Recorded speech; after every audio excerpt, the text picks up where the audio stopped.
Let's see. Will this work now?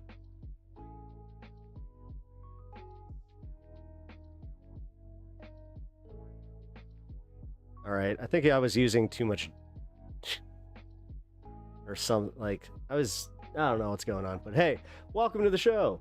I am live only on YouTube for now. We'll see for how long. All right, finally. Yeah, I'm not buffering. All right, seems good. Smooth here. All right, there it is. There it is. We got it. Now I have to delete this forever because my other stream didn't go through. Boom. Okay, we're good. What up, try plugging it in. Bandit. How you doing, buddy? Shit, dude. Yeah, it sucks. I was kind of hoping that I'd be able to go live on Twitch too. Wow. Ain't that a bitch? Might have to do a little back and forth. We'll see. I doubt it, but man, that sucks. It's funny too, because I was enjoying the Angry Ginger's little rant at the end of his show there on Kyle Kolinsky. It's actually funny, like how on topic that was for what I'm covering today, because today is more of a personal stream, guys. I have to say, number one, I'm late because I got into a pretty heated personal discussion that was about politics. Usually this does not happen specifically with the person that I had this conversation with.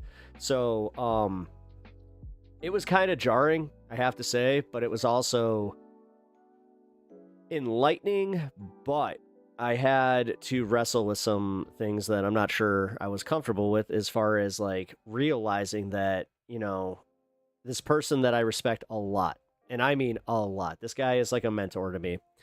Hey, Angela, what up? But yeah, this guy's he's like a mentor to me. Big presence in my life, and his politics are great. Like his politics are pretty much in line with mine. Occasionally he'll say some like really, you know, dare I say boomery stuff where actually one of the arguments that we had was about the trans athlete in the Olympics, where I had to do like a live fact check with him where I was just like, dude, that was not the case in the slightest. That was the right-wing framing that apparently won over because it got you. And he was like, no, I heard from Channel 9, and Channel 9 here's WGN. He's like, I heard from Channel 9 that it definitely was a man who was, it was a trans woman, but they were a man. I was like, no, here. Like, here is the article. Here is the actual, like, commission from the Olympics explaining exactly what went down. And it was kind of weird to see him wrestle with, like, going, okay. Even if they were, who cares? Because he bought into the, she was brutalized. I was just like, yeah. What up? Just woke up from a nap. Hey, well, hope your nap was good. The boxer, yeah, the boxer, yeah. And he was just like, that other woman was brutalized. I'm like, by another woman. Why does it matter? She's a fucking boxer. And I'm like, and did you also know that this other, her opponent has actually in the past had an issue with this, where she was told that she probably should not be in this sport because she has flopped on multiple occasions against other opponents. So is it every time that she like gets hit too hard, that's automatically the opponent must be a man? Must be. Absolutely must be. It was weird how like he was willing to go there. Mike Tyson brutalized lots of people. Exactly. And I took it there. I actually said, I was like, Kareem Abdul-Jabbar, by your logic, should not have been able to play basketball because he had a natural born advantage over every one of his opponents. I'm like, how come you're not applying that standard all around the sports? Like, not just women and, you know, men, women in trans sports, or the, actually, that's backwards. Hey, thanks for the $1, dude. I appreciate that. Hey, what's with the new fonting over on YouTube? Appreciate that. So yeah, but what was weird is how this conversation spiraled, because I'm not sure if you guys know anybody like this, where they, like, they're good friends of yours, your politics align, or like just overall everything aligns, but they hang out with somebody for some reason that is just kind of a piece of shit. Like, there's no mincing words here. I gotta just say it. Like, this guy that he hangs with is a Trump supporter, but apparently he's not your average Trump supporter, despite the fact that he totally talks like your average Trump supporter. And this is where it's kind of like the love blind thing, where it's like, I could tell that he was doing this because he kept standing up for this guy in a weird way, where I was just like, Like, you act like he does not say these things. He's like, he doesn't say them to me, and like, we have brunch conversations, and then he'll say the exact things that I just told you. I'm like, okay. So he's saying these things to you. You know his positions. And yet, you still will just go, like, he not only go to bat, but tell me how good of a person he is. Because he did this thing where I asked him, like, specifically about, like, why he was such an asshole about taxes and, like, just not, like, wanting to pay taxes at all. But apparently, he's a virtuous guy to the point where he'll give, like, $200-$300 to homeless people and just doesn't even think about it. But he'll also support a system that makes these people fucking homeless. So I kind of just asked. I was just like, hello, will there be quantum physics tonight? No. I was thinking about naming it Schrodinger's douchebag, but I had to be a little bit more friendly with the naming of the stream today. So yeah. A crookhead can tell you why crook is good. Yeah. Yeah. No, and that... God, okay, so this guy, when he was talking about specifically how, like, giving the $300, because he told me a specific story. He's like, yeah, we were out one night, he got drunk, and then he got mad, because he even says, like, yeah, then he looked at his wallet and he realized he gave, like, $280 to homeless people, and he was like, oh. I'm like, well, number one, sounds like he has an issue. Number two, I was he mad about it? He's like, no. Oh, don't worry about it. I can, but I'm early. I'm in the first 20 minutes of stream, so I just want to be very, very careful with that. What up, Bloodstone? What up? Actually, I can't really even do that. I gotta wait for literally... Here, I can do this.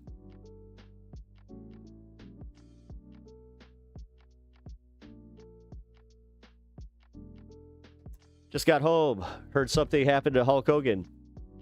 Yeah, death put him in the camel clutch. Made him humble. I always hated Hulk. I always have. I'll cover that in a little bit, but I'll just say I have never liked Hulk Hogan. Never. That jabroni Hulk Hogan. Put him in a camel clutch and make him humble. Oh. No, I'll do the segment. I got a whole Macho Man like thing lined up specifically for this. I'll probably end the first hour with that, but yeah, I just want to finish talking about this real quick because I named the stream Schrodinger's Trump supporter because this guy simultaneously is your average Trump supporter, but also not your average Trump supporter, where, no, he's actually a good guy. His son's gay. So, how could he be anti-trans if his son's gay? Like, I've never heard him say anything, like, overtly like that, except for the few times that he literally told me that he was talking about the trans, sports issue, and I was just like, do you know what a red herring is? And I had to, like, kind of check myself for a minute because I did kind of go into online mode, and then he kind of thank God we are like really good friends because he kind of called me on it. He's like, yeah, you're kind of bringing your like job here. I'm like, the reason that I'm even talking to you about this is because MAGA Daywalker, good one, because like, again, him just being okay with this. Isn't red herring racist? Yes. Is it? Uh-oh. Okay, I'll be... It was a red flag. There we go. South Park discovered Nick Fuentes. If South Park discovered Nick Fuentes, it could seriously end his career. South Park is the patron saint of etchy white boys. I mean, hey, they're back. The thing is, I never thought they lost it. I've been laughing my ass off for a while. Everybody's just like, they were a libertarian. I'm like, so? Didn't make it any less, like, funny. In that case, like, whatever, man. Randy was always consistently hilarious. Like, the Tegrity Farms arc, you know, just when you thought that Randy was kind of, like, done. Huh. YouTube only, huh? Yeah, Meta, sorry. But for some reason, trying to run both streams right now is causing severe issues. Yeah, 79%, 26%, 25%.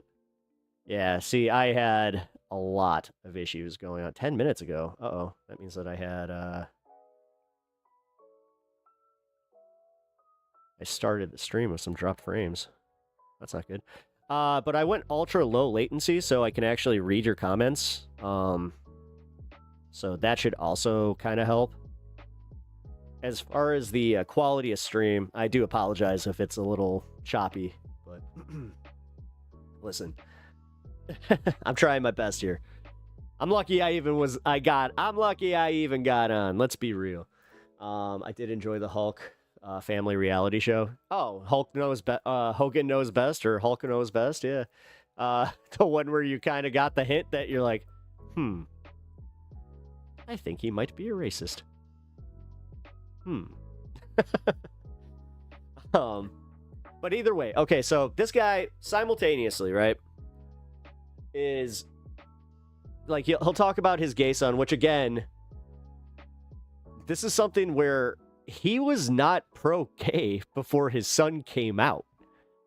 And then all of a sudden, it's just everything that he ever thought before forgiven, which this is where AG comes in here, because at the end of his stream, he was talking about Andrew Callahan and like forgiving people for their past sins, and sorry, I had to use Christian language, but literally letting people redeem themselves, because I do believe in redemption. I do. Now, does that mean putting trust, like giving undue trust to the person that you are giving redemption to? No. I think of it like a probationary thing, where if you can prove to me for a certain amount of time where my brain can actually kind of reset and go, oh yeah, I don't really remember you as much as that person, then that's like fair. But like when they get shitty with you, where it's like, oh, are you just gonna hold me to my past? It's like, well, I'm gonna remind you that it's like, especially if you're slipping up, yeah. Like, but in this guy's case, it doesn't seem like he wants to be redeemed. Again, he just wants it to change for him. And then I found out that he's coming from like a conspiracy point of view that's like would make Alex Jones blush. This MK guy or MX guy, I don't even know who this person is, but he's like, yeah, this is the only place he gets his news. I'm like, that seems fucking like, yeah, that's a real big brain there. Getting your news from one source, simultaneously calling every other mainstream media source and alternative media source bullshit, and then going and supporting a guy like Trump, and then saying, I like him because he's not a politician, and I'm a free-thinking American. Don't try to tell me what to do. What the actual fuck? And then this is where I know this guy's politics, because like this was one of those situations where I knew like who am I talking about? Oh, I'm sorry. So I have a mentor. This is a real life person that I can't really blow up. We'll call him John. So my buddy John, he's got another friend, Jimmy. And Jimmy is somebody who doesn't like to come around when I'm around, because Jimmy opened his big fat mouth one time when I was in the middle of helping him. And yeah, man, like it was if he had not opened his mouth and said the shit that he said, he would have been fine. And I honestly probably wouldn't even know his politics, but no, he had to go and make it completely known. Like, and he did it in a way where it was like shitting on Bernie Sanders, shitting on socialism entirely. But here's what capped it: calling everybody who believes in it retarded, like verbatim. And it wasn't like, and this is when the R word was still like R word. I was like, oh damn, it's definitely losing its edge right now. I'll tell you that much. But man, yeah, John Doe. Yeah, John Doe. But the only reason that like this even became a thing is because I respect John so much, and like his judgment and overall, oh my god, the R word are losing their edge. Yeah.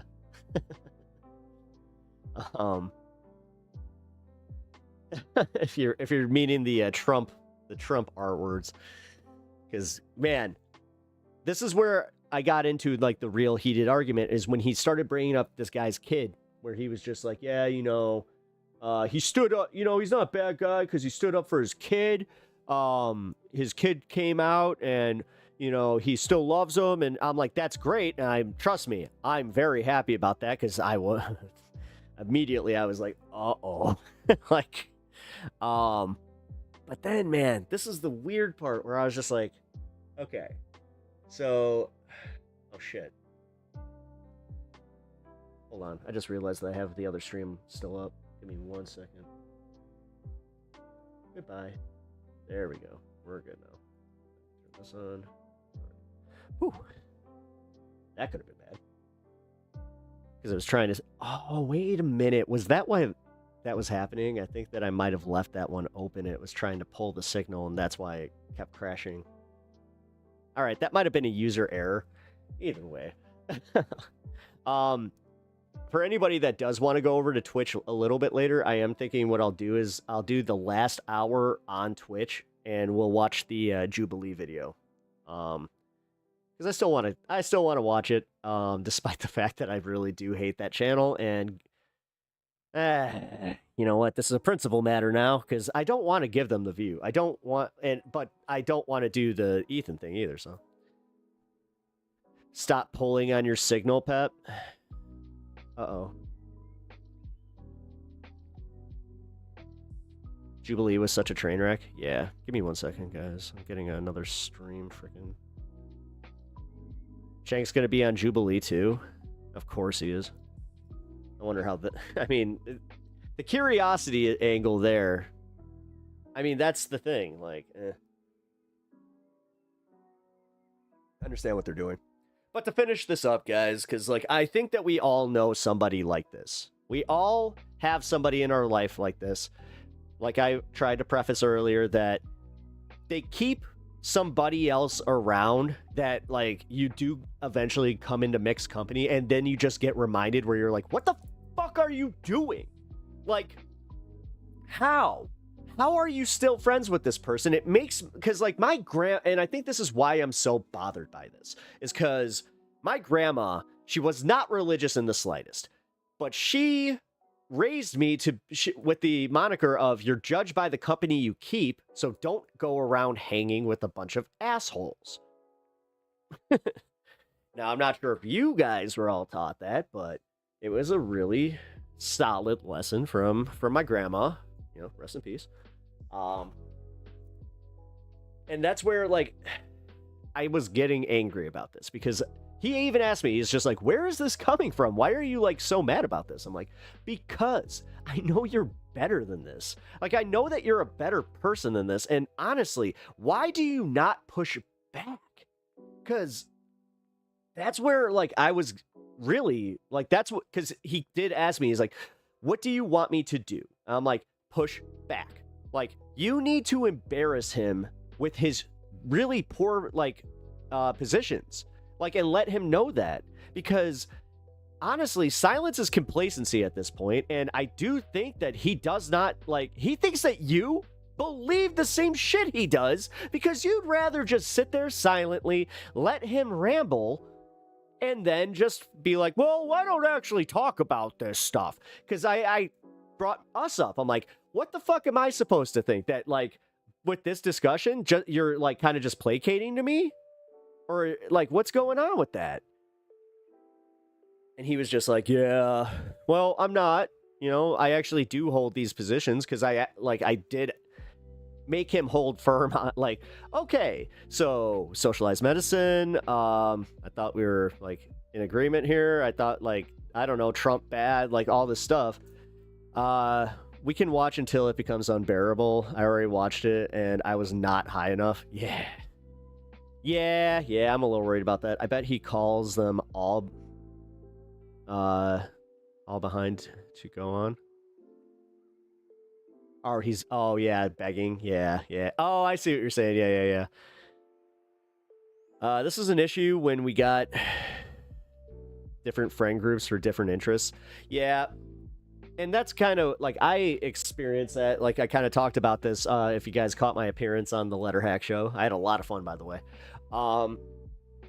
We kind of talked about that, where it's like, what's with these guys that are into comic books and, like, our nerd interests having these right-wing ideals? I'm like, it's because they take something different from it. And honestly, a lot of them got very comfortable with being the bad guys. And then they did this, like, mental gymnastics to just say, no, you know what? It is actually, like, when you grow up, you start actually thinking that the villain is more nuanced instead of just looking at the hero as always being good. Which, there's something to that, but God, it's always the dumbest assholes saying it. I have 4 friends that are high school classmates. One is a Trump supporter. The other 3 are not Trump. The Trump supporter is an otherwise good person. We embrace them or embarrass them with the facts. Facts being lib is cringe. Yeah. And that's kind of my thing. But it's also because this guy has gotten to the point of, like, when he's involved in things, I don't want to be there. I'll be back later when if you're on Twitch. Cool. I appreciate that. I'm sorry, did I miss any of your comments? Oh, that's the edgiest thing I've ever heard. Just wanted to make sure. It was awful in the Medi Jubilee debate. I felt sorry for him. I hope he got through to the viewers. Well, I mean, it doesn't look like a lot of the people that he was debating got any, like, big bump from that appearance. And it also seems like they kind of did a disservice to their movement because it came out like they are the ones who came across as just completely insane. And if they are, like, going online going like, big W, you know, fucking Medi, he's totally lost at sea, man. The one guy got fired. Yeah, but he got, somebody tried to say, yeah, he got $500,000. He got $28,000 from GoFundMe, which GoFundMe, funny enough, probably won't pay him out. They're probably going to contest that one. I wouldn't doubt it, but if he's on the other one, the racist GoFundMe, we'll just call it that one. But all right, to kind of finish up with the Schrodinger's Trump supporter that I'm talking about here, I want to know what you guys think about this specifically. So when we were finishing our conversation, he just said, listen, and it's kind of like you were saying, Robin, that's why I'm definitely interested to hear what you have to say about this. What do you guys think about somebody like this that simultaneously talks about his gay kid, but also, like, didn't stand up for gay rights until his kid came out? AG's theory was, like, he didn't even have a job and just lied to them that he lost it. I could see that. I could totally see that. But also, what do you guys think about somebody like this who they just do not want to see the error of their ways? Like, because he kept saying, like, oh, this is he can be redeemed. I'm like, how? Because I just asked him, I'm like, what does it take for him to turn on Trump? Because he talks about, like, he literally calls the left a cult. You know, like, okay. So, I don't know. This was a weird one, guys. I just have to say, like, it was so weird to have this happen in real life, too. Like, I have to say, like, this is something that I thought I'd deal with a little bit more online. Not talking to, like, my buddies, and then all of a sudden kind of realizing, like, oh, dude, what are you doing? Because as a theistic cognitivist, I still feel odd about Richard Dawkins getting ready to admit he believed in Muhammad flew to heaven on a winged horse. These people struggle with their self-esteem and are people pleasers, so they don't try to push back and make people feel bad. Ah, that's what it is. Struggle with their self-esteem. Yes. Totally has that. People pleaser. Yes. Not necessarily a bad thing, because it is, like, just part of his, like, it's part of the charm of his personality. He is a good person, but it is definitely in there. And doesn't want to push back and make people mad. See, this is the thing, though, because, like, I think he understands that if I get mad, then it's not going to end in me, like, blowing up at him. It's me being mad at the situation. But I did wonder why. I'm like, why are you more comfortable with doing this to me? Like, watching me get worked up about this shit and then checking me on it and just being like, well, because when he asked me, why do I essentially care so much about, like, what he thinks? And I was just like, it's not what he thinks. It's about what you think of him and how you're just kind of okay with this, damn well knowing that if he was in the presence of any of us saying this shit that he says to you, that all of us would be appalled. And that's, like, what I meant about the company you keep thing, where it's like, what the dude, do something about this. We have a friend who had a gay child, and our Trump supporters support their child in Trump. So weird. Eventually we dropped them, no longer friends. To sum it up, they are crazy. Yeah, okay, that kind of I mean, that some, like, and then on top of it, this guy, he seems like a real, like, you know, winner in the whole, you know, brain department. This is coming from somebody that likes to smoke his fair share, but, like, dude, on average, this guy spends, like, damn near $2,000 in, like, a week on booze. So, like, this guy, and, like, he does it at, like, a bar. And, like, he just keeps going. At one point, I watched this guy down an entire 24 case of, like, IPA, like, beers, and he was fine. It was weird. I mean, he was tanked, but he was, like, not, you know, alcohol poisoning tank, which that's, again, never really had alcohol poisoning. He had his, I mean, according to him, he has had his liver test. It's not like we've seen his doctor's, and that, honestly, if he ever were to pull this up again, I would just be like, show me your, like, I know this is like a HIPAA violation, but show me. Like, show me your fucking blood levels. I want to see, or show me your liver enzyme levels, or whatever the hell. Like, show me that this is not killing you. It's like, because, yeah. He also uses it as an excuse to kind of, like, get away with some other stuff, so. You do not have to accept this weird dual thought that they have, gay kid plus Trump supporter. That's insane. That's the thing. He just literally went, meh. No, he's got a gay kid. Yeah, he's still a good guy. I watched him, you know, give a homeless guy this. I watched him do this. And, like, then I asked him, I'm like, why is he okay with just arbitrarily, like, losing $300, but he doesn't want to pay an extra $25 fucking dollars in taxes to help whoever the fuck in his community. He can always do these mental gymnastics also where it's like, oh, I pay this in taxes.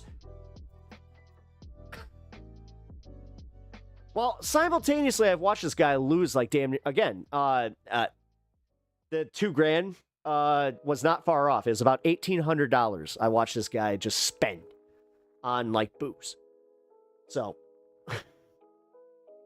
realize supporting Trump is like believing having money means God is on your side. So, of course, you give it to poors. It's in the Bible, proves they are a good person. Yeah. Yeah, no, I think that too, a little bit. I think that it is like almost like he's buying off his guilt. Or like paying off his guilt. It's weird. It's weird. Like, obviously I'm bothered by this. Like, I came home with this, and I talked to him about it too. I was like, hey man, you actually, like, do you mind if I talk about this on stream? Because this was a really good conversation. And I do have, like, things I kind of want to work out with my audience and just kind of ask him. He's like, yeah, go ahead. So, realize supporting Trump is like believing... sorry, Robin, your comment just came up again. Oh, that's right. I don't have multi-stream today, so haha, I don't have to look. You know what? Because of that, let's put that up. People are sus of paying more taxes sometimes because they think the government is corrupt and not using it properly. Yes, that's exactly what he... no joke. That's where he took it. He said, the reason that he doesn't like paying his taxes is because he's like, I don't want to pay the salary of blah, blah, blah. It's like, okay. But simultaneously, you vote for the other blah, blah, blahs to go and work for the main blah, blah, blah. What the fuck? Dave Ramsey talks about me. I hate Dave Ramsey. I've always hated Dave Ramsey. That guy is a charlatan. Oh, by the way, guys, we have the official Pep Talks amount of videos up because I screwed up. I posted a short this morning. If you didn't see it, it was pretty funny. We're at 421, guys. We missed it. I officially have 421 videos on the channel.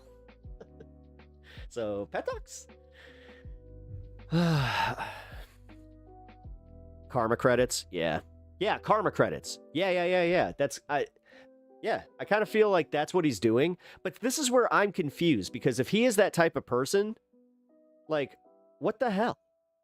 Like, seriously, what the hell? Why is it... How can he have that much cognitive dissonance to, like, support a guy like Trump and then just go, but I'm still going to shit on X and, like, socialism and then these people because they're the takers? Because it doesn't just stop at the politicians are corrupt. It's always 421. Hashtag late. Yeah. Yeah, that shirt's coming. That shirt's coming. It's just... I also have a new one. I'm working on a new design with Tim Pepper and Kickflip. So I will be debuting those coming up here. I think I let you guys know that I'm going to be doing just like a 20 shirt, like a wave of like 20 shirts, and that's it. So it's kind of like a first come, first serve, and also give me your sizes because I'm pretty much making these myself. So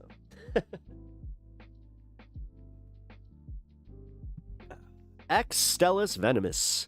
The entire system needs to be reforming.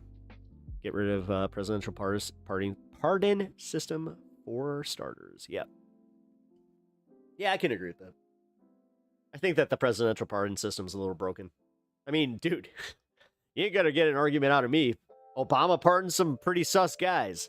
Biden, he pardoned some pretty sus people, but he also did pardon some death row inmates that, you know,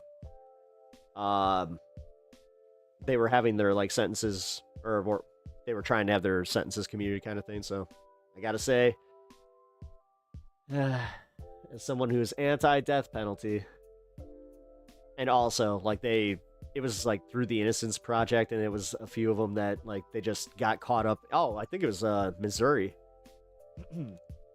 Missouri, notorious for just being like, we didn't accidentally lock anybody up. Get them out. Get them out.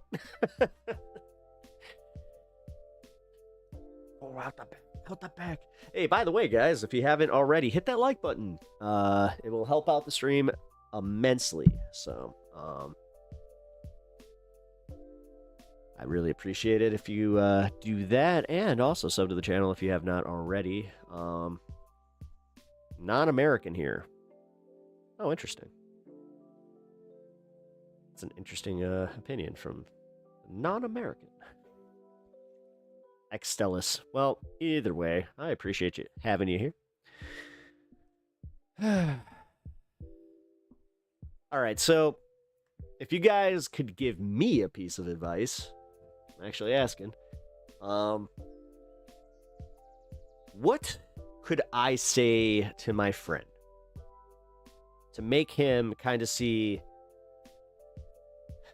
or maybe like what tool can I give him to use against him that will simultaneously make him comfortable, like, or keep him comfortable in the context of the conversation and not feel like attacky, but also like simultaneously shame this guy's thought process and just be like, hey man, like, your country looks like it's teetering on the edge of collapse. I know. Being in it is kind of, I feel like I'm like on a non-fun ride at Universal Studios or something like that, just in the middle. Is he MAGA? No, he's not MAGA. My friend's not MAGA. Not in the slightest. He's actually like, he's progressive. He's like a progressive boomer. If I think if he had to like say he was anything, he would say that. But it's more so, somebody nailed it. He's kind of a people pleaser, and he's been friends with this guy since before the 2016 election. And apparently the 2016 election's what really radicalized this dude. So, I don't know, man.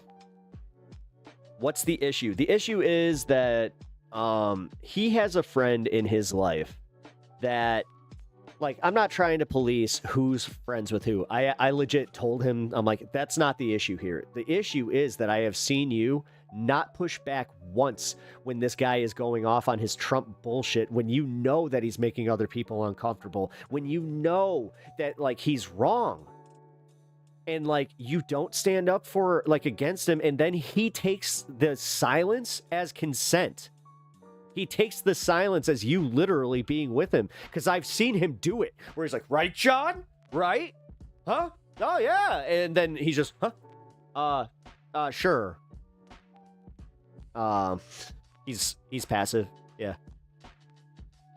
Come on, man. Grow some balls. Stand up for what you believe in. What do you believe in? Can you stand up for your beliefs? That's my problem. He does that to me. He did that to me once. And that's where I was just like, wait a minute. How come it's okay for him to be this fucking asshole? But the second that I'm just like, hey, man, maybe not being a fucking Trump nut lapper isn't so cool. I have to fucking check my shit. Like, what the fuck? Maybe lacking confidence? I think so.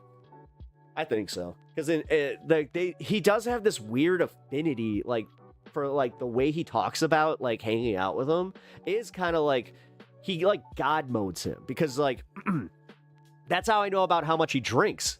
Because I've been in the presence of it, and I was already like, holy shit. Like, watching a guy down his own 24 case in one day at a Comic-Con was nuts. And the thing is, most people, I would be like calling an ambulance for at that point. We were making dinner plans. I was like, this is weird. How is he not like sloshed? Like, that is weird. And then he's just telling me, he's like, yeah, I drink like, something like 18 beers a day or something like that. I'm like, that's crazy. On top of it, he spent like, this isn't just like drinking at home kind of stuff. This is like at a bar. Where I'm like, what is going on? Like, gently disagreeing when you are together. Your purpose is to keep your friend from becoming a Trump supporter. Push back. Do not concentrate. Just say, I don't agree, and leave it at that. Okay. People pleasing takes an emotional toll, and drinking numbs it. That makes a lot of sense, because, yeah, my buddy also has he's bordering. I will say that much. Do not go into detail. Just say you don't agree and smile. The beer swigger sounds like a bit of a dud, hardly a role model. He really is. Like, no, he is a dud. Like, dude, like the guy, just because of his own like ego. I've watched this dude just lose thousands because he could not keep his mouth shut. Which, to a degree, I mean, I have no room to talk here. Trust me. I think this is the reason that I am a little bit bothered, because I do recognize that there's a little bit of me in the, like, as far as, like, the personality. Because he's just, I don't mind opinionated people, but when your opinion, when you're doing your opinion and it's, like, not just, like, oh, I support Trump, you got to deal with that. I'm like, whatever. But when you're telling me, like, oh, what, you got a problem with, like, me thinking that it's totally okay that ICE is great. Like, that was the last one where he just kept talking about how great ICE is and how they're only getting rid of the illegals. And I was like, or of the illegals and the criminals element. And I'm like, dude, the last update that they just gave was they haven't even reached 6% of the known criminal immigrants in this country. But they're hitting the quotas because they're just locking up people arbitrarily for, I don't know, being brown. They're not racially profiling.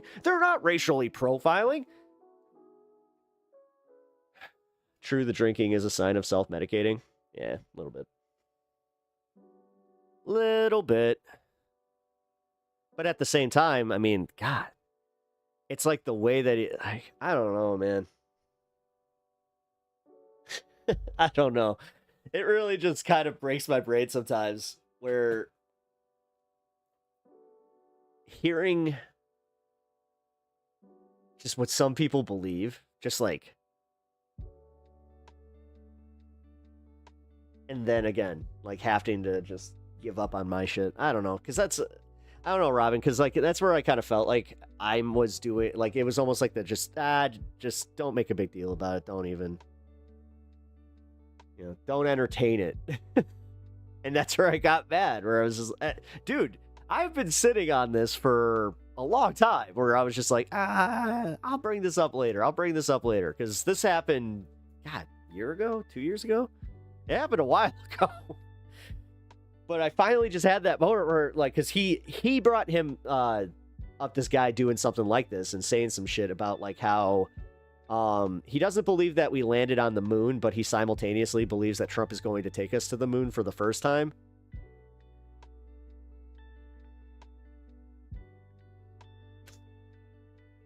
Did I mention this is a guy in his, like, I think he's about to turn 60. And he's like, I don't know.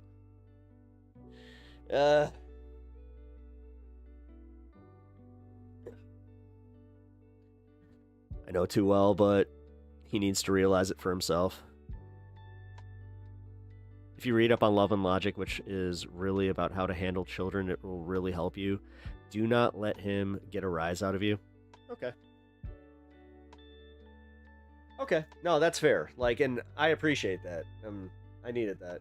Like, thank you for the advice, Robin. I appreciate it.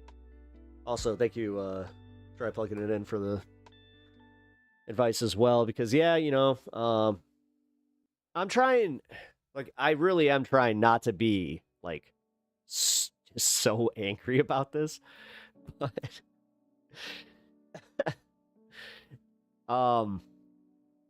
I just told him, I'm like, man, with everything going on with the Epstein stuff, like, aside, but everything else, and seeing what is happening to our country and seeing what has happened to the economy, like, again, without going into too much, this guy lost his business because of Trump. And not John did, not Jimmy. Jimmy is taking a hit from the economy, but you know who he's blaming? The Democrats. I'm not even kidding. He is blaming the Democrats for holding up Trump's agenda, because that's why everything is getting more expensive and nobody's spending money. Like, what the fuck, dude? Like, God, these Democrats just got to get out of the way. Which I do kind of agree, but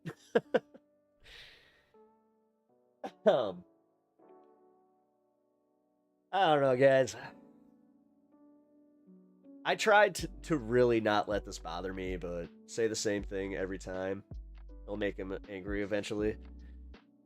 Well, I mean, he doesn't like the facts. Like, somebody kind of said it. Like, facts are woke. Like, oh, that's just the woke media telling you that. And again, this is a guy, by his own fucking admission, watches one person who is an admitted conspiracy theorist.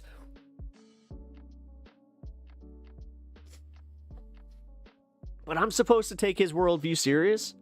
I'm supposed to take him at face value and just go, oh yeah, you know what? Yeah, you actually kind of know what you're talking about. By noon today, her Tesla stock went down by 8%. Joining conspiratorial cults and dash echo chambers, etc., gives them a sense of belonging, gives them the meaning in life. They are too intellectually lazy to tackle difficult situations, to think critically.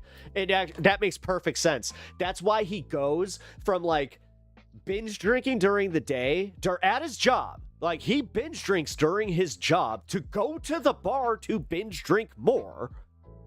Because he has a job where he can drink, which is insane to me, by the way.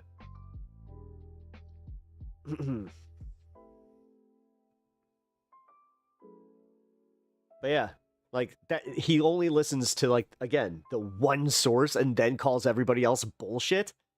Meanwhile, also Trump daddy syndrome, like, because I shouted that at my buddy John, where I was just like, hey man, like, if anything, tell him that he needs to, like, I don't know, get therapy for his daddy issues. He's like, what? I'm like, if he cannot think critically enough to look at this guy and go, yeah, this is really suspect. When this dude quits drinking, he will dive deeper. He ain't gonna quit. I'm pretty sure that this guy's gonna, like, he's gonna put himself in the grave. Like, this is why I don't buy a single piece of his bullshit about how he's just like, I was just at the doctor.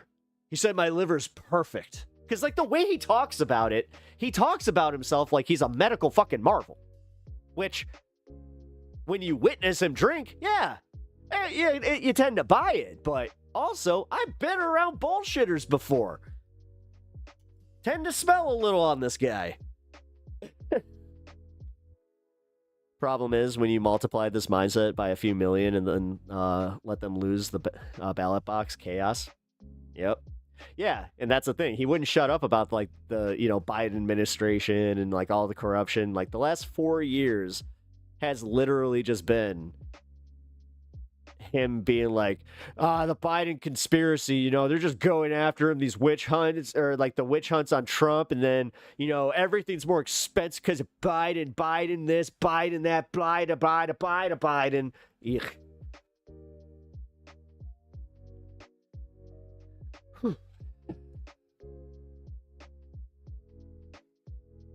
Talking like Trump. Yep. My brother who almost died from drinking would say the same thing. Doctors say I'm healthy and then go drink. Yep.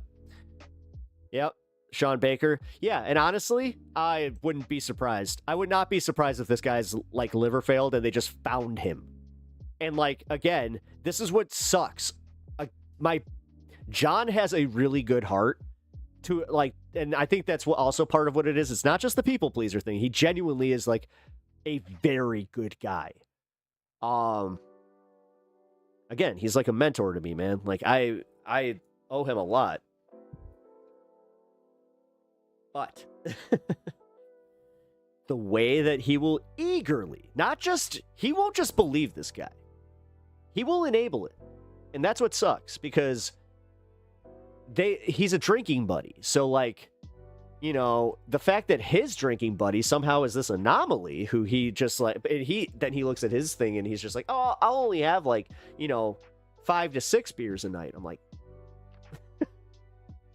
okay. It's like, I don't want to judge, but I mean, when you're using this other guy to do a comparative to, it's like, okay. On top of the fact that I already don't buy that he's completely, like, he's completely healthy. Codependency. Yeah. Thank you, guys. Thank you for discussing this with me, because I really needed your insight.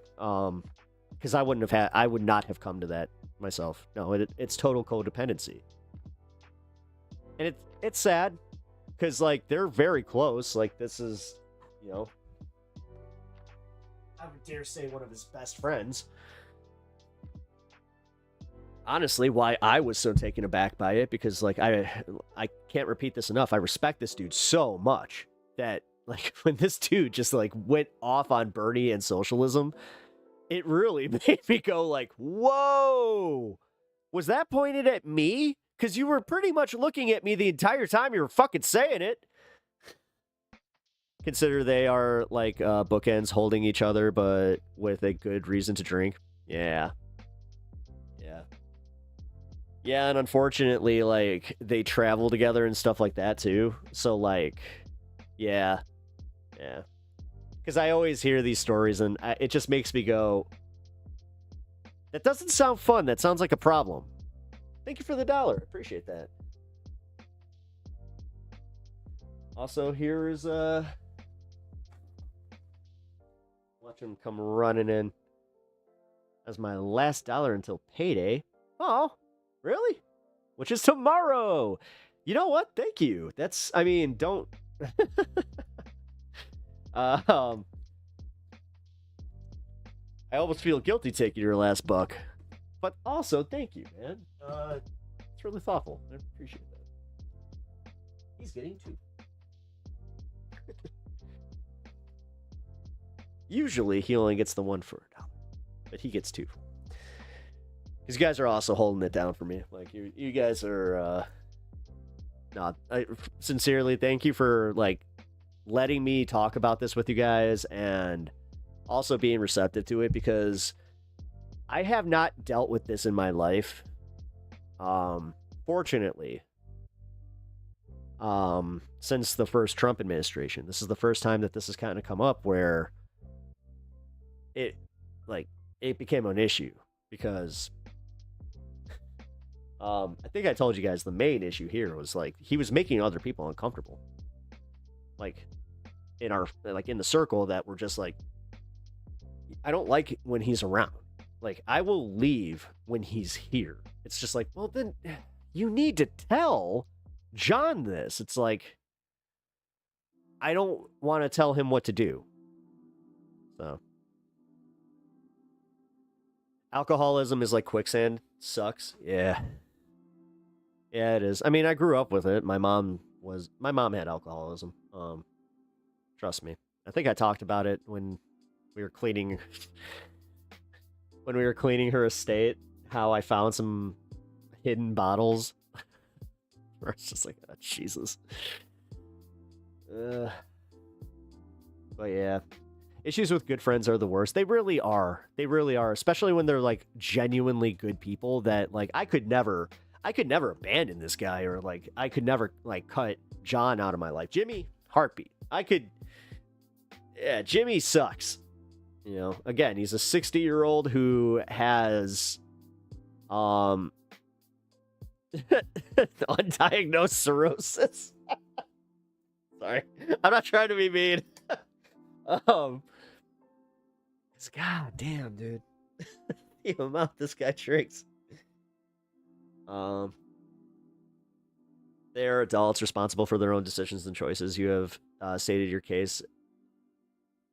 It's as much as you can do. Yeah, no, I know. I'm not going to beat a dead horse, and I'm not going to, like, try and pressure my buddy any more than I already have. I did actually, like, preface that at the end of our conversation, where I was just like, hey, I'm not going to bring this up again unless, like, for some reason he is there, and like if he's at, you know, an event or something that I'm at, and he starts in with his bullshit, I'm like, I'm gonna let you know. I told him specifically, I'm like, I will not entertain his bullshit.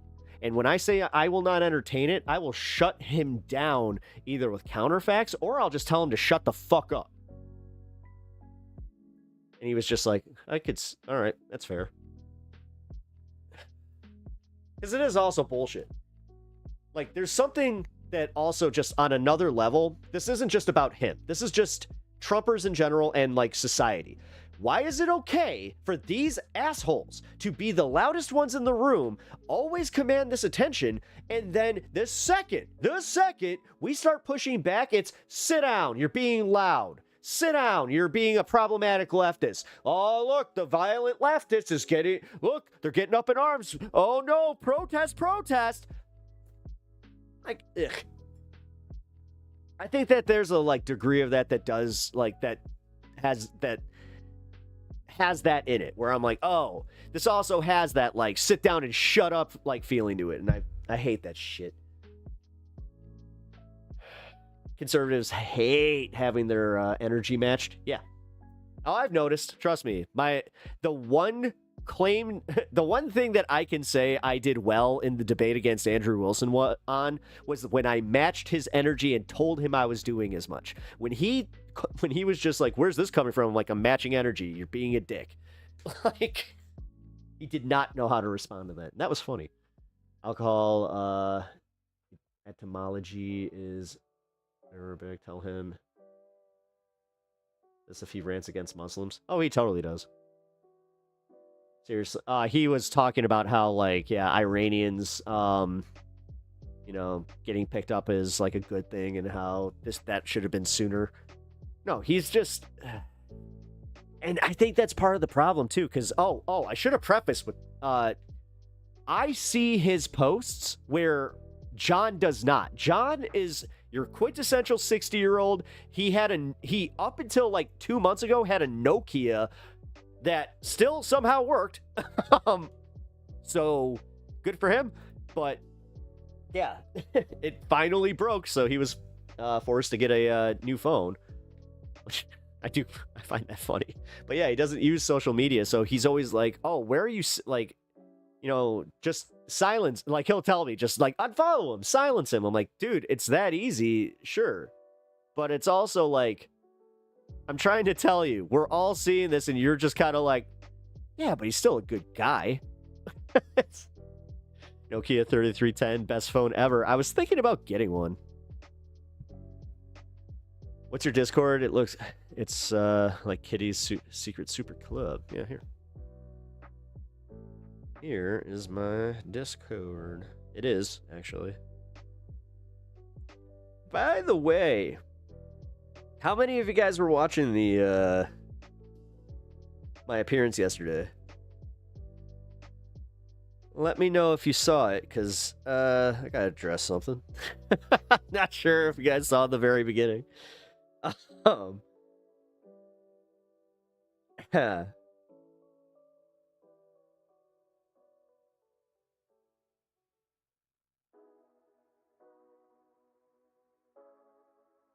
it still says I have 420. It's not counting this as a live. Or it's not counting this as a video yet. Oh, shit. Wait, does that mean... Aha, no, it went back because I had to delete that other one. Cool, so, guys, I was wrong. We're officially at 420 videos on my channel. Go take a screenshot. Come on. This is the one time that you can do it, so definitely do it.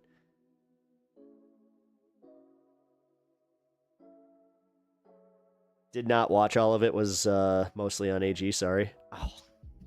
You son of a bitch. I see how it is. You were great. Thank you. I appreciate that, man. No, I had a great time. I really did have a great time. It was a lot of fun. Yeah, Letterhack is a super cool guy. I have to say, like, I'm looking forward to future collaborations with him. He almost screwed up his own show. He went 10 minutes longer with me than he was supposed to, and he's like, I gotta get going. He's like, otherwise I'm gonna push into the next hour. I was just like, it's okay, man. So, yeah, we were vibing pretty hard. We were talking, comics and nerd culture, and it was a lot of fun. It was a lot of fun. Yes, nice. Yeah, it looks good, right? I like that. 420 videos. I like that. Now, let's get that 4.20 subs. That's the ultimate that we need to look for here, guys. What are we doing? We have got to get some subs. I'm making headway. Let's baby steps, baby steps. I love mixing politics with comics and movies. I'll have a hate for right-wing Star Wars fans. Yeah, and we specifically covered that. No, you know what? Screw it. I should probably for you guys. It's out there now. It's like out there. It was already kind of out there, but he introduced me by my government name. So you know, as I'll admit, I was toying with like the idea of like, oh, let's see how far I can push this. Let's see how long I can go without having that be, you know, public knowledge. Oops. And it was all my fault. Because when they were asking me how to like introduce me like on the channel, I did tell them that they could like use my name. Because on this space, I guess that's kind of like a thing where it's like, you know, Letterhack finally just was like, yeah, I'm Matthew. I was just like, oh, okay. So I felt like Spider-Man. It's like, oh, we're using real names. Oh, we're using fake names? On Pep Talks. But yeah.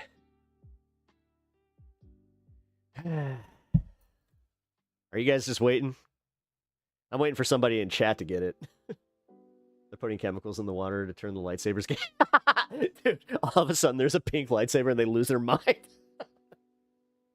Dude, I mean, they essentially did with the Mace Windu thing. That was Skywalker Pepper. There we go.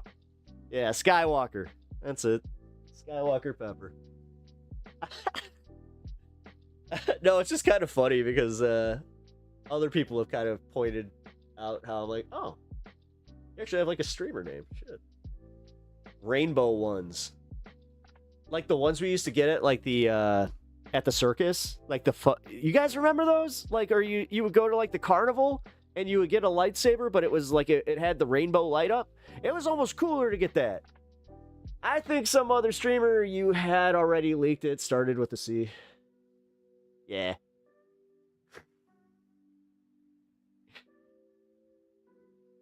Yeah. No. Oh, yeah. Cat. Yeah. No, that's the thing. Yeah. Cat already did. I was like, eh. She even says, she's like, was that out there? I'm like, not exactly. But it comes with the territory. So, well, fine. I feel bad though. That's good. Who wants to know? Or who wants the air of mystery? The lady streamer who worked in import-export. Yeah. Yeah, okay, no, yeah, she totally said my name like a few times too. I was just like, God damn it. It just sucks when you're like, you know, your close friends, yeah. They do know you by your government name. I do still hold though, like, it's weird when I hear my name because I don't know. I've been called Pet my entire life. So, like in school, like pretty much from kindergarten on, that was just my name. So, Mr. Sheen, so to speak. Oh, actually, I was gonna go. You know, other streamers. There's two other streamers that have the exact same name. One Moist Critical, if you will.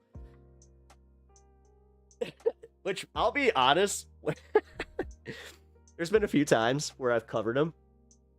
And, like, I'm not saying it until somebody actually says it in chat. I say his name and I'm just like, oh, yeah. There's also a certain Kirk. I think I'm really giving the game away.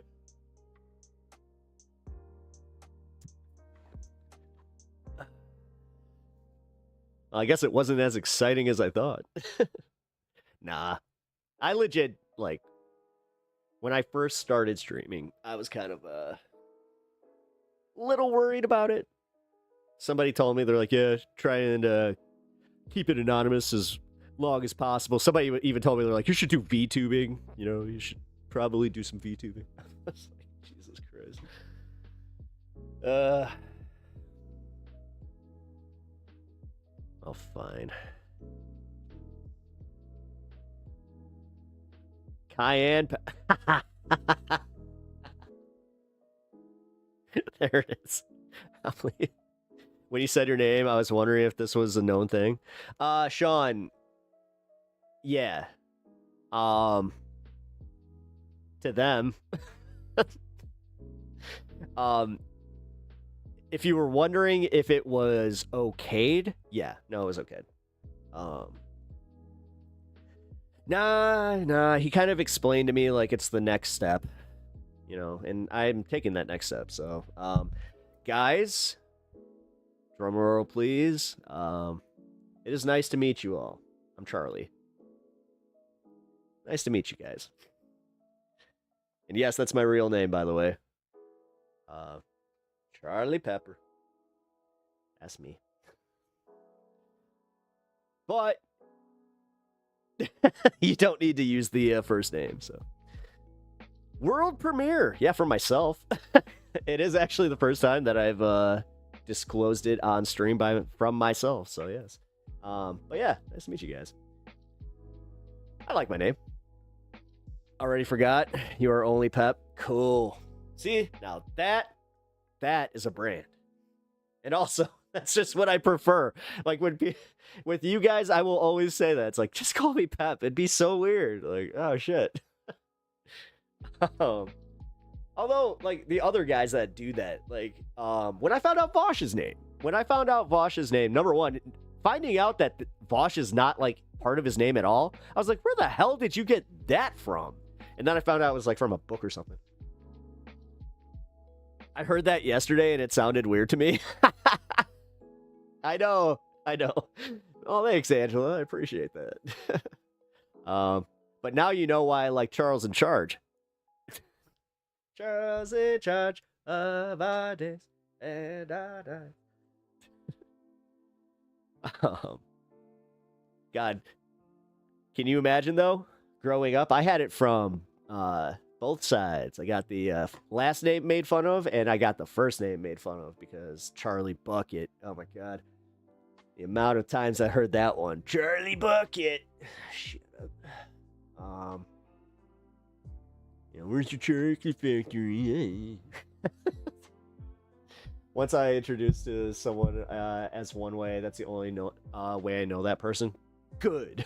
Well, that works for me because, as I said, I'm being dead serious. Like, hearing my name, it's kind of like, it's for my, like, really close friends that never knew me as Pep, and I just allow it, which, fine.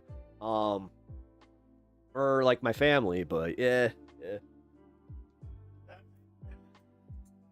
Whoa, what is... What the hell?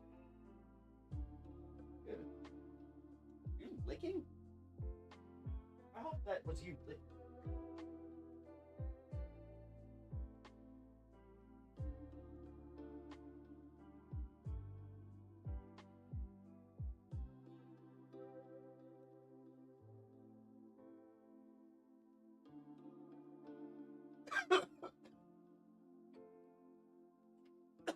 Oh.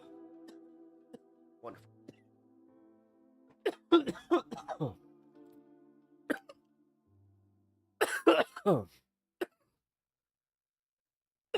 Oh, excuse me.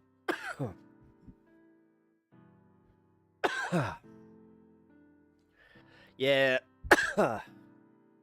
Mr. Letterhack let me know that, like, for this space and just in general, it is kind of like he'd rather, like, have it out there kind of thing. And I was like, all right, that's cool. But he said the same thing, where it's just like, oh yeah, when somebody uses his name, he's just like,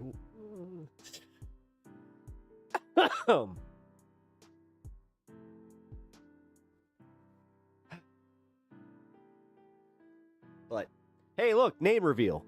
Cool. Something special for stream. It was weird to actually grow up with a name that I liked, though. Despite the fact that, yes, it took me a minute. Let's see, when did I actually embrace it?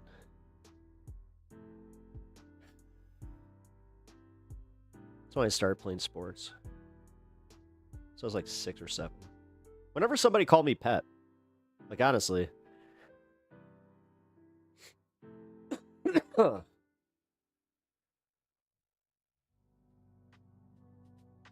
don't know, it's just funny because my sister, she's the same thing. Where everybody else knows her as Pet. So that's kind of weird to think about. Where it's like, wait, me and my sister technically have the same nickname.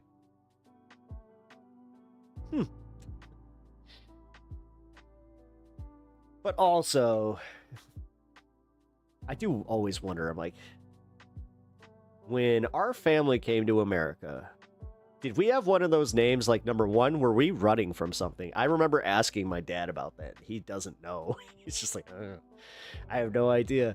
I know we're about where-ish it happened. I'm like, interesting. Because I really do think where it's just like, so, what's your name? And we're like, huh?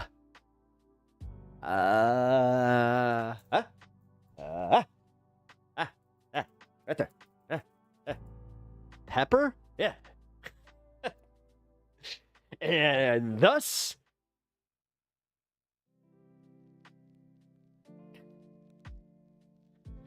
You know, it's kind of like Johnson and like Anderson. Like, that's the way it's technically supposed to be pronounced because, you know, it's the son of Anders or the son of John. So many Johnsons.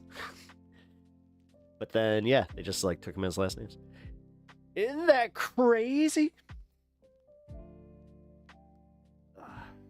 Sorry, I'm still locking. Again, guys, thank you for having the conversation about my my friend and kind of talking me off of a ledge and making me realize that there is hope here, that, you know, if I have to, I might have to have like a conversation and also just not give in to Jimmy when he's trying to get a rise. Because, like, realistically, yeah, I think that's what it is. It just pisses me off because it's like literally the whole game of MAGA is, oh, look, triggered.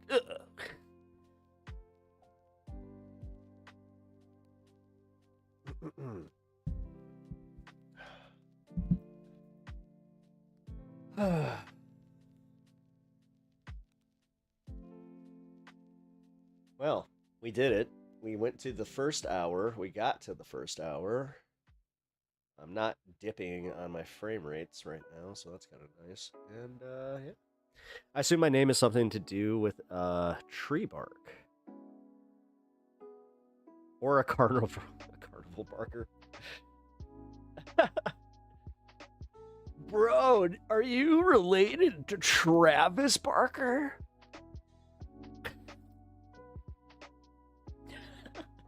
I remember there was that actor Barry Pepper, and I, like, for the longest time, I'm like, are we related?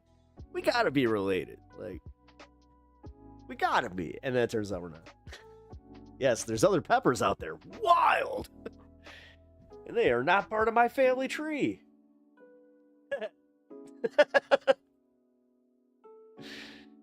Get it? Family tree. The Pepper family. Oh my god, I just actually had that realization. Our name, it's called the fucking Pepper family tree. Oh, that's kind of funny. Travis is getting too old for the young heads. I used Bob Barker. Ah, nice. You have to stay charming, cheerful, and stupid with the MAGA guy. Do not let him get under your skin. I try not to, but I don't know. Occasionally he'll say something that just gets me. Like, dude, seriously, how is John forgetting this guy's whole tirade about gay people in comic books? Like, This is before he knew his son was gay.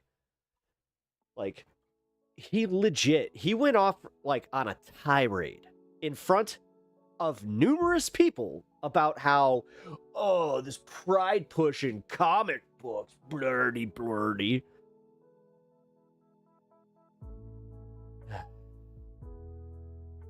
Which I always think about this, like, the people that care the most about this stuff, immediately I'm like, all right, either you're questioning something in yourself, you're a chaser, which I absolutely despise those people. Yeah, I'm gonna sexually chase this, deny, like, literally be in such denial that I make it my life's cause to make their lives harder. What kind of fucked up kink is that? Like, seriously. Still don't understand that shit. I don't understand anybody that needs to focus on what other people do so much to the point where it, like, causes them problems. That also seems to be a thing. Like, 100% they are gay inside, but also, what a weird thought to think gay people can't be superheroes. Oh, no, his big gripe, I remember what it was. This is when they made Tim Drake, the third Robin, for those of you not in the know. Batman had 3 Robins at, well, 4 now, but originally in the 90s there were 3. The well-known one, Dick Grayson, the one that died, Jason Todd, and then the third one, the one that you probably all like know the design for because of the animated series, is actually Tim Drake. So Tim Drake came out as bi in the comics, and people lost their shit. Absolutely lost their shit. Because not only did he come out, but his boyfriend was Superboy, John Kent, who is also bi. So the fact that they were exploring, you know, bisexuality in any way, I guess, was just a bridge too far. So, like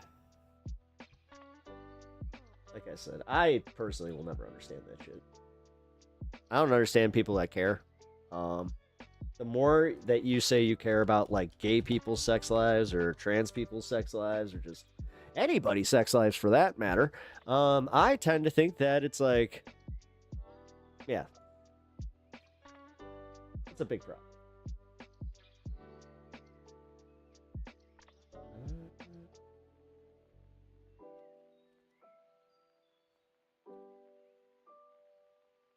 Sorry, give me 1 second. Set this and we're good. Sweet.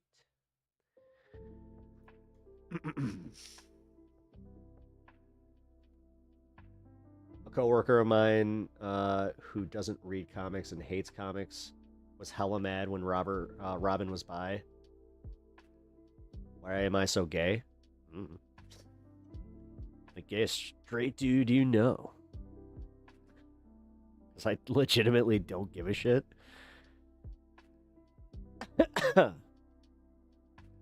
So gay. It's so gay to not care.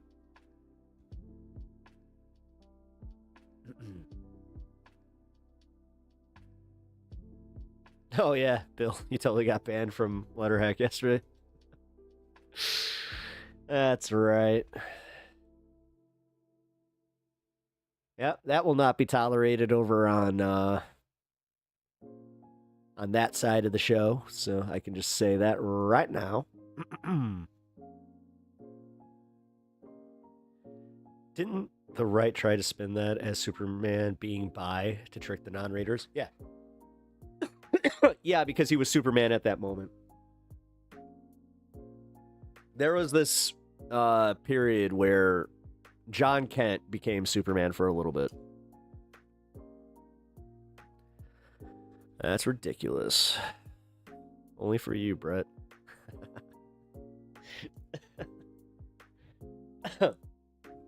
Again, I've never this whole thing. It's gay. I hope you guys know that anytime I say the term homo or gay or any of that stuff, it is making fun of the way that these people think, you know. Somebody, they they happened upon my stream and they even said they're just like, I can't watch a stream that uses the term homo. I was like, oh, you missed the context in which I was using that, but understood if that's a bridge too far. It's like, I wasn't calling anybody that, but okay. Okay. By the way, this Marco Polo meme is hilarious. Why do you act like being gay is something bad? Who, me? Or him? Yeah, Bill? I'm assuming Bill. I don't think being gay is bad in the slightest. I just personally am not. You know? And if people want to be mad at me for that, I don't know what to tell you. That's just like, I went through self-discovery and determined that, nah, I'm pretty, you know, cis. But I guess using the term cis is gay too. Yeah. Did you guys see that? Oh, you use the term cis? You wokey? Yeah, you're wokey. It was an example of how a gay character was created as bad, or if a current character becomes gay is also bad. Nothing works for them. No, that Bill guy. Yeah. No, I figured.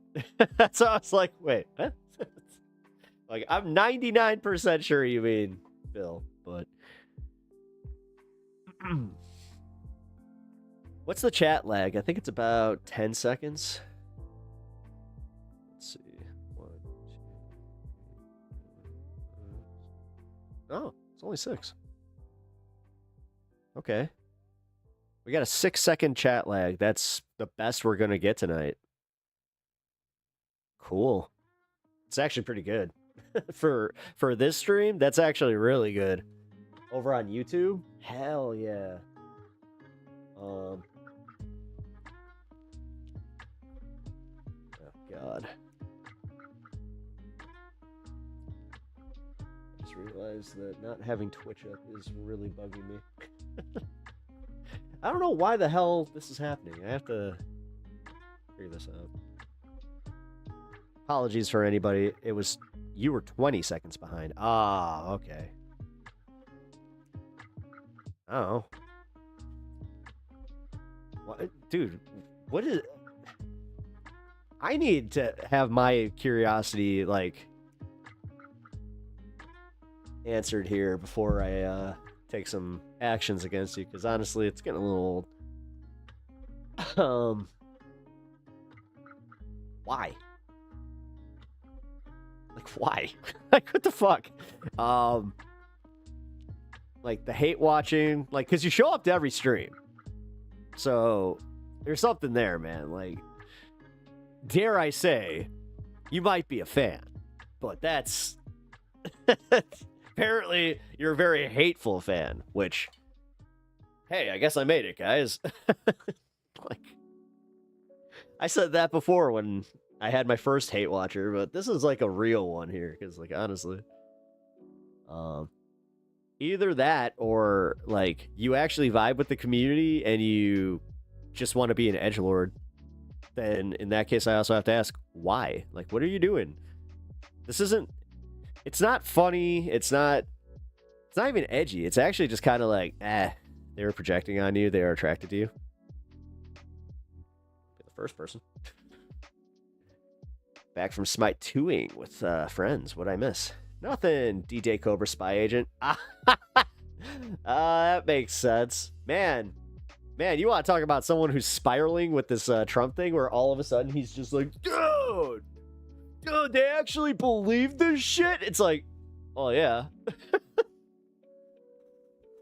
Go ahead, man. Oh, like, he was talking about the New York Times story. He's just like, how can anybody buy into this? How can anybody actually care?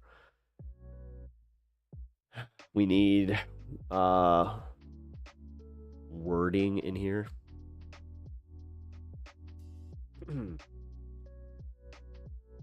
I blame Other Sean, the one who spells it wrong. You guys will have to just agree to disagree on that battle, okay? I will not be the referee between you two anymore. The superior Sean will always be S-H-A-N.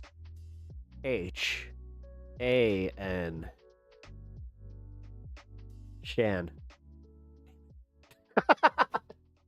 W-N. W-N. Because I know how to spell. He says I literally forgot a letter. And I was trying to be like a dick about it because I know somebody that spelled Sean that way.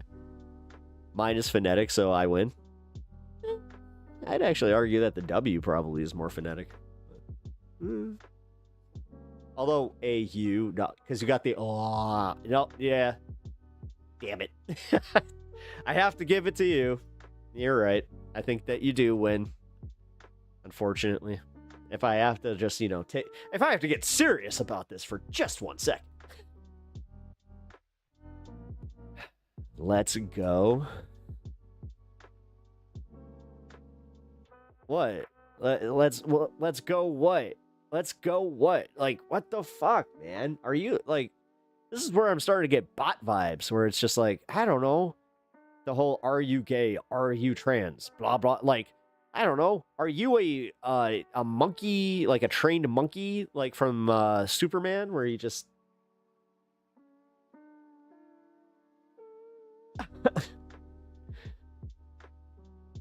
Can't even answer my questions, because, like, I just want to know where, like, what's the hate? Like, what's up with you? Where the hell is this coming from? And why do you feel good being hateful to other people? What is broken inside of you? I'd like to try and, not necessarily fix it, but at least diagnose the problem. This is a diagnostic. Like taking your car in. Let's see if it's the cat. I'll work with the Red Fanatic Sean. He spelled it S-H-O-N. Sean. Sean. Yeah, I could see that. I could see that one a little. I hate to say it, dude. Yours is the Shein. Or Cian. Like, when I was a little kid, I remember the first time I saw somebody that had your brand of Sean. And somebody had to tell me that it was like, that's his name. I was like, oh. Cool. Also, we're working with a little bit of that dyslexia. It's already kind of a little bit more difficult. I don't know, man. I'm still trying to figure out this frickin' chatter. I'm still trying to figure out some of these guys that, like, legit, they just hate watch me, or they think that they're trolling, or... Like, we get the guys over from Twitch, which I know where they came from. They're all from Honeybee's community, and I have to say, I can deal with them, because, to be fair, I've pulled the same shit on her chat, as far as me just kind of spamming and just having disagreements and just kind of always, I don't know, being a little contentious. God, she hasn't been on in a while. I just realized that. But yeah, they put a mask on. There it is. I don't know, man. He wants me to ban him so he can say that he got banned from Pep Talks. Because I guess that's like a band of honor. Dyslexia. I mean, I do. There's nothing funny about it. I do have dyslexia. So. Thanks.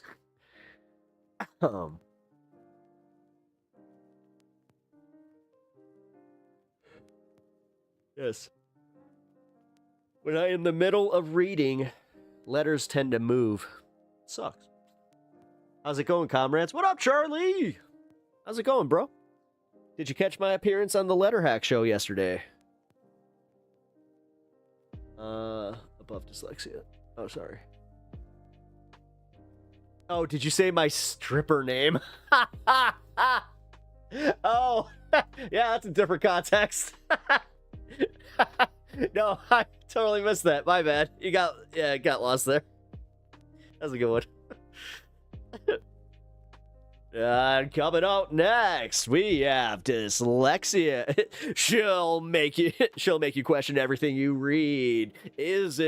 Are the words actually there, or are they just moving around? Well, we'll find out with Next Up Dyslexia.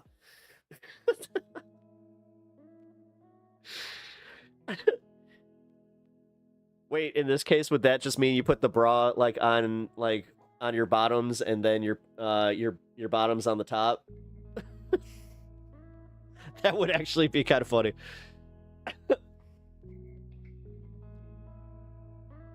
I just realized I literally put my nightshirt on backwards and come out naked and put... No, there you go. Yeah, that's exactly what it is. You come out naked and you put on clothes. Doing it. That's actually really... All right, guys. I kind of like the stripper named Dyslexic, or the stripper named Dyslexia. Oh man, that's funny. TK, what up? How's it going, man? Good to see you. Also, Charlie, like I said, good to see you. Yeah, did you catch my appearance on the Letter Hack yesterday? I was on Hey Funny Book on this space. I think it went really well. I had a great time. I can speak for myself. I've gotten some feedback where it was very positive, you know. Yeah, it was definitely like a good time to just kind of vibe out, talk some comics. We got into the politics of comic books, which, God, I feel like I just want to. It's like, dude, can we do this like a show? Can we do like a second hour of Hey Funny Book? Like, be down. That was so, like, I don't know, man. I don't mind panel discussions. I don't mind being a guest on shows. I thought that I'll be completely real with you guys, because I do this the way that I do, and you know, kind of just chat with you guys. I wasn't sure how I would do on another person's show and like just being a guest, but I like it. I like it a lot. So yeah, if you guys haven't already checked it out, here I will link the VOD. I think it's up now. Let me see. Shoot. Doesn't look like it. Oh, here. There's the live. Then here we go.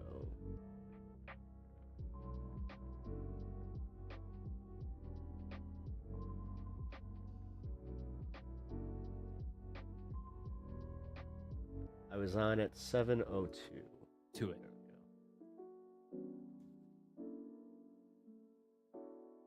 Just link it up. Here, you guys can find the appearance in the link. Check it out. It was, like I said, it was a really good show.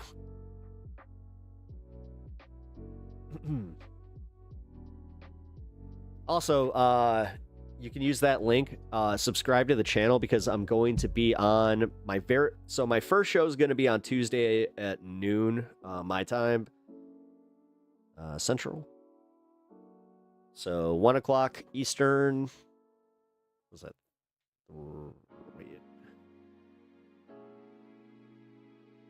So it's like 3 hours behind, 2 hours behind. So it's like 11. No, 10. That'd be 10 Pacific.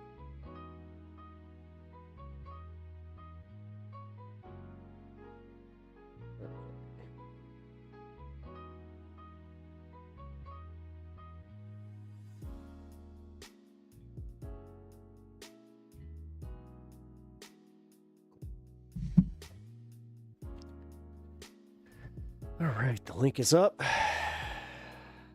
What do you guys think? Some politics? Should probably do some politics. Even though the first hour was technically politics, it was just like a more discussion of some real life happenings that I needed to address, because honestly, it was really kind of jarring. I gotta say. So as you all know, there are different factions of MAGA media, right-wing media. And they vary a little bit. So you have the like total fucking simps, like the Charlie Kirks and the Benny Johnsons and the the Ben Shapiros. They're extra pathetic. They're like part of the Republican Party machinery, right? Like Ben Shapiro was invited to the fucking inauguration. So you have those people. Then you have the ones who are a little more on the periphery, the Alex Jones types. He was like originally a conspiracy theorist, but fundamentally he's a Trump dick rider, and he can't really break free from that. But then you also have the Brosphere podcasters, the Tim Dillons, the fucking Joe Rogans, and they're still clinging on for dear life to this Trump thing, and maybe they'll make some mild criticisms from time to time, but they're still more against the left than they are against Trump and Republicans. But then now there's this new emerging other group, which was a lane that was opened up by Nick Fuentes. Now, Nick Fuentes, makes no bones about it. He's a fucking Nazi. I remember when he debated Alex Jones as to whether or not Hitler was based, and in that he said, yes, I admire Adolf Hitler. Okay, so we know what you are. Like, let's not play hide the ball here. Let's be direct. Let's be upfront. And to his credit, he doesn't really play hide the ball. He's like, yeah, I'm a Nazi. Okay. So you have that guy, and he sort of opened up a lane where he actually crusades against Trump on a daily basis and is against Trump. But he's against Trump from a right-wing perspective, and he says, well, he's not right-wing enough. He's not fascist enough. He's not extreme enough. He's not doing all these things I want him to do. That's insane. But because that lane is now it's literally insane. Opened up, you do have some other right-wing pundits who are not as connected to the party, the Republican Party, who are beginning to flirt with the idea of, okay, maybe that's my lane. Maybe I'll go that way. Maybe I can be a right-winger, but also shit on Trump all the time. Well, here's Candace Owens, and Candace Owens might be dipping her toe in those waters, so she's going to talk about Trump and Jeffrey Epstein, and this is what she has to say. On Thursday, Trump begrudgingly ordered Pam Bondi to move I have a feeling a judge to unseal the grand jury testimonies related to the Epstein case. Now, I want to be clear, absolutely nothing is going to come of that, and I'll explain why. But the point here is that MAGA revolted against Trump, and we won. But the question lingers, why? Why has it come to this, right? Like, I love that she's being sued. Me too. What are we doing here? What is Trump hiding? Why is he going Although we will see what happens with it. Down like this over Jeffrey Epstein? Trump is playing games. He is. I'm sorry. He is flat out. Because the thing is, in a Delaware court, even somebody like Macron or whatever I forgot her first name, Mrs. Macron. Hold on, I gotta fix my glasses. Got a piece of hair that's stuck. But yeah, they were saying that her case isn't like completely open shut, like she has to prove actual malice. Playing games right now. In fact, he's doing that. Which apparently Candace tried to put it out there that she wanted to like interview her, so that might be hard to prove. That we always felt the press was doing to Trump supporters, thinking that we're stupid. Going, okay, they don't know much about how the law works. Candace with the stupid signature facade there. She looks like she belongs on a Lifetime. So if I just say I'm going to unseal something... Defamation is not easy to prove. No, it's not. Then it looks like I'm acting. No, that's why Ethan actually does have an uphill battle. Like, for every fucking guy, like, legal mindset that's going out there just being like, Denims is cooked. Casey Tron better count her days. Yeah. And, like, all right, let's have a fun theoretical here. If the judge does rule against Ethan, sorry, I have this backwards. If the judge were to side with Ethan, is what I meant to say, and then Denims did get in trouble, fine. The other side of that, though, is if they do not get, like, if it doesn't go at all the way that Legal Mindset was saying, at what fucking point are people going to wake up to the fact that this guy knows diddly, or to quote my friend Kyle here, well, not my friend, but other content creator Kyle Kulitsky, Dickie McGeezax. And then I'm going to call everybody who doesn't agree with that a troublemaker. He knows exactly what he's doing. What is the connection between Jeffrey Epstein and Donald? There's an idiot on my Facebook saying that she's going to sue me for defamation for calling her a Nazi. Trump. Because clearly there is something here that gives him pause. Okay, so there's one. I got another one for you. Here's the other thing she said. Trump arranged a party at Mar-a-Lago for those young women that were involved in the Calendar Girl Why does she look? There's something off about her. Like she looks. competition. There's something different. And George Horini claims that Epstein was the only other guest that he was told to invite to that event. All right, so here's her eyes getting like more like farther apart. why this is a little different than the other. Oh my God, I think it is. Like seeing her from like this far away. I think that's exactly what's happening. She's actually bringing up She's starting to look like the SpongeBob meme. specific examples of dirt on Trump with Epstein. Yes, he had a party at Mar-a-Lago, and it was only him and Epstein and a bunch of young girls. Yeah, that's None of the other yeah, right party. Tim Dillon didn't talk about that. Tim Dillon didn't talk about Trump being best friends with Epstein for over a decade. They didn't talk about the allegations of Trump's modeling agency being a human trafficking ring front. They didn't talk about that. It's always like, oh gosh, maybe something's going on. Let's stop the conversation here and not actually look at the evidence that's already there. So at least she's bringing up some shit. It could very much be the case, in the way that Trump's describing, like people who got caught up in this, whatever it is, that people who were not aware of exactly what Jeffrey Epstein's purpose was, maybe he approaches them, he approaches Trump, he approaches people that have a business that he could hide a trafficking sort of organization in. Trump would be that kind of a person, right? You've got young women, you've got pageantry, okay? And he says, I'll give you cash, or I'll introduce you to somebody that will give you cash, inject cash, because he wants access to younger women. That's a thread here that I think would make sense, because Trump is just not clear. And sometimes even when he's presenting arguments against it, where he's saying like, oh, well, I kicked him out of Mar-a-Lago, he's making it seem like he kicked him out of Mar-a-Lago because he was inappropriate. In reality, it was like a real estate deal gone wrong. Yeah. She's already gone more than most of the MAGA pundits. Wow, that's actually more info than like MSNBC's giving about that whole like him getting kicked out of Mar-a-Lago, gotta say. Because she's willing to bring up some specific examples of dirt on Trump and Epstein. Here's what I'll say, though. I am fucking done with these people unless and until they come out and just tell the truth.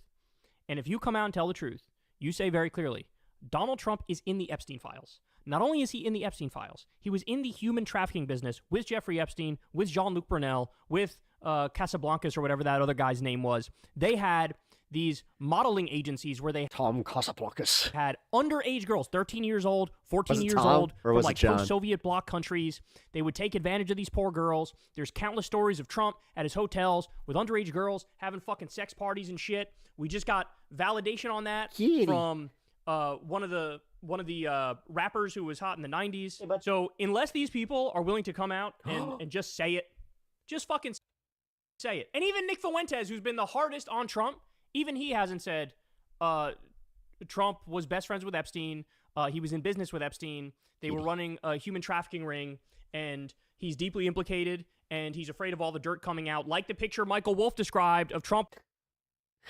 Your cat just sprayed your stuff with a fucking stain on his pants with girls of an uncertain age, right?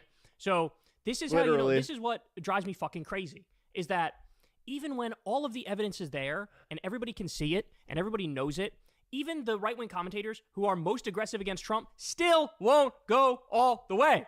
They still won't go all the way. They still won't just say it. Meanwhile, look at it. Look at how they talk about it when it's like Bill Clinton and Jeffrey Epstein. Look at how clear they are. Look at how concise they are. Look at how straightforward they are. Look at those people. Yeah, he's a fucking rapist, and he's on the Epstein list, and he's a criminal, and he should be in jail. With Trump, it's never that direct, is it?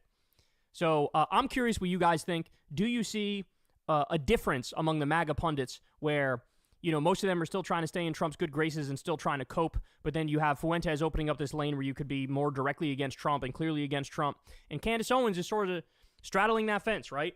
She could go either way. She can go more the Fuentes route and be more anti-Trump, or she could be like the rest of the right-wing commentators and still fucking humiliate herself and go in the other direction. By the way, I should also point out, as we're doing this segment, I just learned that... Elite Modeling Agency was the one that was big in Chicago, and then you find out that that was one of the ones. Candace is getting sued by Brigitte Macron, which is, of course, the wife of Emmanuel Macron, the president of France. And the reason is because she's been on this crusade, Candace has, basically accusing Brigitte Macron of being a man. Among other things, right? And so, I mean, it's kind of crazy. Like, I can't think of anything comparable to this where somebody gets sued for spreading that kind of defamation. I mean, there's all sorts of... No, that's part of the problem. Defamatory stuff said about Michelle Obama all the time, but I don't think she's ever sued over it. But the thing is, every time, for some reason, you have, like, they'll play this game, And they understand that they will not get the ruling, but they will weaponize that same court against us to just be like, oh, I'm going to sue you for defamation. It's like, good luck. Same court, bitch. But Macron was like, fuck. We need to start playing that game. I'm suing this bitch. And so that'll be interesting to see what happens there, because I'm sure everything Candace has said on that is total bullshit. But, because you have to prove it costs you financially. Yeah. MAGA and actual malice. is still struggling, man. They are still struggling with this whole Trump and Epstein thing. And they keep getting closer. They get closer to the truth, but then they never go all the way. And that's what your job is, and that's what my job is to keep reminding everybody every day, day in, day out, what the full fucking truth is. Not this half-measure bullshit. Not the, maybe something's going on. So watch Pep Talks every, pretty much every day. No, the whole truth. Hey, y'all, Except for Saturday and Sunday.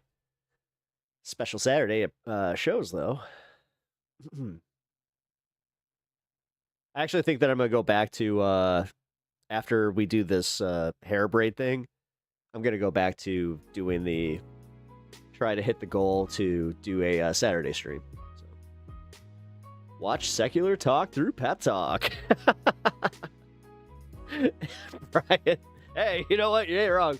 But no, I will also link the video. It's something that I try to be good about. Not always perfect, but I try. Love some Kyle Kalinske. But I'll be damned if I'm the only one doing this, so. That's part of the problem. Pep Talks add a little spice, a little seasoning. Yeah. All right. Well, I know what we're talking about next. Hold on. I want to smoke for this one. Get my voice ready. Oh, by the way, guys, did you see my new short that came out today? Here. I'm pretty proud of it. It was pretty funny.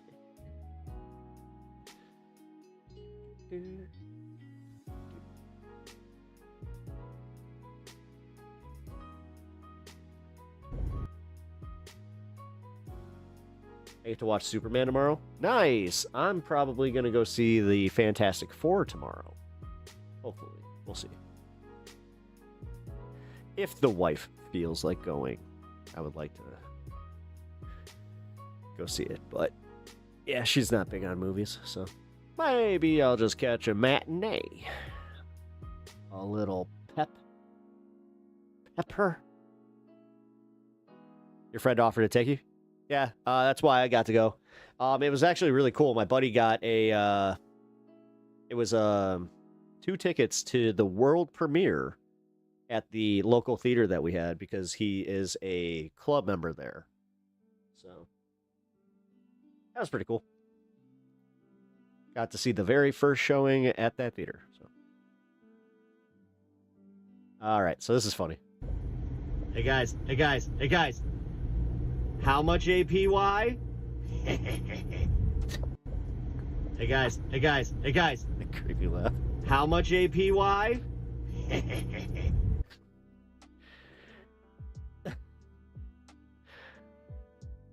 Yeah, right. It's funny. I was talking to my wife. My wife, she saw the same sign. And I was just like, hey. And she was just like, so even if they offered you a better APY, what's APY? I don't know what that really is. That one was pretty funny. Thank you. Appreciate that. Annual package yield, or package yield. Percentage yield, as I said. Okay, no, thank you for that. So annual percentage yield, cool. Actual population yodeling. I like that one a little bit better. Gotta be honest. So no, it was funny because my wife just said, she's like, yeah. So even if they offered you a better one, you would just be like, no, I want 420. Like, you know what? I probably would. I'm an idiot. Just so I could go around telling people, it's like, guys, guess what my APY is? Going FedEx now. I want my interest to compound as often as I smoke. That'd be...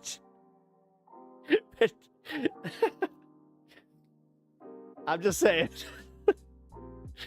It's so unfortunate that, like, she's not necessarily wrong. It's like, no, I probably... I mean, especially if it was right there, and then they're like, we could do better. It's like, no. No need. Is it like would it be 4.19 or 4.21? Because if that's the case, leave it. Well, wait. 19. No, it would be 19, because that would be the better one. You know, because I can math up and down. Instead of compounding yearly, it's compounding totally. Hey. Per toke? Oh, per toke interest rate? Oh, man. I'd be like paying... Okay, so like if it goes lower per toke, I'd be paying like 0. Fuck yeah. I think we need to adopt this system. Whoever just said that, you're a genius. Problem is, we need to get on this. So, hear me out. Exactly, so hear me out.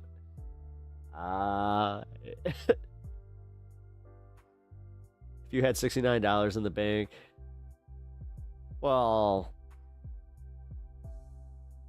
actually, you know, before I got stun locked on this, I was actually going to say, I think that I'm going to go back to...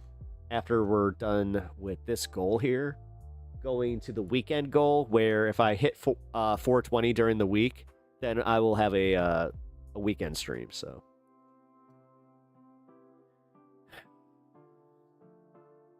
kind of miss doing that. So it's $8 short. Yeah.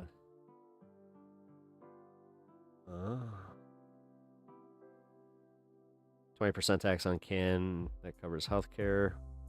Also classify can as a medicine, therefore can be prescribed. I mean, I have that. I technically already have that because I am a med patient. I am actually. I think I've talked about it though. I think I talked about my ocular headaches where I have to be like really... Oh, where the insurance pays. Yeah, they do not. Medical isn't taxed? No, it's taxed. It's taxed at a much lower rate, though. Much lower. Like, it makes my, it's a significant discount, so. But also, yeah, no, like, legitimately. When I got diagnosed with ocular headaches, I saw that, or ocular migraines, I saw that that was one of the conditions there. I was just like, let's go! Immediately, I took that diagnosis and I was just like, weed is, it is. No, it really is. It's insane. Like, I got a quantity where I was just like, how much? Let's see. OZ. It was $100. $100. Quality is worse than ever too. Well, maybe for you. Speak for yourself. We got some. I got stuff that will literally melt your face.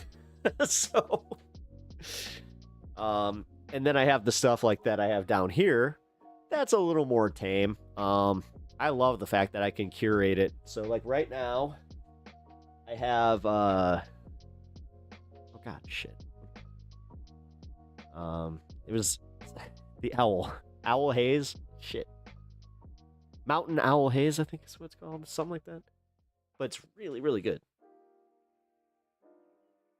90s was bad. Yeah, it was. Commercial grows can't produce what home grows can do if they know their stuff. I mean, yeah. I mean, I would say that there's like time, like I've done the taste test. You can't tell the difference between mine. I've also, like, last year, I had one yield that was really good, and then I had 2 that were mid. Because, yeah, I think I left them in. I think I left one in a little too long, so it went more Sebe Day. And then the other one, I think I took out too early. Because it just didn't have, like, the trichome levels that I thought it would. Agree to disagree. No, I mean, it's also different because of the way that they like cultivate here, and also like every state's different. So like I know that in Colorado, California, and Illinois, we have a percentage, like we can go to a percentage that most states can't. So like the the medical that is in like or medicinal that's in Florida, nowhere near what the rest of the country's at. I can tell you that right now. Also, they have the THCA, I think is what it's called. But yeah, where ours has that in it, but then it has a second counter where it's like, yeah, that's what you have in 10. Yeah, and you guys can't have over a certain percentage. What's this? What is your percentage cap?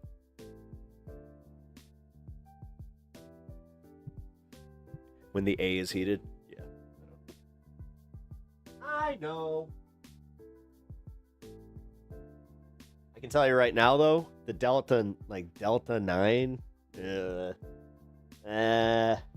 get headaches from that. Like, I straight up. Somebody busted a J out of that, and I was just like, oh, I got such a bad headache. And he's like, oh, sorry, man. Like, that was some Delta 9. I'm like, or no. Oh, Delta 8. My bad.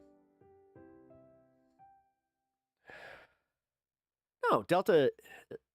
Is that regular? No, it's not. There's something different about it. I don't know.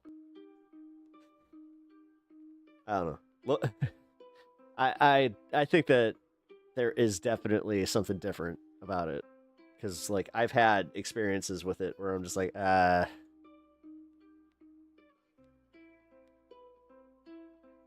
don't know, though. Because is it lower? Like, I thought it was lower quality, or, yeah. It's like quality, quantity. Again, that's the part of dyslexic, or, like, having dyslexia that I hate, is when it just, like, my dudes, trichomes would blow your mind. Well, again, I've had stuff that is, like, awesome, and it's, like, powdery. I love like, the powdery, like, White Widow. It's like one of my favorites. And I've done that once where I successfully did it. But there's also the problem where too sticky, you know? Like every time I hear the sticky, icky kind of thing, I'm just like,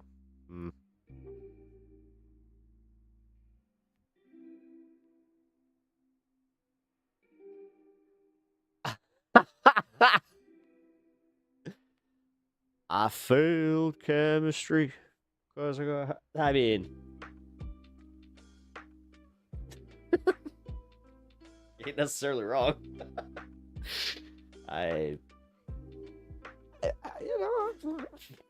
failed some classes. I wasn't exactly the best student. Say that much.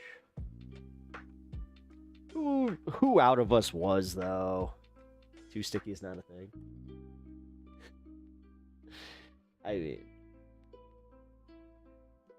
when you actually, this might not be a thing that you have to deal with, or it might be, because I don't know your gaming habits, but one of this sounds stupid, but one of the problems that I have is after packing something, and then I'll have like the sticky, you know, like a little bit of the sticky.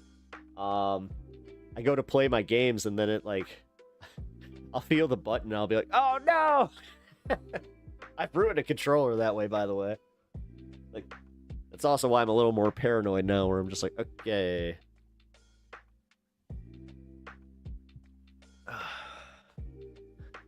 Righty. 2 hours in. Let's see. What are we going to get to? Censorship going on in gaming, right? Yep. Up. That's later. Yep. Here we go. This is probably a good segue. Yes, it is. Yes, it is, Sagar. It's a totally good segue. My segue is I'm going to step off cam, do the thing that we all know that we are all going to be doing, so join in. And yeah, then let's get to the let's start the second hour off strong. We're going to talk about fallout from the week.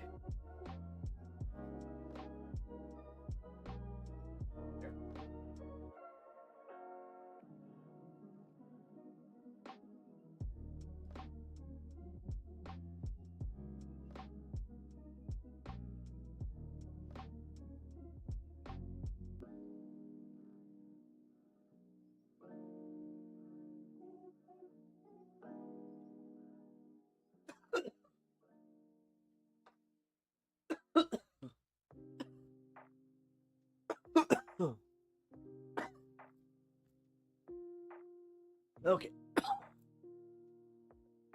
What are we doing again? I forgot. Oh.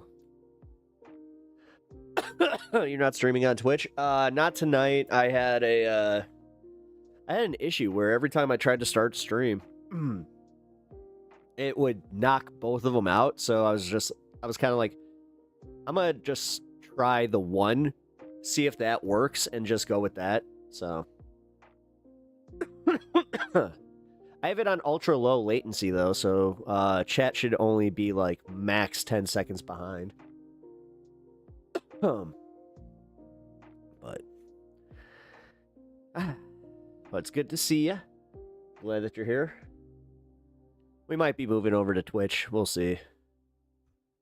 It depends if I feel up for covering that Mehdi Hassan thing, because I'll be honest, there's a big part of me that's just like, I don't want to even contribute to Jubilee.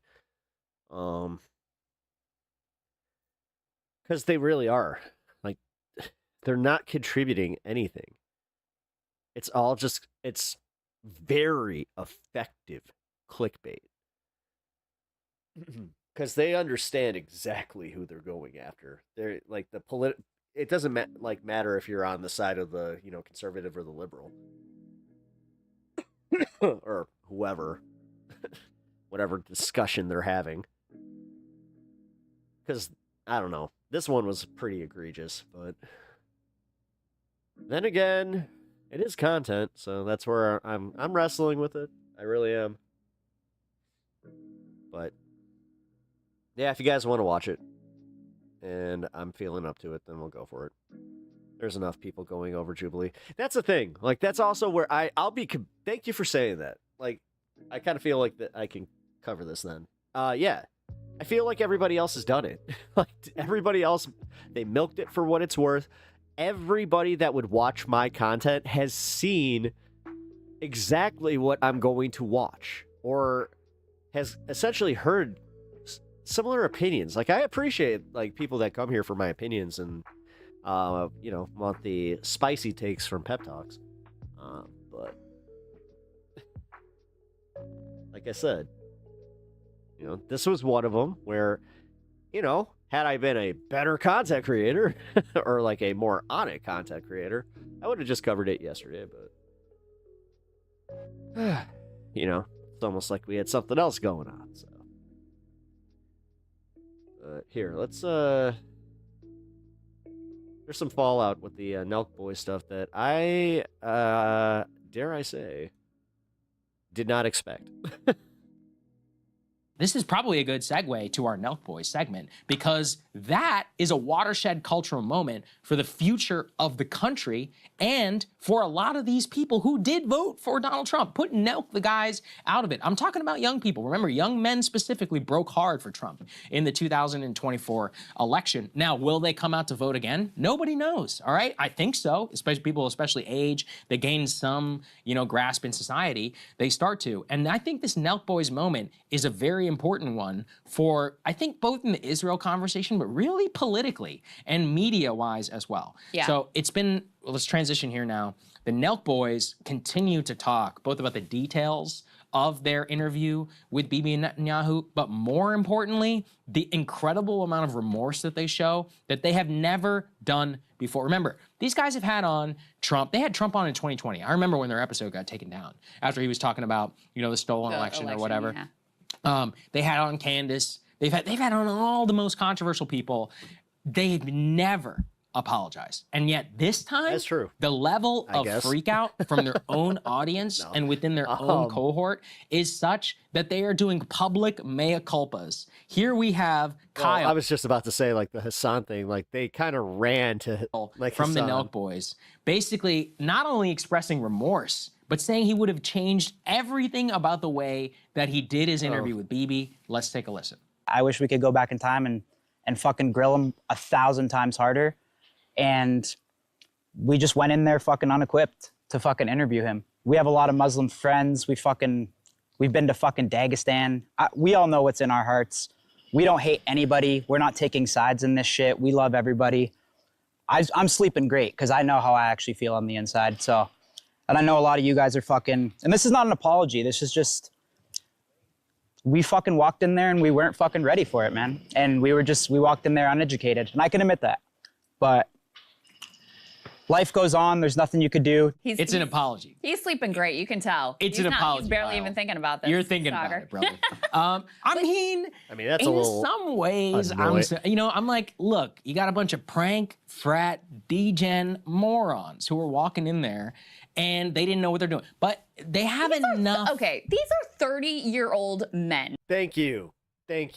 I'm kind of getting tired of this too, like, because this plays into something that I have covered on my show before, where I don't like how we do this thing where we treat 30-year-olds as teenagers, like just because I have this in my own life. Just because we look a little bit younger doesn't mean that you can constantly just treat us like we're not fucking adults. Do you know how many times that happens? Yeah. Okay, this is the other thing is the bro, we got the clout, we got the views, we dumb. Thanks, guys. Infantilizing, even the Nelk maybe boys, you're right. I know that's how they Infantilizing, thank you. that's their name or whatever. Yeah. But you're a grown Stop infantilizing men, yes. ass man. Yes. And yes, because this plays into I'm just a silly little boy. I don't know better. People warned you. And then they use that shit to fucking creep on women with it, where it's just you knew going in. That's fair. Or they go into a relationship with mommy syndrome. And you didn't do a day of research? You didn't do 5 minutes of research into, here's what he's going to say, and here's actually what all the organizations say about whether or not they're starving Palestinians. Oh, look, here's a picture of a dead baby who's been starved to death and is clearly amazing. You couldn't be bothered to do that? And the part where he's, I've been to Dagestan. It's and then he's like, well, we don't take anybody's side. Still just in the, we'll just let people speak their truth. I think it's important because this is the logical conclusion of the idea. Wait, she's pregnant? That you just platform anyone, and this is not against platforming people. I don't think so. But that you just have anyone on and just let them spin some bullshit. Yeah, that's and let them use your platform for their own ends. And the heartening part about it is that their audience was not having it. That is. Wait, is she? Actually heartening. But it still displays that this approach is completely morally bankrupt. And I don't care that you're going to have, quote unquote, the other side on. You had the biggest monster on the planet on your podcast and asked him about Burger King and McDonald's. No, that was the only time that they pushed back, Crystal. Right. It was on Burger King. It was on Burger King. Yeah. Exactly. I mean, it's just unbelievable. And you know what? You're right. At the end of the day, Kyle, Steiny, you guys are 30 years old. You've built business. Now that you mention it. You're multimillionaires. You're right. I shouldn't excuse their idiot, because they were also self-aware enough where, if you remember, because you watched the whole thing in the beginning, they're like, no. We're so not qualified to do this, bro. We shouldn't even be doing this. I can't believe it. You're right. And you're well, if you have the self-awareness to be saying something like that, then maybe you shouldn't be saying it. And in fact, the details coming out of this make them look so bad. Here they are admitting that they got a script from the Israeli government when they walked into the room. Let's take a listen. So we walked in, and there was just like 20 people in suits there. Yeah. The setup was already there. Both flags, we couldn't touch anything or move anything. And they don't give you any restrictions like don't ask this. I'll be honest, they gave us a paper with questions to ask. But they also said they kind of, they gave us a script to ask, but we didn't really follow it. Yeah. We tried our very best to ask some questions, but I think personally I like the questions you ask. So we tried our best, but we had a script. Now, look, I will defend them in a certain respect. I was about to say, how much are you going to defend them, Mr. Smiley McSmilepants? I have interviewed Trump on multiple occasions where the White House will hand me, it's ridiculous. It literally looks like it's from Microsoft Paint, and it'll be like Trump accomplishments, and it's like a single space document of all of his stuff. You're just like, oh, thank you, and you just put it off or whatever to the side. But I was prepared. I had a list of questions that I actually wanted to ask, and it's like, brother, I don't think you had a list of questions that you wanted to ask, and that's the problem. Where are you on the Epstein list? Because I don't know, I wouldn't glaze yourself that much there, Sagar. It's not like he was like, yeah, they gave us a script, we threw that in the trash. Right. He's like, well, we didn't totally we didn't follow the script. Yeah, and that also gets to the preconditions, right? So I don't think we're gonna find out here because she's got that very. I don't know. If this was a sitcom, she is literally in sitcom camera view where it's like, if you want to keep it like secret.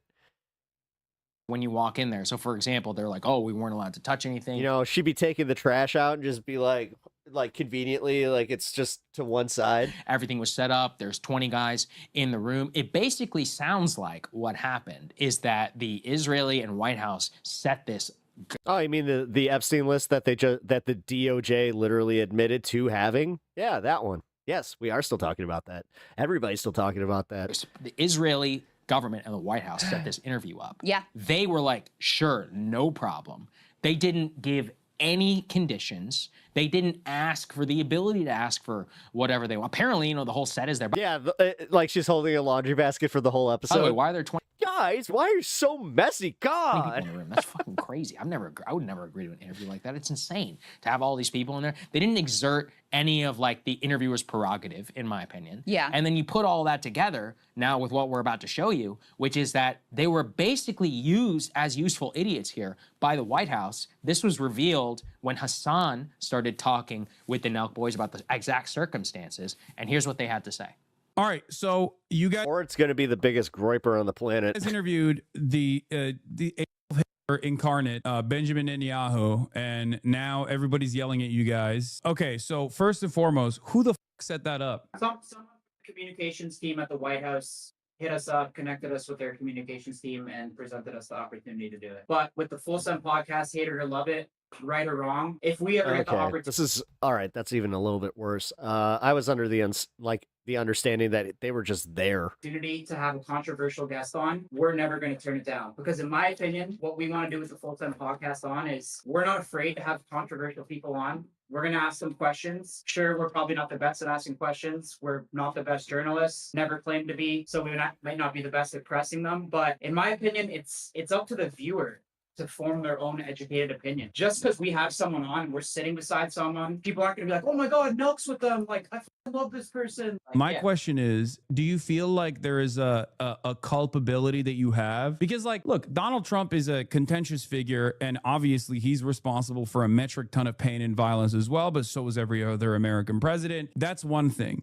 But Benjamin Netanyahu is unique in the sense that he's also a foreign leader, because he's getting something out of this, right? He's getting something out of this where he gets to, I guess, try and humanize himself. That's the thing, Hassan, is we'll have anyone on. Next episode, we're going to have someone on with the complete opposite ideology. We're talking to a few different people, and we want to choose the right person to kind of represent the opposite side. Okay, but Benjamin Netanyahu isn't just a podcaster, you know what I mean? He's literally the prime minister that is a war criminal by the International Criminal Court. He's literally branded as a war criminal. I think if you watch it though too, I think yes. I think me and Steiny could have pressed him a little bit harder, but we did ask him, what is your response to when people say you're starving children in Gaza?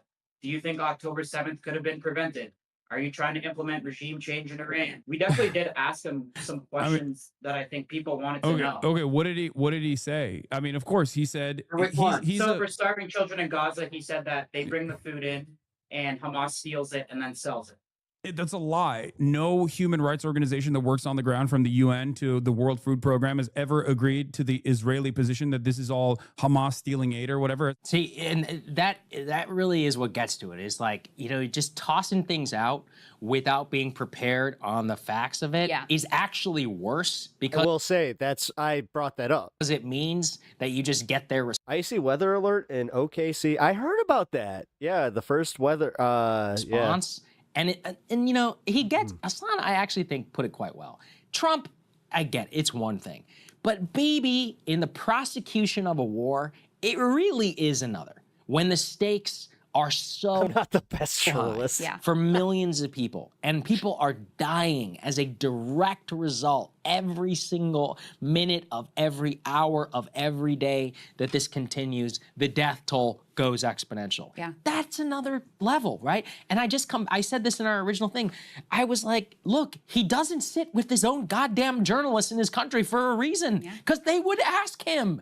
He only agrees to interview with the fucking Milk Boys and Brett Baer, who are all gonna glaze him about Iran. They don't even ask him anything substantive. But to the Fox point, sit down with Trey Yingst, my brother. Go sit down with Trey in your own damn country and see how that goes for you. It's not going to go well, for anybody, even who has a, quote, neutral stance or whatever, who's prepared with information. And that's the part that just gets me so hard with this Nelk thing. They said something. They say something else interesting there, which I think is very illustrative of their mindset. They're like, we'll have on any controversial figure. They see him as in the same lane as Candace Owens, or Nick Fuentes or whatever. They see him in that same bucket. I don't think so. I don't think that she is. Okay.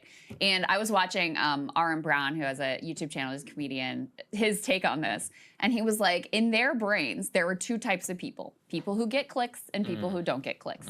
And Netanyahu, in their view, was like, oh, this is someone who, it's like the ultimate example of content brain. Sure. And it's like, I think either Adam Friedland or Hassan Piker said this to them too. They're like, not everything is content. Yeah. Not everything is just about generating clicks and getting eyeballs and stoking some sort of a controversy so you're the center of attention. Some things actually matter. This man is doing a genocide right now in real time with the support of our government, and you are not equipped at all. You acknowledge you are not equipped at I mean, I don't want to give these guys credit. We saw that one.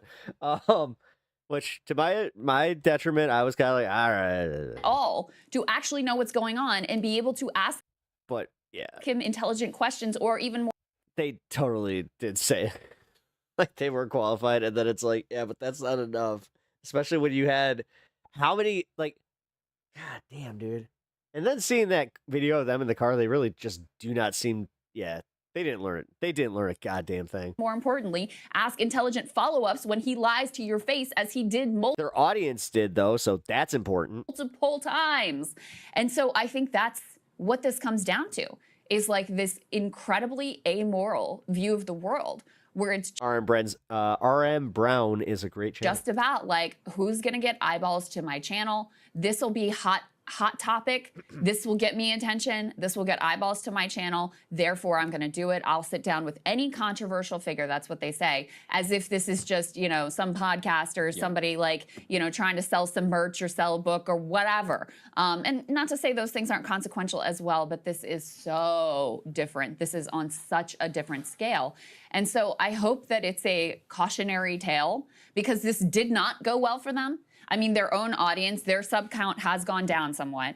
Their own audience completely revolted against them. I haven't seen anyone come out and say, I don't even see the Israeli, no, they're humiliated oh, this was great and you guys They did a great compared job. him to Adolf Hitler afterwards. In what world did that go well for you? Right. Whoa. Exactly, in their post interview spin, they're like, somebody wrote in and was like, yeah, you just interviewed modern day Adolf Hitler. And he's like, yeah, you kind of got a point there. So it's just, no one is defending this. Let this be a cautionary tale of if you're going to play in these waters, number one, you could bring someone in You could have as a condition for the interview, I need to have whoever it is that you trust, that you think is insightful on this, to ask them real questions. You know, I'm going to have this person in the room I'll do it, but we're going to have this person in the room too. Or just don't do it. That would have been infinitely superior to this absolute mess for yourselves and for the world. I think it was a good turning point, though, in the culture of the internet. I think it could be too. Let's put this final one up here. This is from Mike Sternovich. I actually thought it was very insightful. And what he says is the Nelk boys, who are widely popular with Zoomers, far more than any political or MAGA influencer, had on. Oh my God. Can we call this out, though? They're 30 years old and they're acting like they are teenagers to teenagers. That's fucking gross. Netanyahu and their audience is furious. Netanyahu is deeply hated. We are talking 90-10 hated, more so than even I realize. He actually followed it up with, if you spend time on Twitter, you would think it's like 60-40. And he's like, no, guys, it's 90-10. And in fact, if you look at the like-dislike ratio on the video, I mean, look, to be fair, these can be brigaded and all that, but it's like somewhat, you know, indicative. I dug deep into that comment section. I did not see a single positive comment. Here's not one. 33,000 likes, upvotes, 168,000 down. I mean, that's insane, you know. And now, again, you can be brigaded from outside and all of that, but that's it speaks to the point where there's not a single defense. In fact, every single person in their cohort either is ignoring it or condemning it, right? Yeah. And that is really like very, very indicative to me. I also think it's a bat signal broadly to everybody on this issue where, like you said, it's not just content. It's really not even... Teach them about Palestine. I hesitate to say ditch neutrality, but it's about confrontation. And it's really about holding facts, like holding people accountable for facts. And really, if you're going to agree to it, to actually get into the nitty-gritty and not allow some eliding lies. Yeah. And that really was like the biggest problem with the whole thing. And this is what pisses me off too, is because you and I have done many confrontational interviews. Neither of us likes doing it. I hate doing it. It's not fun. Right. You have to prepare a lot.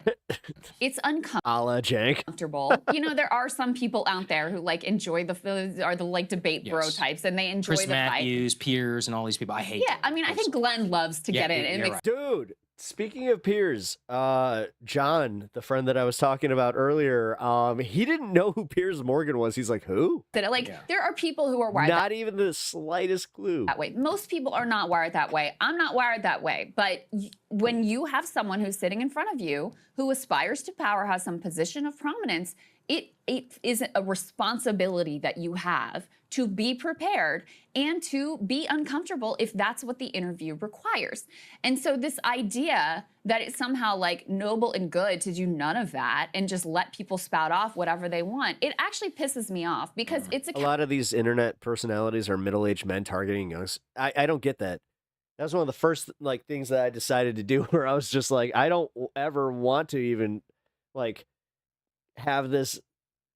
Like, it's not age restricted, but it is like, no, it would never be like geared towards kids. Like, cowards and a lazy way out. Yeah, it's not fun to have to do those things. I get it. But that is actually, if you want to play. The only way I could even like think about that is if I was doing like a Bob Ross type like art teaching channel. In these ponds, if you want to swim in these waters. But even that, I would probably like, because there's different monetization things, and it's also like. That is if you make one single mistake, then it's like they don't just come after you. They could actually like, I think that they can sue you for it. It's actually what is required, and you don't have to be an asshole about it. It Plenty of gamer. What is up with that, man? To be personal, Right. but you need to come equipped with facts and replies, and think about okay, here's what they're going to say, and here's how I'm going to follow up. You have to game all of that out in advance, and be willing to sit in that discomfort and just do it anyway. So how? That's another one. How? And that's why the Nelk guys would be better off not doing it. Oh, and they of would have course. been better Yeah. off passing. And by the way, the fact that the Israelis would only agree to Nelk and not to anybody else, I mean, it tells you something, right? yeah. It really does. Like, honestly, I'm being serious. This will sound crazy to say. Even like, I guess gamer streamers are more incidental sometimes. Yeah, but like Ludwig was like that, and then all of a sudden he had his hard turn. Like you could probably argue that Ludwig was kind of geared towards like teens and fucking, adolescent kids. A pro-Zionist And then all of a sudden, he's like doing drinking streams and shit like that, and then just going out and overtly saying like, "I don't give a fuck anymore." Political person might have actually done a better job because they are going to be equipped with or they're going to know what to tee him up on. And they're going to actually get him on the record. It was wild to see the happy brand mic on BB's mic. For various things. Instead of generic stuff like, what's up with all these people starving in Gaza? Or what did he say? He's asked, like, why does everybody hate you? That's a stupid fucking question. And he didn't even ask, like, why are people starving? He said, why do people say? Yeah, that's right. Yeah, like, exactly. Right. And then BB could just, they're lying. And we love the Palestinians and we're trying to get them aid and Hamas is stealing it. It's just like. Ugh. Yeah, that was gross. Let's see. Oh, okay. This is hilarious. All right. Bring in orange tater tot. Tater tot one incoming.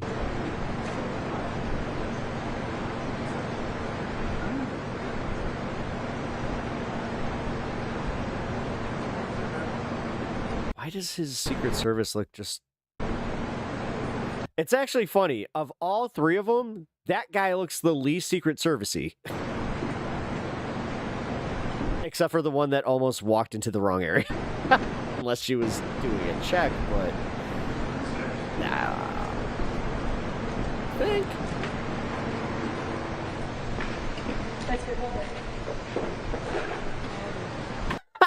What the fuck? This is kind of funny to watch. He's such a... Wow, this is a lot. Yeah, this reminds me of the movie Die Hard. You ever seen Die Hard? Kind of unfinished building and all that.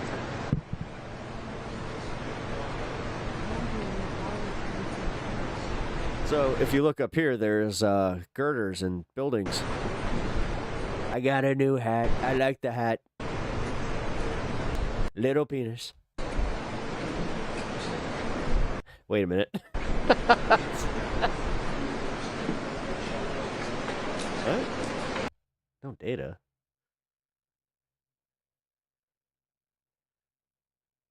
What?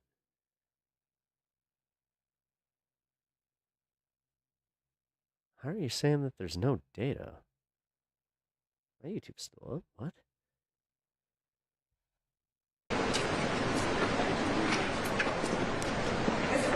Okay, so here we go.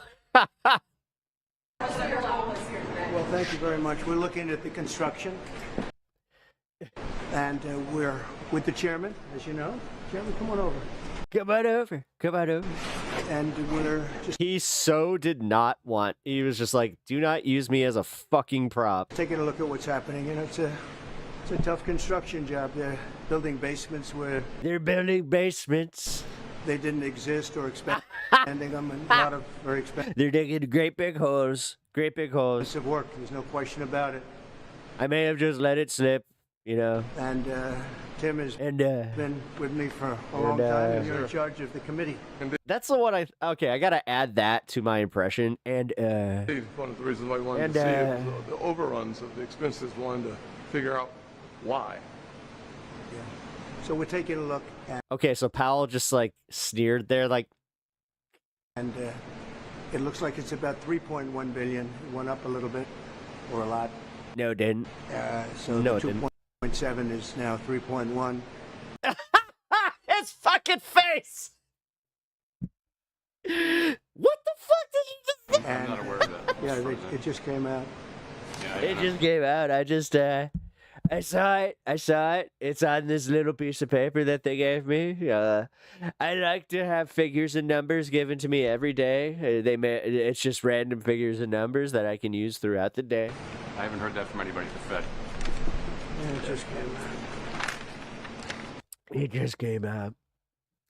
Here. Our notes had it about 3.1 as well. 3.1, 3.2. 3.1, 3.2. This came from us? I don't know who does that. I don't know who does that. You're including the Martin renovation. You just added our entire capital. Yeah, you just added in a third building. Is what that is. That's a third building. Well, no, the but Martin building. it's a building that's being built. No, it was built 5 years ago. It was built 5 years ago. We finished Martin 5 years ago. It's part of the overall work. But it's So not new. It's not new. So we're going to take a look. We're going to see what's happening, and it's got a long way. Do you expect any more additional cost overruns? Don't expect them. We're ready for them, but we have a little bit of a reserve that we may use, but no, we don't. We expect to be finished in 2027. We're well along, as you can see. Nice to take these off every once in a while when we're not under too much danger. So, any questions? I hope a fucking hammer just... Mr. President, does the issue give you any... As a real estate Oh, was I supposed to say something? Oops. developer, what would you do with a project manager who would be over... Could you imagine the noise that would come out of him? Just everything aside, just... Ah! budget? Generally speaking, what would I do? It would just be a guttural, just... Gah! I'd fire him. Do you think this issue, Mr. President, gives you cause to do that? Well, It would look like something out of fucking Looney Tunes. I'm here just really with the chairman. He's showing us around, showing us the work. And so I don't want to Man, our cartoon president, be personal. I Carl OSHA. just would like to see it get finished. And in many ways, it's too bad it started. But it did start. And it's been under construction for a long time. It did start. It's going to be a real long time because it looks like it's got a long way to go. Yes, sir. So, Mr. President, are there things the chairman can say to you today that would make you back off some of the earlier... Meanwhile, fucking China, you know, is building bridges and entire cities in the matter of 6 months. well, I'd love him to lower interest rates. But other than that, what can I tell you? The country is doing really well. I just briefed the chairman on the deal we made with Japan. Japan is putting up $550 billion in order to lower their tariffs a little bit. That way they have a little bit lower tariff. And they also opened their country to free trade, which nobody thought was even a possibility. And we get a zero tariff in the free trade. We don't pay tariffs, and they're going to pay 15% on everything they send into our country. So it's great. But they put It's Japan. up as... What?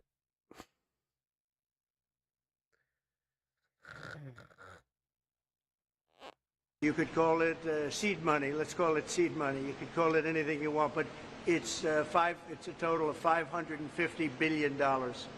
So nobody thought any of that was possible, and it's wonderful. And we're doing pretty well with the European Union, likewise, and we have some others. They're all really big, and our country's going to make a lot of money. We would be helped if interest rates would come down, but we're going to see how the board rules on that soon. I'd love to see them come down a lot, but we have a country that's thriving. We had a dead country 1 year ago. Today we have the hottest country anywhere in the world, and we'll get this one finished. Actually, I mean, just factually, it wasn't actually that bad in context. Thank you. And also, that whole lowering the interest rates thing is interesting. That's an interesting prospect there. There's a few things there though, like this whole tariff thing where you've made such a clusterfuck of everything that we don't actually know when we can trust the markets. Like you're destabilized, like the way he destabilized markets literally put people out of business because they can't trust whether or not he's gonna fucking raise the tariffs tomorrow and then they're gonna just have to fucking eat it. Because that's the other thing that he keeps saying. It's like, you guys gotta do something. You guys gotta eat that cost. Don't pass it on to the consumers. Don't pass it on to the consumers.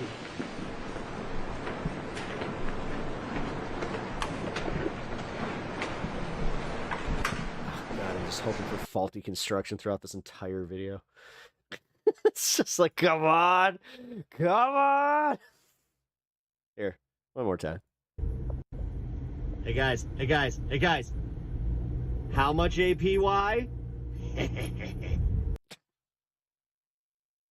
Sorry, I had to. Censorship is out of control. Is it? Is it? Let's see. There is huge censorship going on in gaming right now. I'm sure a lot of you saw Steam a few days back announced that oh, it's with the Wolverine beard. Hundreds of games have been pulled from their catalog because of the efforts of a group known as Collective Shout.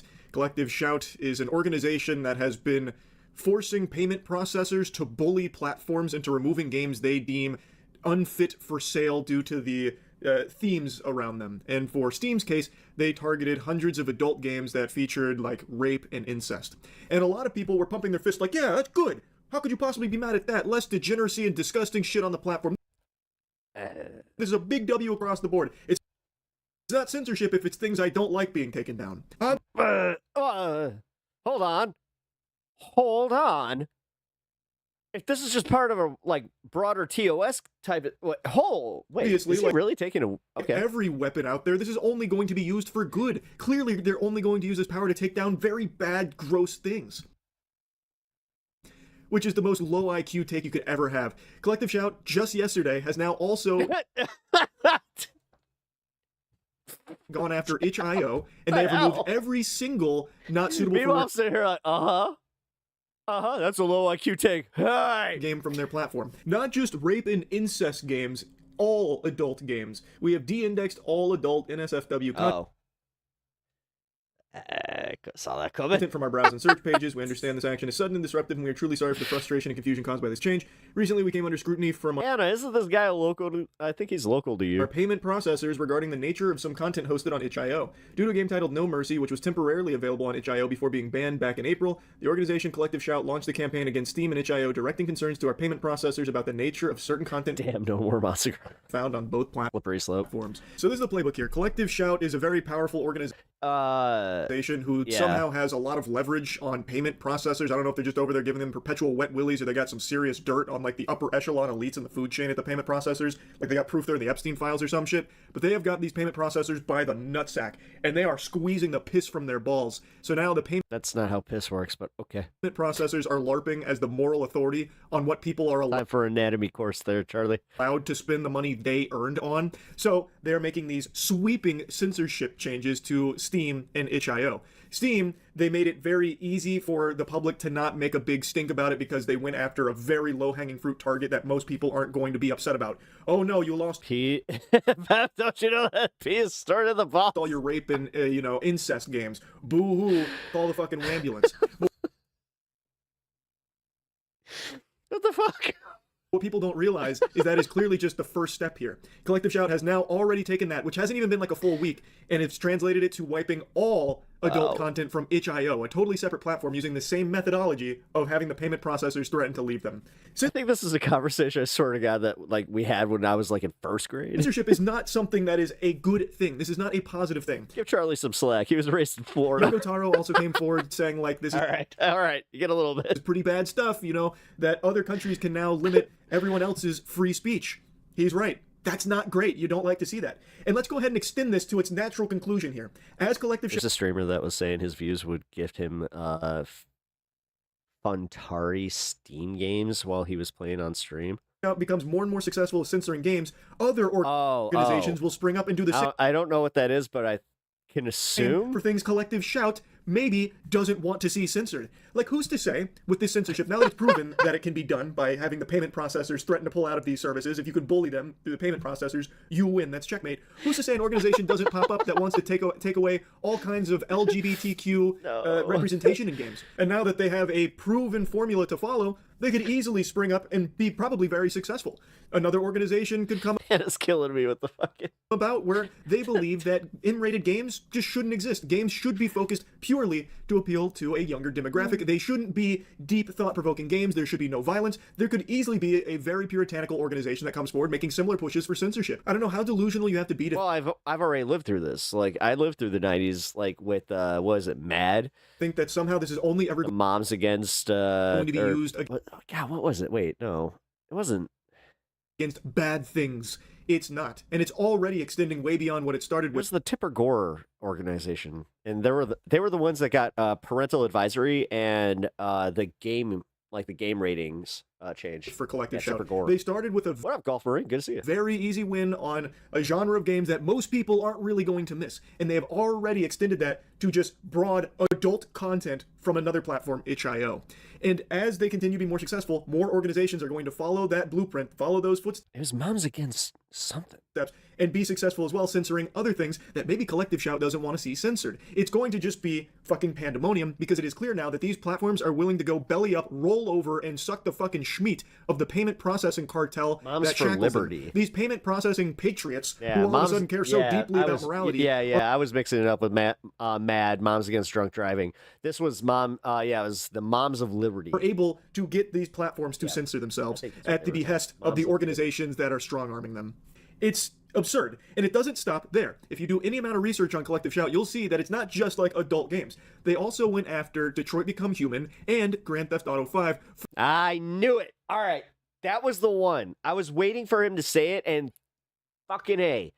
I knew. All right, this was for absolutely. All right, this is slippery slope. I hate to say it. God damn it. And outlandish reasons. Like, this is actual horse hockey. And another scary fact. This is horse hockey. Article I was reading on stream, which I'm going to show you clips from so you can see about their previous attempts to go after things like Detroit Become Human and GTA 5. That article that I was reading then got taken down 8 hours after stream because Vice deemed it was a little too controversial, because the article wasn't super favorable to Collective Shout. So Collective Shout not only has pull in censoring games, but it looks like they can even take down some articles that are a little, harsh on how they're going about their mission or what they're trying to do here. In other words, it seems virtually impossible for Steam to host any adult games depicting child abuse. Rather, Collective Shout may be targeting popular video games that depict children in scenarios where they face distress or harm, even if these depictions are intended to encourage concern and care in the player. From there, the organization may be describing these titles as featuring child abuse. In 2018, Collective Shout encouraged its supporters to sign a petition to ban Detroit Become Human for sale in Australia, claiming the game features child abuse and violence against women. The petition focused on an abusive father's violent behavior towards his housekeeper and daughter in the game. This dynamic, core to the character Kara's story arc, is intended to encourage empathy for the abused woman and child. While it's unclear whether Collective Shout is actively targeting Detroit Become Human in 2025, the removal of such a game would be akin to artistic censorship of material, discussing misogynistic abuse against female family members. Targeting the game, in other words, could be considered anti-feminist in intent. That doesn't really make any sense. In 2014, the organization called on Target to remove Grand Theft Auto 5 from store shelves, sharing a petition. Yeah, and then we also got the Walmart brand censored editions of. Oh God! That claims the game encourages players to commit sexual violence and kill women. Collective Shout described GTA as if it were a misogynistic funhouse, stating the game lets players enact their fantasies of committing extreme violence against women, including punching women to the point of unconsciousness, killing them with a bat, gun, or machete, running them down with a car, and setting them on fire as they continue screaming. What world are we living in? What? So that all this is only reserved and acceptable if it's men. Like, if you're killing men with a bat, gun, and machete, running them down with a car and setting them on fire as they scream. These arguments are so weak and flimsy, and I think just downright detrimental to what they claim their mission is. This would basically, like, these two things in conjunction, would make it so, like, most games won't even put women in there. So let's take the first example about, like, how children in, like, distress and harm is something that they would target and try and take down. It's why they went after Detroit Become Human. Let's extend that scope. Things like Limbo, Last of Us, Out of Sight, like these games where there are kids present and they do go through like hardship, that would be removed under their guidelines here. In Detroit Become Human, it's not like they're trying to glorify this type of horrible thing. It is used as a way of showcasing how bad a situation is and getting empathy from the player for what is happening to these characters. And yet, they want to take it down, even though it is used to deliver positive messaging. It's gone so far that the artists will promote their Walmart CD. The player. It's like they don't want any deep themes in their games, and not only that, it's like they don't want women to even be interactable in the games. So also something that would fly under their protocol here would be things like Tomb Raider. Any game where a female is leading it wouldn't really be possible because the women in the game are going to go through distress. Like, Lara Croft goes through a lot worse than what they listed for GTA 5 being a misogynistic funhouse. Lara Croft gets killed in so many different ways, potentially, if you fail certain things. She's constantly being hunted, hurt. It's all, like, pretty much no game with a female character in it could be made if Collective Shout continues to gain this much power. It's a fucking absurd notion here. No, this is God insane. of War, the new God of War, those games couldn't be made because Kratos' son obviously goes through a lot there. That would be a child in a harmful and distressing situation. It would be poo-pooed by Collective Shout. They would banish that shit to the Shadow Realm. Like, their rules on what is and is not acceptable are just unhinged. Again, this would fundamentally, like, scrub women from video games. Like, I don't know why they're not grasping that concept. They call GTA 5 a misogynistic funhouse because you can hurt women in it and that kind of thing, which you can also do to men. But the issue is exclusively because women can also be hurt and killed in GTA 5, just like the men can. It's not like GTA 5 is telling the player, you have to go commit these sexual violent acts against women right now. We need you as the player to score 100 sexual violent crimes against our women in the city. Wait, are they doing that to vinyl? Right now, go out there. That's the... I didn't think about this, but is Walmart doing that to their vinyls? West, go fucking just slap 1,000 women for maximum turbo gamer points. Like, it's pretty fucking crazy. So basically, if you are going to have women in the games, the only way I see that even be possible with Collective Shout's, groundwork they're laying here, the way I understand it, is if every female in the game is immortal, God mode activated, and uninteractable outside of dialogue and cutscenes, but the female character also cannot go through anything distressing or deep, basically has to just be like a completely flat nothing burger of a character, otherwise it could be like too much harm that they faced or something in the game. It just seems completely antithetical to what the mission they claim to have is. Again, with how they have targeted games in the past and what they are currently doing, it feels like most game companies, in order to play ball with these demands, will probably just elect to not have female-facing games, like with a lead female protagonist, and they will probably ensure that the female characters that might appear in the game don't play a big role in it because they never know what Collective Shout might have an issue with. And since these games' budgets are so bloated these days, I don't think they'll be willing to take any kind of chances, any type of risk of their game being just like wiped off of like the biggest fucking gaming platforms like Steam. So they'll probably just elect to play it safe and have any female characters just in the background with a really insignificant role. Because, again, there's no way of knowing what Collective Shout's going to try and spin when it comes to these games and these characters. Like, again, Detroit Become Human.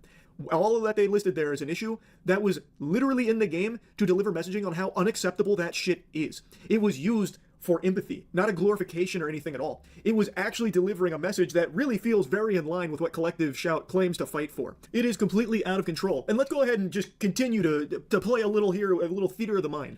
If you can successfully bully payment processors, and it's reported that Collective Shout is doing this by constantly phoning them up with like 1,000 employees or so. I don't know if that's all confirmed or not. But if you can get 1,000 people together and successfully have these payment processors threaten to leave some of the biggest platforms for gaming, think about what kind of power you can control with these payment processors. If you can just have them like puppets on your strings, that is so dangerous. There is no amount of mental gymnastics you can possibly do to conjure up a justification for why a payment processor has a say in what you can spend your money on, what they will permit you to spend your doubloons on. That is a bad direction for the future, which obviously extends far beyond just video games. This is a much bigger topic, a bigger issue than just gaming. If payment processors are now going to step... They're not even gone from Steam, they're just delisted. ...in and basically be like the fucking, lacrosse house party guy who's like, who do you know here? No, you're not allowed in. When you're trying to spend your money I knew this was coming. on a product, we've got a huge problem. Just play with that possibility here for a second. Like, let's say you want to buy a dildo or something, right? You want an adult sex toy. Well, what if the payment processors deem those to be obscene? We will not support any businesses that are selling these adult toys. Consumers shouldn't be able to buy these. Okay, all of a sudden you can't buy those? That's been fucking wiped out. And let's take it to something that's not even sexual. Let's say a katana or something. I mean, he's getting a little hyperbolic here, I gotta say. I want a katana for my room. I really like some of the blades from like One Piece. Really This is all theoretical. nice to have a replica blade.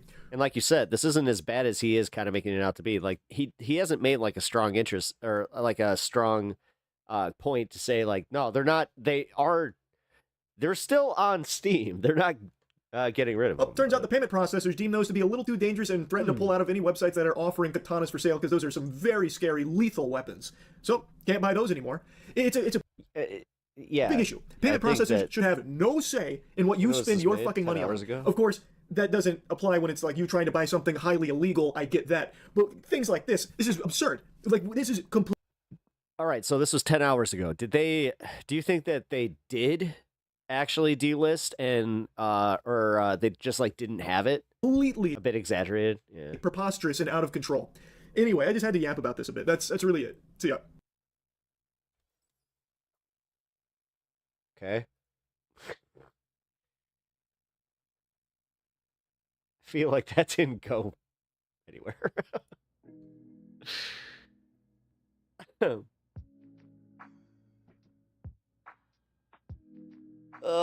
It's everybody's second favorite Charlie on the internet.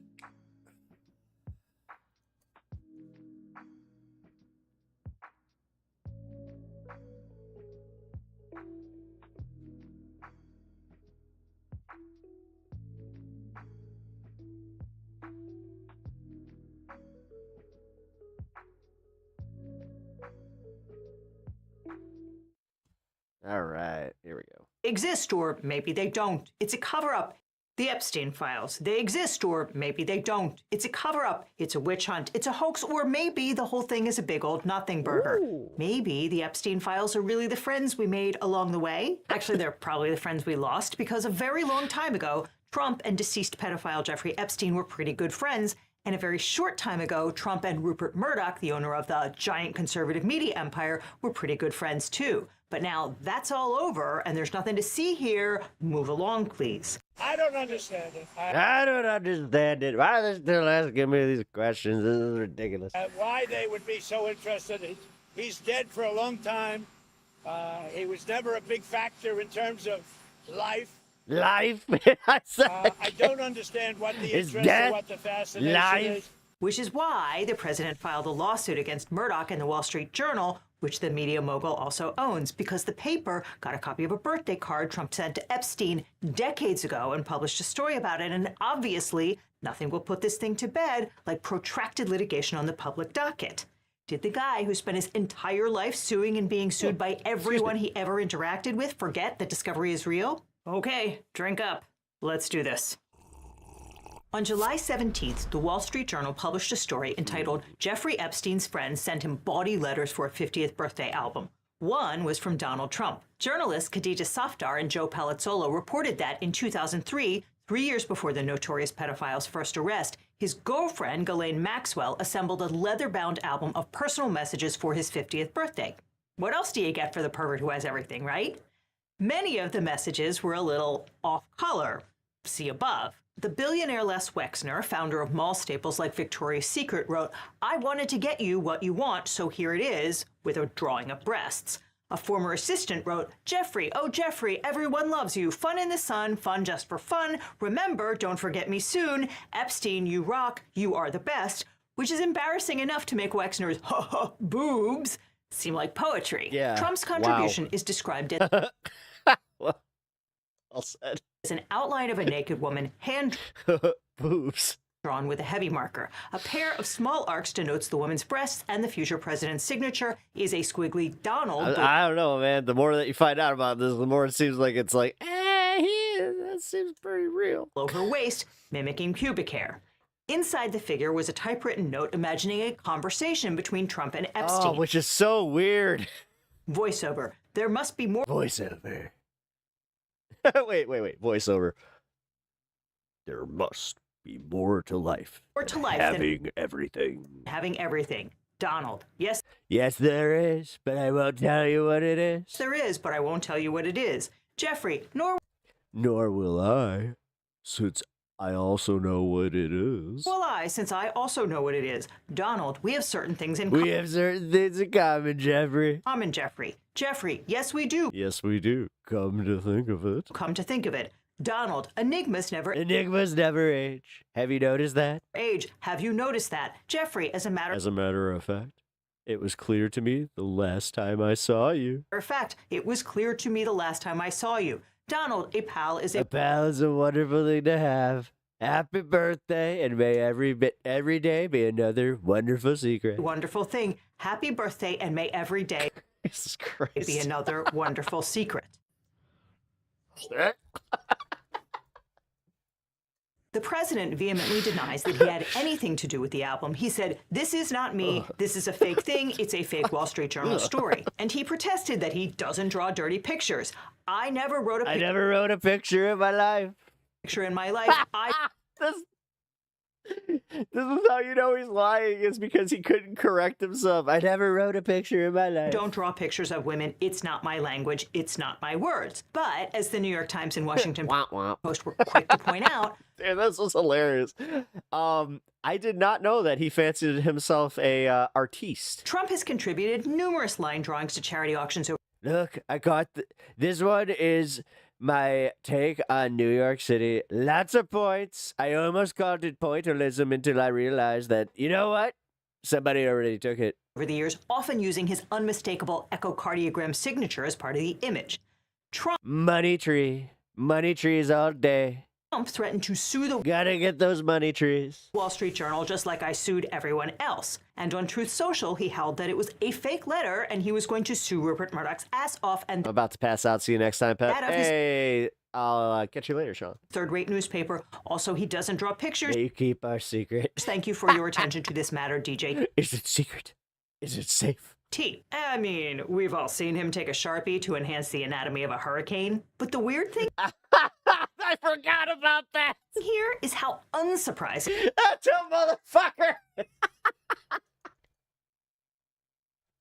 Oh, Trump 1.0. Oh, some of the greatest hits you just forget about. Story. Like, oh yeah, that's right. He fucking drew on the weather map to be like, yeah, see, it actually gonna get a little bit. It's gonna go over here. It's not gonna be as bad. The president's friendship with Epstein in the late 90s and early 2000s wasn't exactly a secret. We've all seen the video of them ogling women on the dance floor at Mar-a-Lago and photographed together at parties. CNN just unearthed photos of Epstein at Trump's wedding to Marla Maples in 1993, and it's not exactly news that the president can be vulgar. Trump's locker room talk didn't prevent him from getting elected twice. And when you're a star, they let you do it. You can do anything. Whatever you want. Grab him by the pussy. But Trump wasn't just yelling at clouds when he threatened to sue Rupert Murdoch. And if you're shocked that Trump would turn against the billionaire who owns the right-wing media empire that ascended him to power, you haven't been paying close enough attention. Trump is the most anti-First Amendment president in the modern era and will go after anyone who publishes anything he doesn't like. That's why I want to take a moment to thank today's sponsor, Incogni, for being a longtime supporter All right, of not while she just does this channel, quick ad but read, I'm going independent to journalism at large. go take a... Whether you're a journalist active on social media or just tired of all those robocalls blowing up your phone, Incogni is a great way to take back control of your private, personal information. Incogni removes your personal data from online data brokers by searching the internet, reaching out directly on your behalf, and forcing them to take down your personal info. If the data brokers resist, Incogni will take care of that too, because Incogni fights back. Those data brokers are why in the US you can search your name and find a bunch of websites that will give anyone your home address, phone number, and extensive history. It's shocking just how easy it is to find all this information. It also might be why you're getting all those spam calls lately or even had your identity stolen. So if online privacy is important to you, give Incogni a try. If you click on the link on screen or down below, you can try Incogni risk-free for 30 days with a 60% off discount and get a full refund if you're not into it.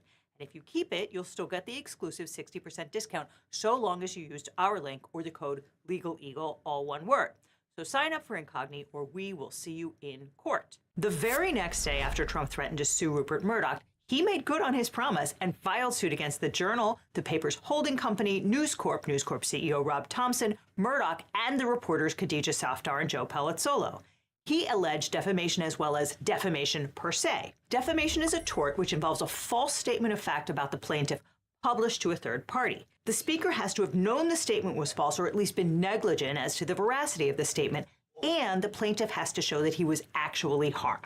So the four elements of defamation are falsity, publication, negligence, and damages. Defamation per se is slightly different. It involves a defamatory statement so inherently scandalous and horrible that damages are presumed and you don't have to prove them. 100 years ago when I went to law school, it was reserved for suggestions that women were unchaste or that the plaintiff suffered from so-called loathsome disease, by which they meant syphilis. Today, it's more commonly associated with serious crimes or conduct incompatible with Wait a minute. Why was it so specific? your profession. So if you're a priest and someone accuses you of owning a brothel, that might be defamation per se. Now, if you're a public figure, proving defamation is substantially more difficult thanks to the 1964 Supreme Court case, New York Times v. Sullivan. To establish defamation, public figures have to meet what's known as the actual malice standard, proving that the speaker knew or was reckless as to the truth or falsity of the statements. Donald Trump is obviously a public figure, so he'll have to meet this heightened standard to prove defamation. And that is more or less the sum total of the law you'll need to know to evaluate this complaint. So let's take That's why everything is alleged. a look. The first page describes the nature of the action. So Trump accuses the Wall Street Journal of failing to live up to the paper's motto of having editorial standards. Guys, look, he's actually using the bed properly. I mean, ish. His butt's off, but that don't waver. he's actually using the pillow and the second side. page is more of the same. He says the article was an attempt to inextricably link President Trump to Epstein, concocted to malign his character and integrity. And then there's a bunch of blah, blah, blah, none of which is the law part. Next, the complaint describes the parties, and then there's a section on jurisdiction, which is basically why does a federal court have the legal right to hear this case? In this instance, it's because President Florida Man and the defendants are from 2 different states. That's called diversity jurisdiction. And then there's venue, which is why is this particular federal court the right place for this lawsuit? Put a pin in that last one. I want to come back to it. So all of that is what you will see in every single federal complaint. Then you get to a statement of facts where Trump has to say exactly which statements from the article he says are defamatory. Here's the stuff he says is defamatory. It's actually really cute, like the way they slam their hair. Look. Per se. The description of the, quote, body image, the statement that it isn't clear how the letter with Trump's signature was prepared, and the enigma's never aged dialogue. Remember, for a statement to be defamation per se, it has to be more than just untrue. It has to be so inherently awful that the plaintiff doesn't even have to prove that he was harmed. Yeah. Trump is claiming that it's defamation per se to suggest that he drew a picture of breasts in 2003 and wished Epstein happy birthday with a grody poem. This is a guy who posed on the cover of Playboy magazine. He appeared in a softcore porn film. He autographed women's breasts on the campaign trail with a giant Sharpie, of course. And still he claims that it's defamation per se to claim that he drew boobies 22 years ago. I mean, it's a bold strategy, Cotton. Let's see if it pays off. Here are the statements that Trump claims are implicitly defamatory. There's the title. Jeffrey Epstein's friends sent him bawdy letters for a 50th birthday album. One was from Donald Trump. And several paragraphs that call Trump Epstein's friend or pal or say the two socialized together. But they did socialize together.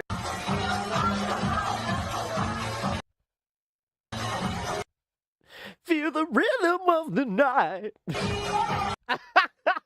Get the fuck out of here. These motherfuckers are night at the Roxbury.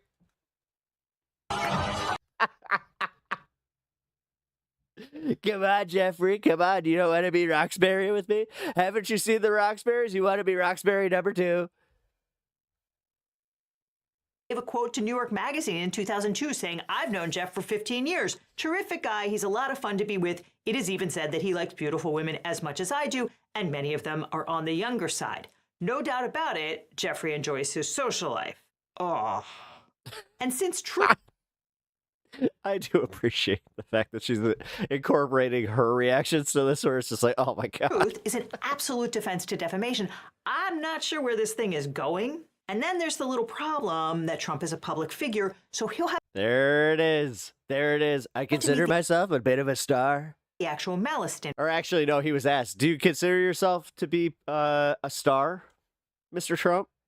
Yeah, I'd say that. I would say that I'm a bit of a star. He'll have to... I have a star in the Walk of Fame. Prove that the reporter... Bit of a public figure, if you will. ...knew the story was false, or at least that they were reckless, and they ran with it anyway, which is a heavy lift. You can't just say it was false and they knew it, give me money now, and nowhere in this complaint are any specific factual allegations that would show the reporters knew the story was false. Trump just states in what's known as a conclusory fashion that the reporters concocted this story to malign his character integrity, and that the supposed letter is a fake and the defendants knew it when they chose to deliberately defame President Trump. That's probably not going to do it, nor is simply reciting the elements of the tort and saying, yes, that, they did all that. And you know what else won't do it? Saying the reporters knew it was false because I told them so before they published. You almost certainly cannot establish actual malice by saying, my lawyer sent an email to defendants advising that the intended article was false, or Murdoch and Thompson authorized the publication of the article after President Trump put them both on notice that the letter was fake and non-existent. And that trick definitely will not work when you're the guy who denied that he sexually assaulted advice columnist E. Jean Carroll, only to have a jury award her $83 million for defamation, and also a convicted felon, and not for nothing, but Trump also denied that he'd paid $130,000 in hush money to adult film star Stormy Daniels in 2016. And oh look, there's Joe Palazzolo with the whole crew from the Journal collecting their Pulitzer Prize for breaking that Stormy Daniels story. Okay, so the rest of this complaint is mostly screenshots of social media posts about the article. The point of all that is to establish that the story went viral and thus really damaged the president, which is to justify the ginormous damages they're seeking. Here on the last page is what's known as the ad damnum clause, $10 billion. That's what they... 10 billion. They said 10 million, and I did the little finger thing, and they all laughed at me. I saw Austin Powers. I felt a little embarrassed, but then I just threw... I'm just kidding, folks. I'm just kidding. $10 billion. They won. How did they arrive at that number? No one knows. But that's what he says he's owed. There's one thing that Trump is 100% I went to go and do it, but it got stuck in my neck, Osi. right about, though, and that is that he absolutely has sued everybody else. This is not the president's first courtroom rodeo. Here is a non-exhaustive list of people and organizations Donald Trump has sued. He sued the New York Times for reporting that Trump and his siblings depleted their father's estate to avoid a massive tax bill. That wound up costing him $400,000 to pay the paper's legal fees. He sued the Washington Post for an article about the Mueller investigation. That got dismissed, too. He sued Hillary Clinton, James Comey, and half of Washington, D.C. Yeah, he thinks that he won with the Paramount one, like, because, he big, strong Trump. Not the fact that they needed him for the merger. For doing the RICO to him in the 2016 election. That one got him $1 million in sanctions from Judge Donald Middlebrooks, who accused him of deliberate use of a frivolous lawsuit for an improper purpose and engaging in a pattern of bad faith litigation filed to advance political ends and unmoored from any actual law.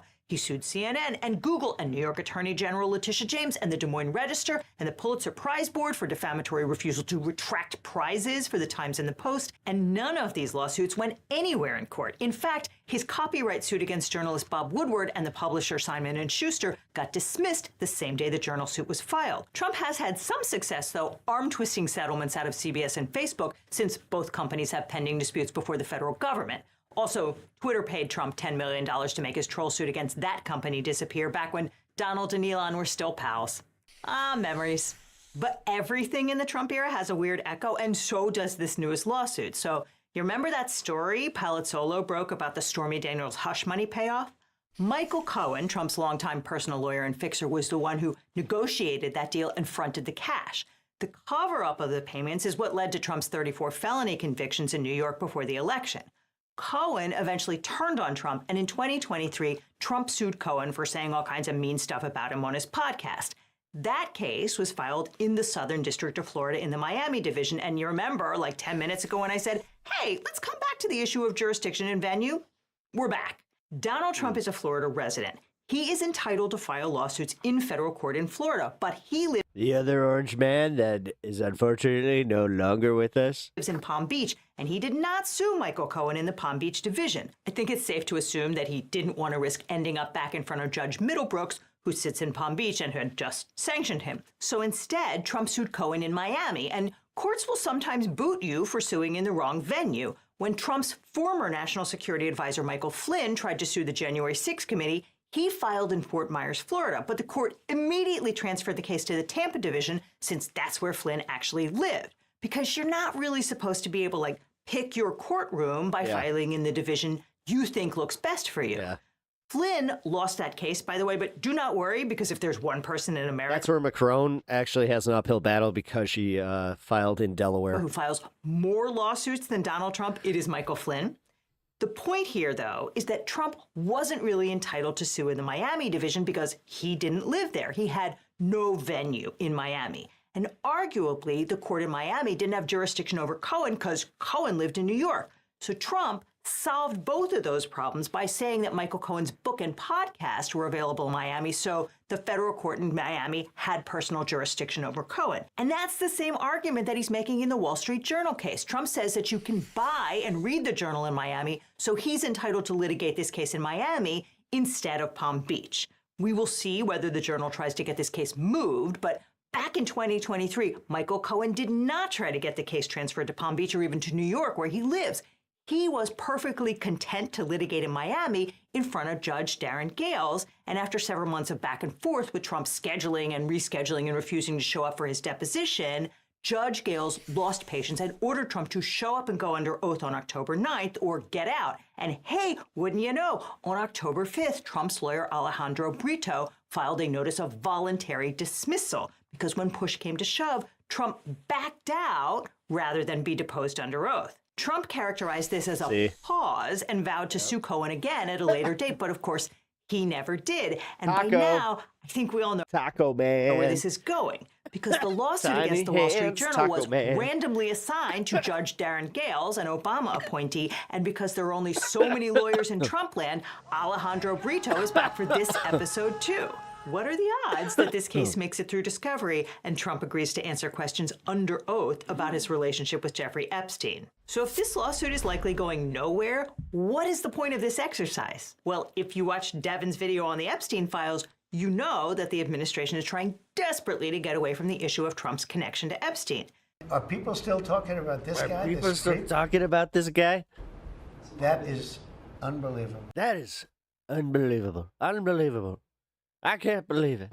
She says, I gave you all the credible information. And remember, He really does have little kid who's been busted with his hand in the cookie jar energy. Like, it's wild. don't let them forget, it's so important, Obama. I didn't do it. No. Listen. Maria, listen. Cheated Listen. on the election. It's sort of a witch hunt. Just a continuation of the witch hunt. Deputy Attorney General Todd Blanche says he's going to go interview Ghislaine Maxwell in jail. The Justice Department asked the court to unseal grand jury transcripts from her prosecution and the second Epstein case. And Alan Dershowitz, the famed Harvard lawyer who negotiated Epstein's first plea deal, took to the opinion pages of course, the Wall Street Journal to insist that there is no Epstein client list, but if there is, it definitely does not include any current Obama office holders. Barack Hussein Obama. Everybody remembers his name's Hussein. Why do I need to say this? Come on, guys. Which sounds real loyally and specific, but Dershowitz, who also contributed to the Happy Birthday Epstein album, loves to get real specific. I kept my underwear on during the massage. I don't like massages particularly. I've had sex with one woman since the day I met Jeffrey Epstein. My perfect sex life. Well, okay then. But according to the Journal, the call is coming from inside the Justice Department's own house. That one was rough. Pages from the leather-bound album assembled before Epstein was arrested in 2006 are among the documents examined by the Justice Department officials who investigated Epstein and Maxwell years ago. So if these documents exist, the DOJ has got them, and unsealing those grand jury transcripts isn't going to kick them loose. And by the way, unsealing grand jury transcripts requires permission from the court, and since this testimony likely implicates minor victims of sex crimes, it's pretty unlikely that we're going to see that stuff soon, if ever. It's not clear what's going to happen next in the Wall Street Journal case. The paper put out a statement saying, "We have full confidence in the rigor and accuracy of our reporting and will vigorously defend against any lawsuit." But in the meantime, the Journal joins the Associated Press in being disinvited from certain White House press events. The AP's crime was refusing to say Gulf of America, and White House spokeswoman Caroline Leavitt made clear that the White House is also retaliating against the Journal for First Amendment protected speech. And over on Capitol Hill, Republican House Speaker Mike Johnson just adjourned Congress early to avoid the prospect of a vote to call for the release of the Epstein files. Wow, between that and the lawsuit, that will definitely put this issue to bed. Now, all this highlights why it's so important to get a great lawyer when you're dealing with your own case. Now, after I started this channel, every week I'd get hundreds of comments and emails from viewers who are dealing with legal problems. And they'd ask, can you help me find a lawyer? How do I know if this attorney... It's the Eagle team.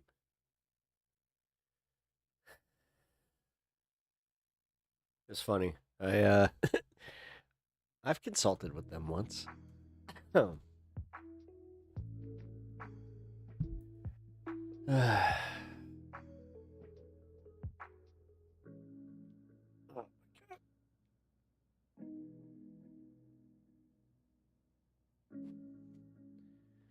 But it was for boring contract stuff. Which, hey, at least they offer it, so. You gotta love that. Alan, it's okay to keep my underwear on, or it's okay I kept my underwear on, Dershowitz. It's...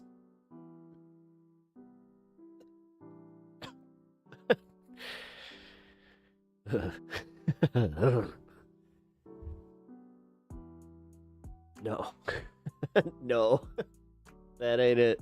That just ain't it. Oh. Why we can't stop doxing people for fun? Oh, if that wasn't a 40-minute video, I would totally watch that.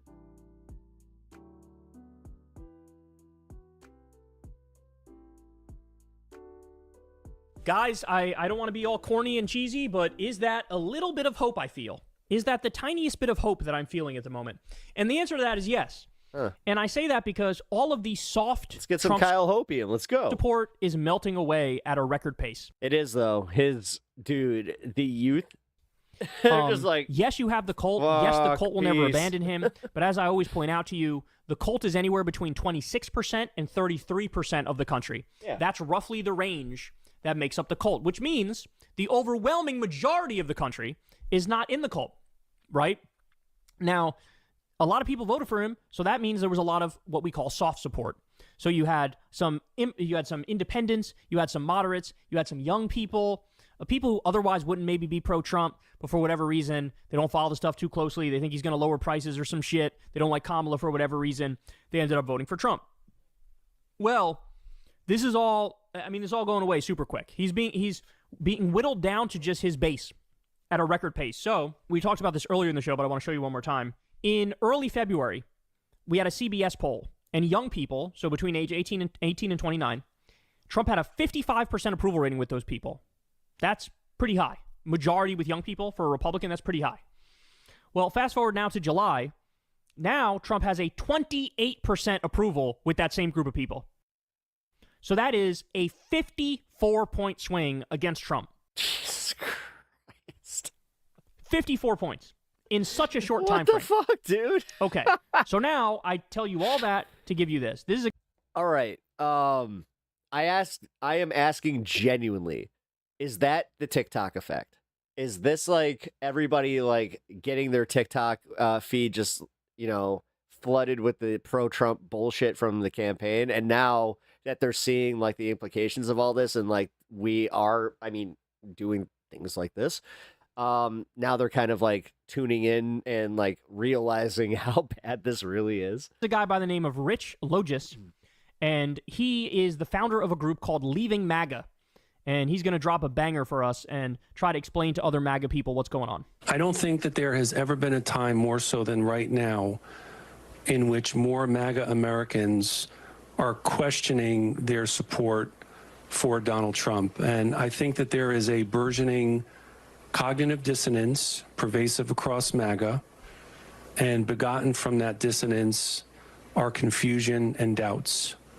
And so for any of those who are in MAGA who are going to see this, and you're wondering if this is in fact the movement that you thought you were supporting, I want you to know that I am with you because I know what you're going through. It's why we founded our organization, Leaving MAGA. We are a community and a destination for people who leave and tell their stories, for those who have doubts, and for those who are related and have close friends who are still tell me this is public in the thrall of MAGA.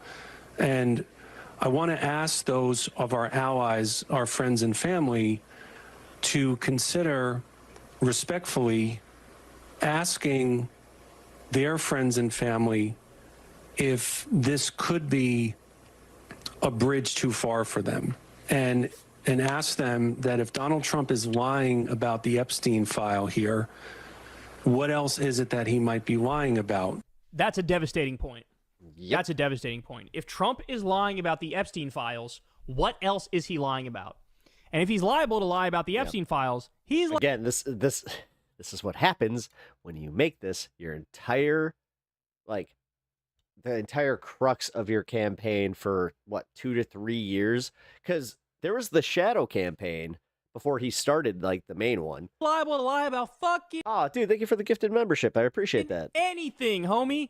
Anything. Because remember, EV9R Zember. he was out there saying, we got to release the Epstein files. Why was Bill Clinton on his jet so much? Bill said he was only on 4 times. Turns out he was on 27 times. 27. Do you believe that? We got to release these files. That island was a mess. That island was a cesspool. Now, he's in power. He knows he's in the files. It's why are you still talking about Jeffrey? He's still talking about Jeffrey Are you Epstein. still talking about him? I mean, this guy, this is really like a desecration. Yeah. He's been dead. Why are you talking about Jeffrey Epstein? So, that's a great point. That's a great point. And understand something, guys. The way to wake people up out of the cult is not to feed in to their delusions, is not to meet them halfway when they're fully gone. The way to wake them up is to wake them the fuck up, right? Do you need a nuanced approach where you get a little bit of tough love and a little bit of soft love? Maybe a little bit of good cop, bad cop.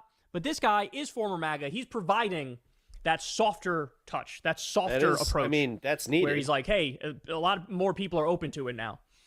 It's complicated, right? Are they? Are they really? I mean, maybe some, but certainly what, and there was a great video on this. I wish I could remember who did it. But basically what they said is, what Trump is doing with Epstein is a loyalty test for the cult. It is a loyalty test. I don't think he's that thought out on this one, but it could be used that way, I guess. And Trump does this all the time. He would do loyalty tests with people in his administration, in his inner circle. To actually test their loyalty, he would put them in a fucking unwinnable, horrific situation and see if they'll humiliate themselves, see if they'll bend the knee, see if they let him have his way. And if you do, then you pass the test. And so he puts them through their own personal Kobayashi Maru. This is Trump, a total about face on Epstein, right? It went from release the Epstein files. There's a lot of fishy stuff there too. It's a Democrat hoax. Why is everybody talking about it? Move on and shut up. And then now he's paying attention, right? Who's leaving, who's staying, who's questioning, who's not. And then it'll be whittled down further where the ones who didn't waver, they will be up in his estimation. They said that about Dan Bongino. Dan Bongino was uncomfortable with this. He was thinking maybe he'd leave the administration. Now, Trump is like, well, he's sort of on the outs now. He's not in the insider group anymore because he proved we can't really trust him. He didn't flip on a dime like I wanted him to flip on a dime. Do you remember that there's such a great analogy here. Do you remember? Yeah, he cared about himself more than Trump. How dare he? When it is really funny that these dumb motherfuckers don't understand. That's what he expects. When he expects loyalty, dude, when he says, you're going to throw yourself on that sword for me, you would do it, right? Right? Mitt Romney, Trump in his first term was considering Mitt Romney for like Secretary of State or some shit like that. And he made Romney have a dinner with him. And then there was that picture of Mitt Romney at the dinner. Trump's making this like literal demonic evil face. And Mitt Romney's sitting there with like this sheepish looking face on, like knowing he's humiliating himself and, you know, dragging himself lower just to even show up to this dinner. And then, of course, he didn't get picked for the position. Those are the kinds of games that the cult leader would play, right? Like, let me just torture this guy because fuck him, I don't like him. That's what he did with Romney. Let me do a loyalty test on my people to see just how much. Here, watch me do this fucking absurd thing. Watch this. And then you do it, and then you wait and see who's going to stay.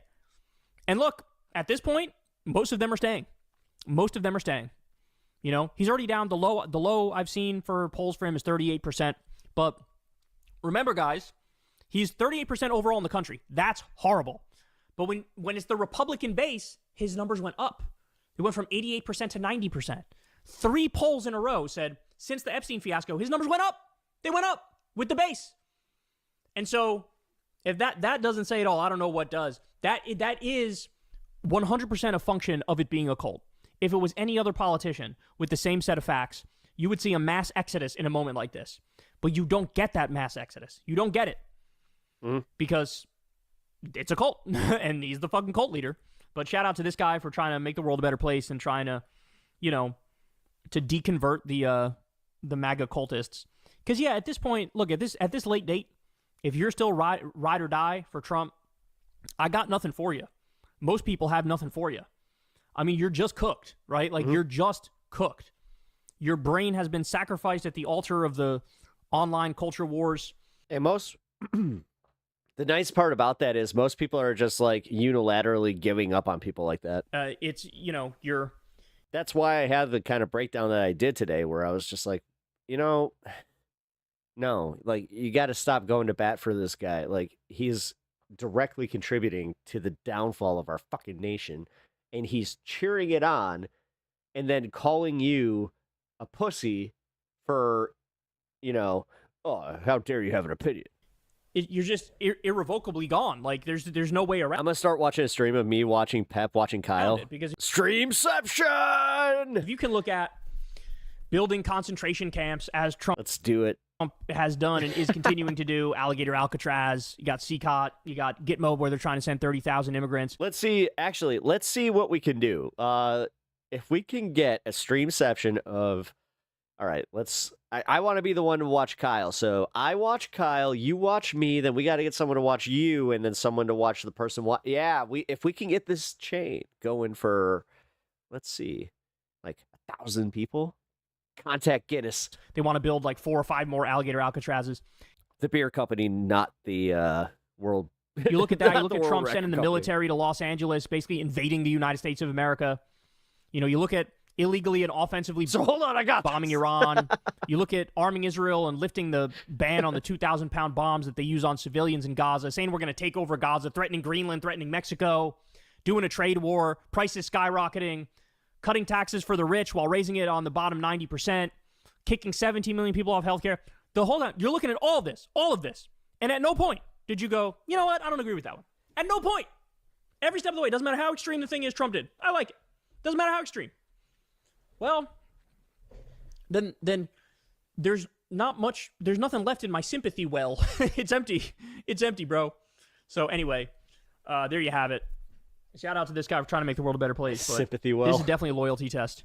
And we'll see how many more ex-MAGA are created. But as I said, the Republican base, his numbers went up since this happened, which really does spell out the TFGs in this country, man. They are in so deep, they can't see straight anymore. All right, guys. That's the show, y'all. You know the drill. Everybody, please do me a favor. Click like, click subscribe. The Epstein files. They exist, or maybe like button. Voice segment, because man, apparently I'm gonna just keep this one window open. Holy shit! One sec, guys. Where did I put the video here? Shit! I backed out. Crap. Hold on. There we are. Speaking of comedians, we got an Abba and Preach update with the Epstein stuff. These guys are the best. Speaking of comedians selling out for Epstein, we got Tim Dillon absolutely shilling. And Tim, I am live on TikTok watching you now. Dillon hey. Well, shout out to Bryant Frankfurt's TikTok. The guy that used to talk about Epstein and nice Island. Now listen to him now. I went to Washington. We had a dinner. It was a small dinner with a member of the administration. Wait, I'm going to tell you everything wait. that I know. I can't watch this I'll guy tell you, it was without having JD my Vance. It's sunglasses been on. confirmed by a bunch of different people. Oh, hold the phone.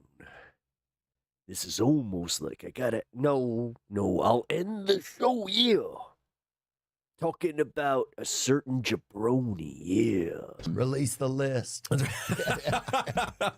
Seriously, we need to release the Epstein list. That is an important thing. Yes, he was running some type of a blackmail operation, procuring young girls for powerful people. A lot of this was on tape somewhere. When Pam Bondi came out and said, I have 10,000 hours of evidence, what was told to me is that is porn Epstein downloaded from the internet. It is not the tapes of powerful people in compromising positions. And do I know what is on those tapes? Absolutely not. I really don't want to know. Where's the funny? Be funny. I thought you were a comedian. Those tapes are pornography, some legal, some probably not. You guys remember when that? I'm not okay. Maybe I remember this, but some legal, some probably not. They've already confirmed. That's one of my favorite days on Twitch, where it's like you have comedian in your name. Make me laugh, clown. There's a lot of child-related stuff on there. There are tens of thousands of videos of Epstein with children or child.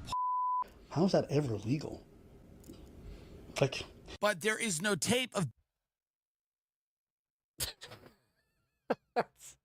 I love how they talk themselves into circles without consulting each other, and now like this is all broken. Before it was one like it was like the giant bubble was like it was held together by a collective thought experiment where they all were following the same narrative. But now they're all like all over the place. Just, oh, well, maybe they actually want him dead. So, guys, maybe Trump is actually the hero in this. Bear with me. Because if he pretended to go after the Epstein files and then acted indignant that he was on them, I mean, we could almost just expect that he is totally on them. Bill Gates or hold on. Trump or Bill Clinton engaging in activity with a minor. Again, this is told to me at a private dinner. Trump and Epstein were friends for a very long time. The nature of their relationship is kind of a mystery to a lot of people. Epstein said, this guy was my best friend, I think, at one point. I think Trump and Epstein fell out over a house they both wanted to buy. I know that Epstein hit on a young girl at Mar-a-Lago and Trump kicked him out. I'm unaware of that. People got mad at me on the last episode. They're like, you're covering for Trump. And I'm like, I'm not covering for Trump. Trump has never been accused of anything with an underage person. There's a lot of things that have been alleged in regards to him and how he ran his pageants. Him walking in on a girl's change room where a lot of women, young girls underage, were naked, and he's just walking in because he feels he owns the spot. There's a lot of things that have been alleged about Trump. So that's not entirely true. And again, when it comes to people like Tim Dillon, they're trying to do both things. They're trying to save face in front of their audience and at the same time not make the Trump admin look bad. What you have to listen for is not what he says, but what he doesn't say. Notice how he frames the whole thing. He frames it as there's no evidence of this. Trump was friends with him. That is true, but he kicked him out. Why don't you include all the details that have been alleged about Trump? Donald, a pal is a wonderful thing. Happy birthday, and may every day be another wonderful secret. Well, immediately he's like, if it's in real time, we're watching it happen in real time where these guys are like, hamina, what? No, what? That's Trump, not ideal. What? You dumb motherfucker. Stop. Tim. Seriously, if he doesn't understand, he's going to lose his MAGA crowd, and then he's also going to lose the normie crowd that he was trying to cultivate because he's just a comedian, guys. You know, I'm just a normal guy with a multi-million-dollar podcast that just has a lot of political opinions. That I do a lot of irony. So my audience doesn't know if I'm actually being serious or not, so I can hide behind it if I need to. Why are they using softening and like... I'm a fucking coward, by the way. Like, dude, seriously, just like an aside, a dead serious take for me is he's a fucking coward. Like, as a comedian and as a political commentator, that is one of the shittiest, most fucking, like, sackless ways to deal with any of this. Ambiguous language. When they were saying release the files, they were saying release the files. Yes. Make sure they get out. Yes. The files. Yes, the files. Yes. They're the ones that we wanted to release. Yes. Not the actual files. The pedo files need to be released. The pedo that released them. The files. Yes. They're great. We love them in public. I think we have in office. No, you have to cancel the part. These guys have been on point with this coverage, I gotta say, man. Holy shit. What we wanted to release were the files. Yes, the files. Ghislaine Maxwell might get out. Of course, might get out. But why wouldn't she get out? Because apparently there's no ring. There's no ring. I mean, if there's no list, then that means that she's out. Throughout this interview, you know what this guy says? He never holds Trump's feet to the fire. He says, fire Pam Bondi. Yeah. Fire Kash Patel. Yep. You got to release everything you've got and fire these people, unless it's just not going to go well. You can hang out with someone even, but you need to prove that you are not. I hide behind sunglasses and a hat. because you can't tell my inflection. So you always take me either seriously or you know I'm joking. In any way, Fucking asshole. Dude, seriously. I actually used to dig this guy's comedy, and like, man, it's back when it was kind of just a gimmick, when he was doing like just a little like making fun of Jimmy Dore bullshit. Nah, he went full like in. associated I wear my this part of this man. By the way, you can thank Mr. Bryant here for your gifted membership there, DV. You have to show the world that. You can say I made an oopsie. That's a pretty big fucking oopsie. Wait.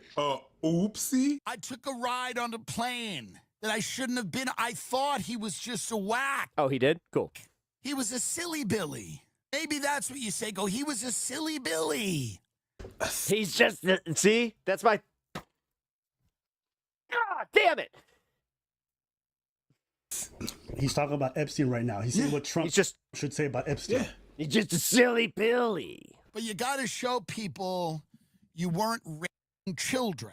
That's what you have to show people. I'm not covering for Trump. I don't even No, you really are. care if he laundered a little bit of the money. No one does. No one does. Donald, if that's what you're worried about, no one cares. No one cares that you laundered money for a potential child pet ring? Hey, Panic Studio, actual question for you. What do you call like a fat guy that doesn't have hair in the gay community? What the fuck are these guys on? If you laundered some of your money, even a lot of your money, because that's not what people are thinking. That's a crime, dude. That's a fucking crime. It would be fun if you did. It doesn't matter if you're the president and you're doing crime, because you did crime and you're the president. Well, I understand his point. It's like it's better to be a money launderer than to be a guy who diddles the kids. I get that. But if you're laundering money, what else through a ring? A chub? What else? Well, I guess he's a chub. You do. Okay. And also, you don't launder money through somebody whose business you don't know. He's a chub. You don't launder. The whole point of laundering money is to ensure that shit goes unnoticed. In order to do that, you have to understand what the fuck you're laundering through. Say that. Say I got a casino as a cash business. Panic, we are in agreement on something. The only way you get ahead of this See, we came to an impasse. is if you fire Bondi. I'd like to see Fucking A. Wow. After all that, holy shit, you pretty much listed it. And then you're just like, but guys, Bondi and Fucking cash. A. I don't know anything about Bongino, but again, if all three of them, So you really think in your head, you think that Cash and Bondi are really not operating from what Trump is telling them? No. Which is weird because they were all about like the whole sycophantic, like, I'm just glad to have loyalists in the positions that they're in. We should fire them, right? Because they're the one that's taking that decision. You think that the orders don't come from upstairs? Leave it to the Canadians to actually just have nuance. That's how you think it works. They were left their minister, the thing that they're supposed to handle, they were left with that, and they're taking all the decisions by themselves. To this day, I never really believed entirely or really bought into the whole narrative that Trump was actually involved in some child diddling. No. But watching all of this has really... See? This is what happened.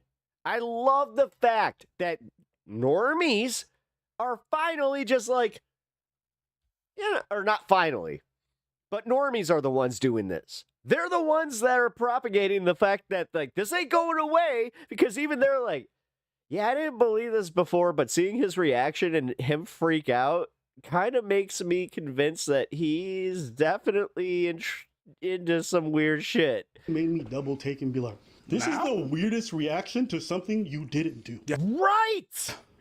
Yes. Like, when you sit back and think about it, yes, nobody does. That's why he's throwing everything at the wall so you don't think about it too long. So you're just like, when you think about Trump, then you think about the latest outrage, and that's why he's just like, I promised Coca-Cola was going to use real sugar. They might not, but let's talk about Coca-Cola. Anything but a man named Jeffrey. Just don't talk about Jeffrey. Easy to just release the shit, and then it just proves you're not in it. Like, why would you do the opposite? And the only conclusion it leads me to is like, you are deep in this shit, and it looks like you're part of the whole program. I'm deep in the shit. I'm not in it. I wasn't there. It's child shit. It's something. Stop saying I was there. Stop talking about it. All right. Tight little kitty holes. And Tim Dillon was the guy that used to talk about Epstein and an island. Yes. Arenas, tech, the government, and finance. All of these people are quite guilty or seemingly very guilty of these nefarious activities. They were being blackmailed. They were being filmed. And now why all of a sudden I'm not believing this is it's almost like I have this cognitive dissonance that I have to have in order to maintain my audience.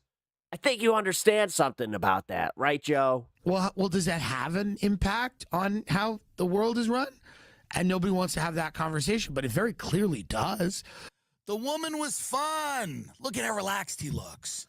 The point is, you got to explain to people that this is unfortunately part of it. The people at the top of society they're into shit and they're involved in shit.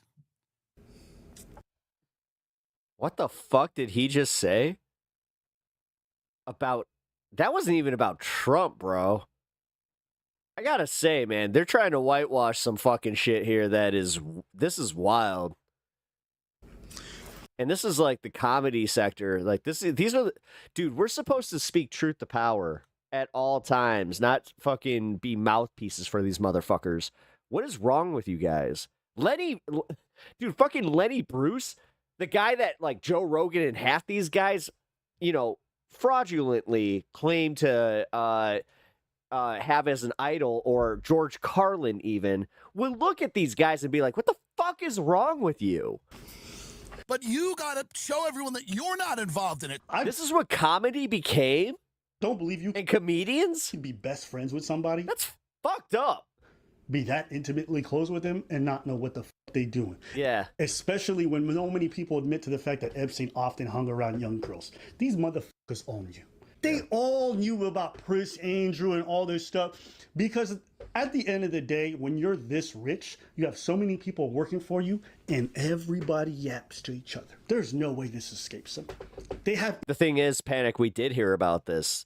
We on the left have been hearing about this since 2016. It's just catching up to you assholes. Information. Now you're kind of a fun study, because we all knew this was like a thing for so long, and like guys like Alex Jones and the comedians and like everybody, they were ignoring it, and you were ignoring it. But now that it's actually coming back, and realistically Trump is not doing himself any favors, you guys are reconciling. Networks, they're not regular people.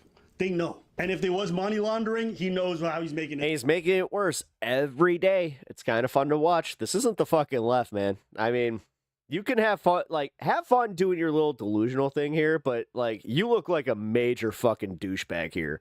Like, you're coming onto my stream trying to stand up for Trump for where even his own supporters will not.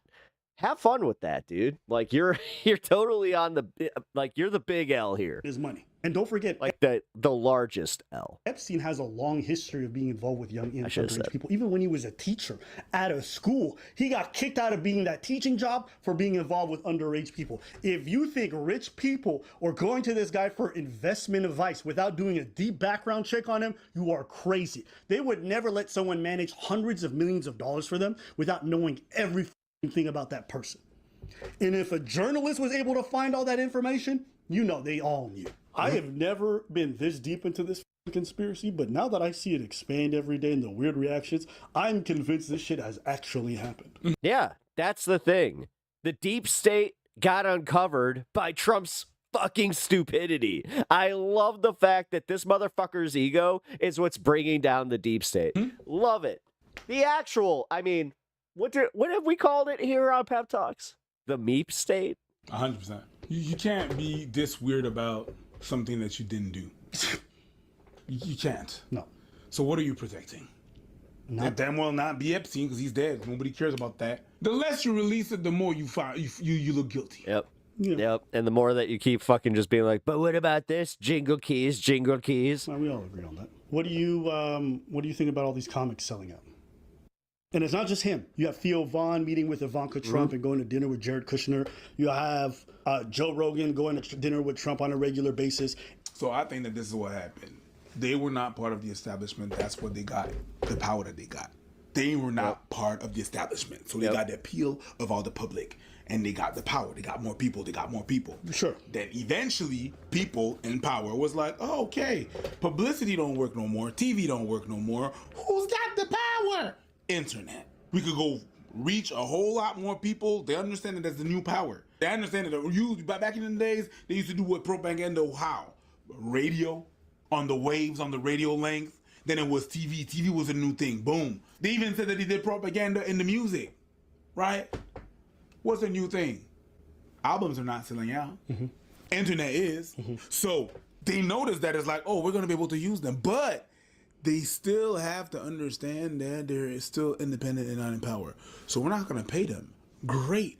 We don't have to pay them. So people don't see that there's any ties. But they still see that those creators still see that, oh, I'm getting the most important person in the world. The president is giving me some interest. He's giving, he's interested in me. I like how this is where Panic stops. The entire world is just like, show us the list, and Panic's just like, there is no list. There's no need to even question this any farther. Move on. You fucking useful idiot. We made it. Holy shit. Yeah, and you're part of it. They wanted all the benefits, but none of the responsibilities of actually appealing to that base. Anybody who has the ability to go to dinner with these people, you should be highly suspicious of. There should be no time that you are meeting for dinner casually on a regular basis with the very people you're supposed to critique. I can tell you this. I've critiqued people that I've worked with before or have done collabs with. They don't want to ever go to dinner again. I'm okay with that. I'm going to say what I really believe. I'm not going to hold back. I'm not going to give you a private call. We're not going to be buddy-buddy when you're doing shit in public that harms everyone else. These guys have to get their dinners in. You asked me what I thought about that. I think it was inevitable. It was going to come to that. I just didn't think it would come so soon. Everybody's against pity, but then you pulled this shit. Watch this interview with Tim Dillon. And I ask because do you feel like you're part of a new establishment that's being created? I don't think I'm a new establishment. If you weigh, again, a few comedians with podcasts versus all of the people that supported Kamala Harris. Again, you see the framing they do when they get criticized for their influence? A few comedians with podcasts who are meeting with the vice president for dinner on how to handle a media crisis. You're a podcaster when it's convenient. You're telling the administration what the f to do when it's not. That don't make no sense. Which one is it? I don't know any damn person who has access to call the vice president or the president, hey, do this. Does that make sense to you? How they hide behind the comedian shield? This is what I mean. And everybody said, oh, Abba, why are you coming after comedians? Because they go to dinner with these motherfuckers and tell them what to do. Are you always gonna just be able, you could do anything apparently in life and you're just a comedian. You could go out and diddle a child and you're just a comedian. You're just telling jokes inside their poom poom. What the fuck is this? Is this not crazy? You could be meeting with Kim Jong-un, telling him to press the fucking nuclear button, and you're like, well, it was just a joke. No, these people have left the realm of comedy a long time ago. They have decided to enter the political ring, but they use the comedy thing as a shield and a sword. You can't deny it anymore. You're going to dinner with the vice president. For what? For a media crisis about a child ring. What is comedy in that? Niggas been gaslighting me for the last 2 years saying I'm crazy for saying this shit, but I'm like, am I crazy? That makes sense. You're right. Are these guys not doing a cover up for a ring right now? But it's just comedy. Okay, I don't know. I really feel like I got duped. They got duped by the whole Trump admin and what they promised.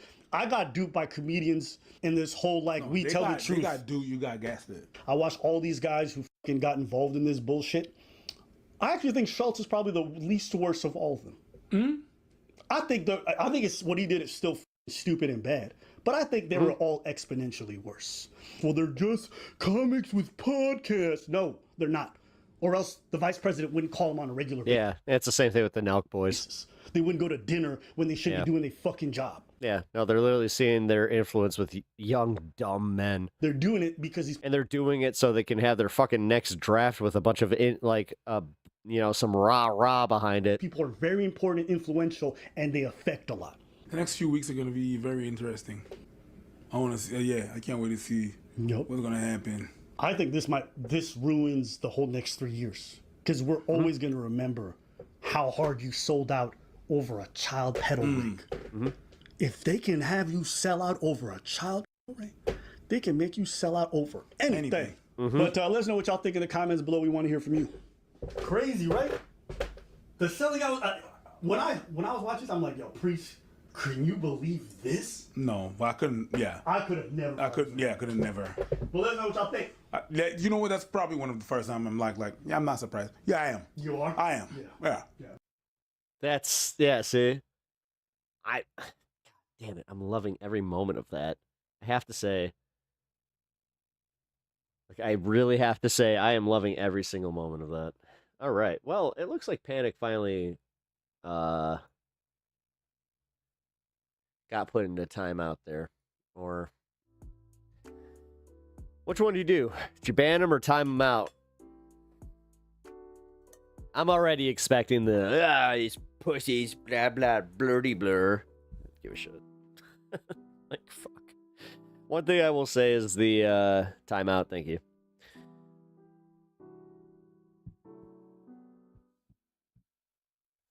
But it's just for a disagreement, right, Alirda? You're just disagreeing with me. See, you've already lost. Fucking asshole.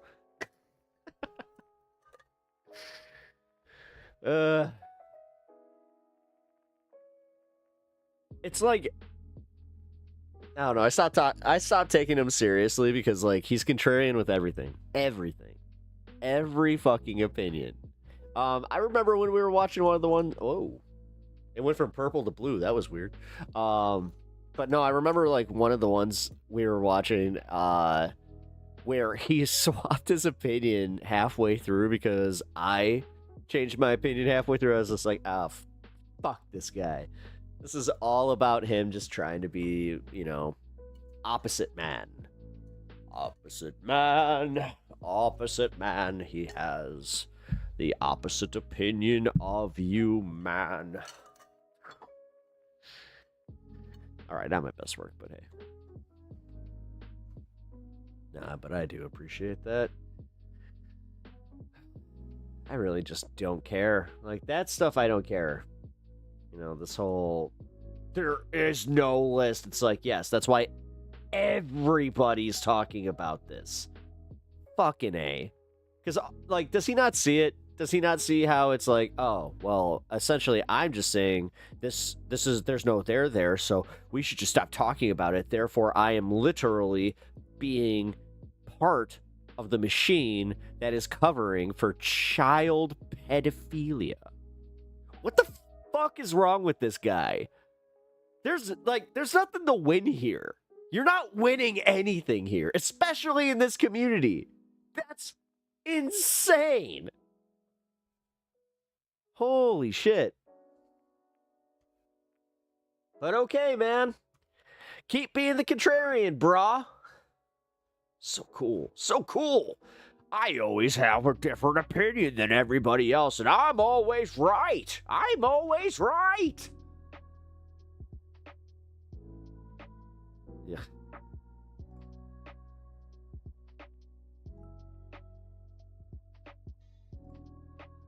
Tim Pool celebrates Candace Owens being sued. Huh.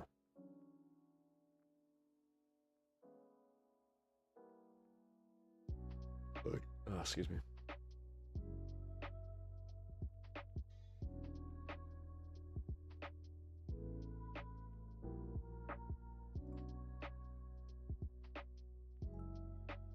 And she's also been subpoenaed by the Oversight Committee. I think this is great.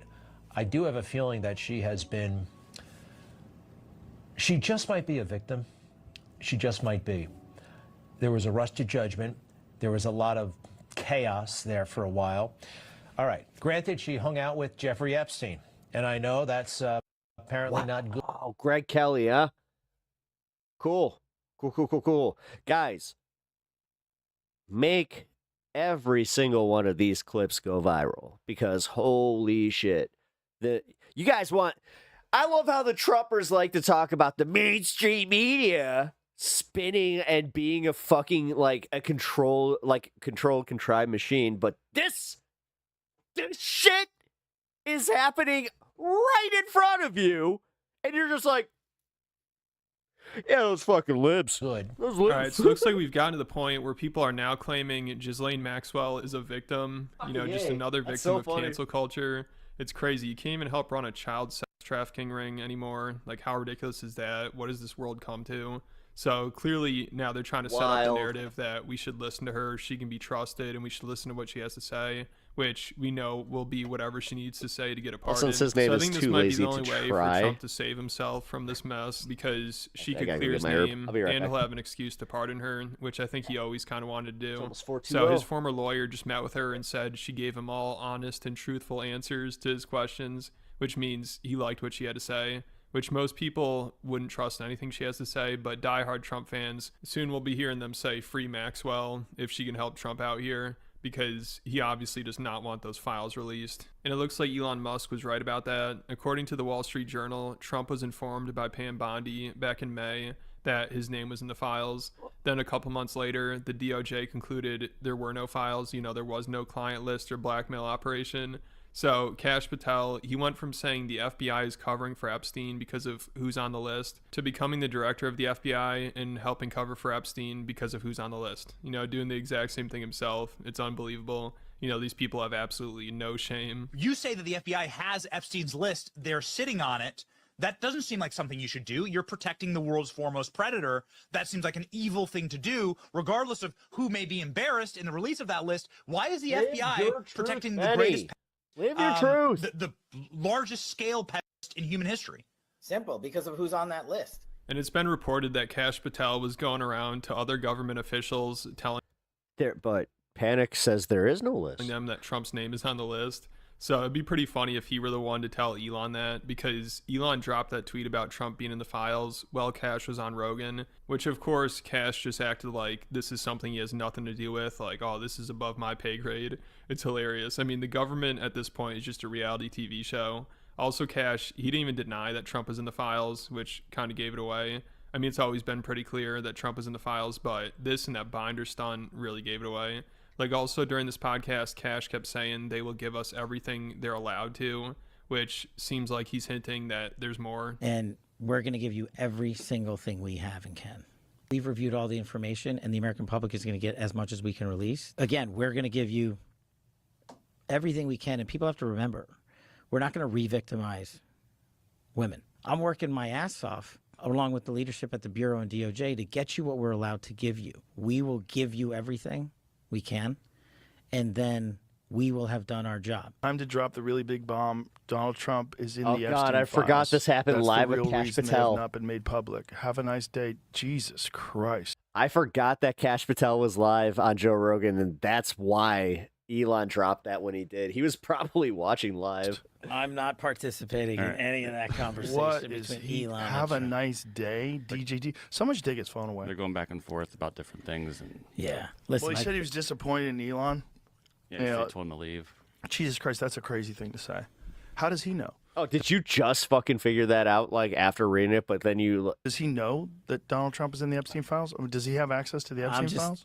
I don't know how he would. Oh, did you just figure out that you have the fucking leader of the FBI in your studio? You dumb motherfucker! But I'm just staying. Holy shit! Okay. Joe Rogan. Usually, like, yeah. Joe Rogan's stupid. Not exactly fucking headlines. But to see him just kind of forget that he's interviewing Kash fucking Patel at that very moment, and they were just talking about it. What the actual fuck, Joe? And out of the Trump You guys. Elon thing, that's way Wow. outside What my the lane. fuck are they doing? I know my lane, and that ain't it. I just don't.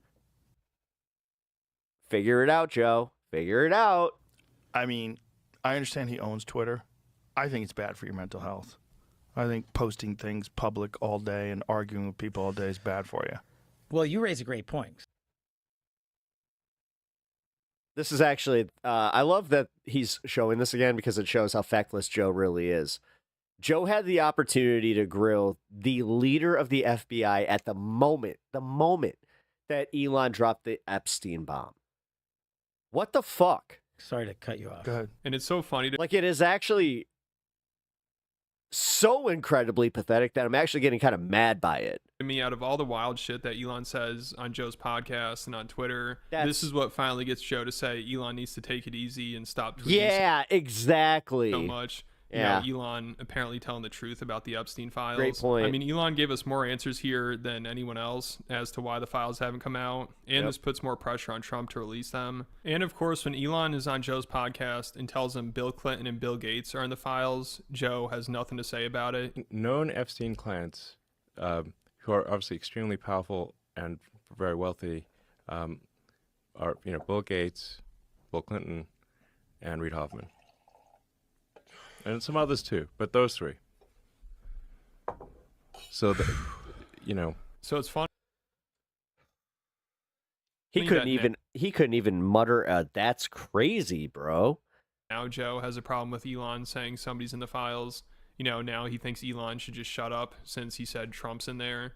Like, if you're in the files and you did something illegal, you should be held accountable. I don't care who it is, former president, current president, whoever it is, they should be exposed. And it's also kind of weird that recently Joe has barely talked about the files. They're getting more. Yeah, weird how he's kind of, buried them. More attention than ever. Almost everybody is calling for them to be released. Yeah, everybody else is talking about this. Like, this is the time to talk about the Epstein files. Why are you guys just fucking like, you guys got this? And Rogan doesn't have much to say about it after talking about it nonstop for years. Elon has at least been still putting a lot of pressure on Trump to release them, but I think Trump is trying to get him to chill. He must be worried about what else Elon knows, because Trump just posted to Truth Social earlier after it came out that Elon was right about him being in the files. He said, "Everyone is stating that I will destroy Elon's companies by taking away some, if not all, of the large-scale subsidies he receives from the U.S. government. This is not so. I want Elon and all his businesses within our country to thrive.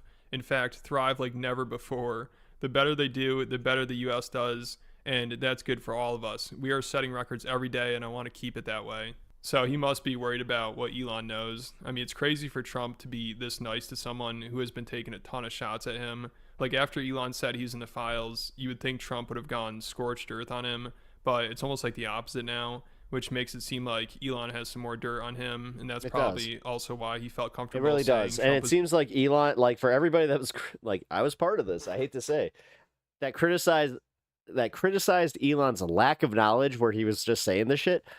I go back to the Doge stuff, and I'm like, oh, fuck. Like, maybe they did actually, like, find a bunch of this shit. In the files, because... And maybe that's it.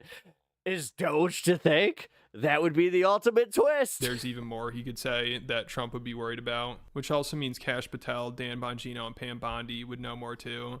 So we'll see how long they can... God, that's going to be the picture that just encapsulates his entire existence. Cover for Trump, because it's got... Good job, Donnie. ...be getting to them at least a little bit. I mean, being in... God, just shave it, dude. Your hairline is just like, what the... Involved in helping cover up one of the most prolific child sex trafficking rings of all time is nasty work.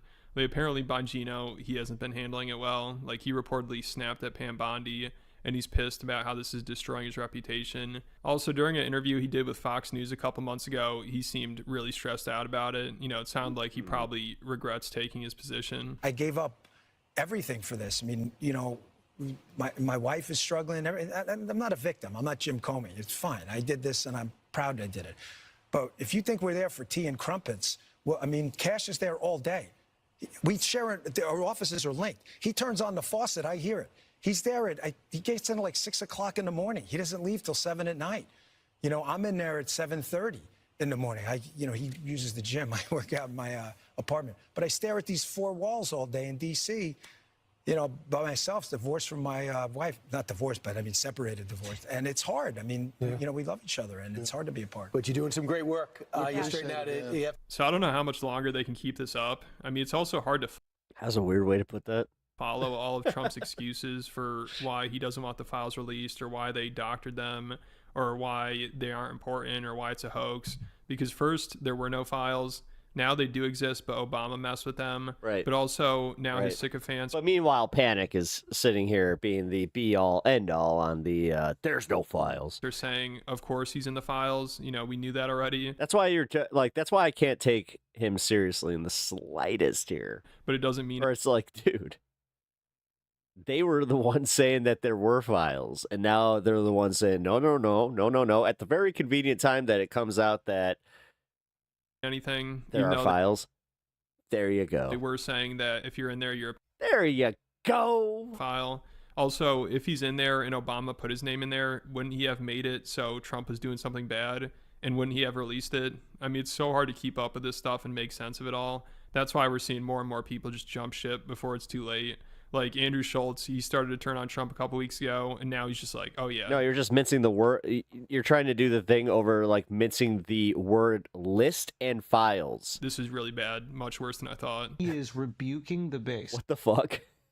Like, so one is like the evil black book, and the other one is just the other list of names of billionaires that happen to be part of his life that are implicated in. Okay, cool. almost like spitting in their face. Like, they are asking for it. He campaigned on it. He puts... Dude, you're standing up for a pedophile. Keep going. Like, honestly, like, I don't care, because you're only, like, dude, you're not impressing anybody here. Like, in this entire community, like, nobody's impressed with you. You're not winning anybody over. Honestly, you're the only one that's fucking standing up for this, so, like... Bongino. Go ahead. Cash in there, which might be the stupidest thing in the history of the world. Like, you're not a smart person? Why would you put okay. the two guys? Are you sensing that you actually lost and now this is you lashing out? Cool. Keep going, dude. That have not... For real. Keep going. Unstopped. Pounded the pavement talking about how we're going to expose this episode. Dude, the thing is, you being an asshole has absolutely... Like, I'm not shocked by this. I'm actually shocked that that you haven't, like, really been banned, like, by anybody else before. Team thing. And the second they get in there, like, you better shut the fuck up. Yeah, to shut him up. Go on rogue. I talk so much shit. Lie. Put him up. Put him up. Come on. Like, it is a very peculiar thing. It worked. All these famous people that I'm better than. I am.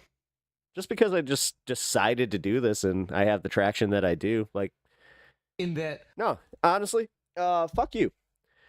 I just started doing this. Like, I haven't even been doing this a year. Oh, I'm a no one? Oh, I'm a no one now, but I'm already, like, hitting some strides. I'm already joining a network. I'm already, you know, I'm already known in this space enough to be part of a bunch of other communities. So, I don't know, man. I think it moved any of the smoke off of Trump. Half my viewers don't even agree with me. Oh, you mean the ones that come over from Twitch from another fucking show that I was watching? Because half my viewers. At least for me, I was like, there's no way that panic. You're panicking. It's fun. He's involved.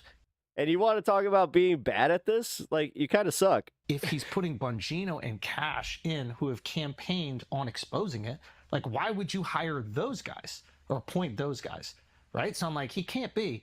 But the fact that he will not touch this, and then this last week, him doing the bullshit distractions, bro, dropping the MLK file. Like, who asked for the MLK file? Yeah. Who asked for MLK? You know what's funny is I'm not a huge conspiracy theorist, and I was initially like, the Epstein thing for me was just the last straw in terms of you not getting things done. And I was like, yeah, I'm sure there's some smoke, they'll release it. But the more they're doing to hide it, the more I'm like, oh, they're hiding. Yes, Panic Studio, who is such the prolific streamer that has all the connections that he watches my stream for damn near 4.5 hours. Hiding something crazy. Yeah. I didn't necessarily... I was like, there's probably something. The second he started talking about Obama, I was like, oh, he's guilty. Yeah. And now we even have senators just straight up admitting that they're helping cover for Trump by blocking the release of the Epstein files. Unbelievable amount of charges they've tried to file against the president. I'm sure this would be handled the exact same way. What we're simply wanting to do here is give them cover. So if my colleague from Arizona actually wants transparency, then he would gracias. Drop his objection to my resolution. So this just keeps getting messier, and every day there's something new. And even though it was already pretty clear Trump was in the files, Guys, I'm so honored by Panic's presence. I must thank the gods. at least we got confirmation. And it turns out Elon was telling the truth. I would like to hear what else he has to say, but I think Trump probably satisfied him. Like, Elon's AI company also got a government contract, so he might start taking it easy with the Epstein tweets, but I guess we'll see. Make sure you subscribe to stay updated, and check out the Patreon if you want to hear more about how Elon has been losing his mind over his AI being too woke. So he decided to turn down the woke settings, and it turned into Mecha Hitler, and it went nuts and ended up sexually harassing the CEO who stepped down over it. It's a wild story, so make sure you check it out. There are over 140 other exclusive videos on Patreon. It's definitely worth it if you enjoy the channel. I'll put a link in the description. What did she tell you about the review? And specifically, did she tell you at all that your name appeared in the file? No, she's given us just a very quick briefing, and in terms of the credibility of the different things that they've seen, and I would say that, these files will... If I was a guest on a comedy podcast, maybe, but I don't want to do stage, I don't want to get up on stage anymore. Were made up by Comey, they were made up by Obama, they were made up by the Biden, the Biden. No, I like what I do. I like this a lot more.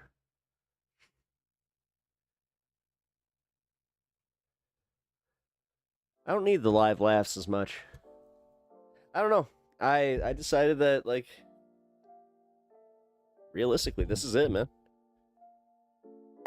This is what I like to do. But if you're insinuating because of, your connections, I do not have any problems in that field there, guy.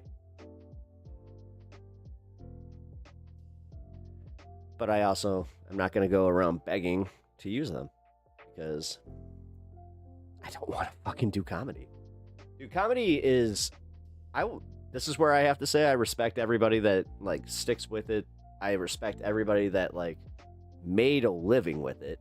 But comedy right now, it's not where I would want to be. It sucks. Everybody wants the bag. It's like the 90s again, where everybody wants to go and just make the fucking money with the sitcoms or get a writing job or whatever the fuck. I want no part of that, and I hate that I see so many of my favorite comedians just lose touch because of the money that they made through just essentially getting the podcast deals and all that shit. No, by your messaging, you are what comedy needs.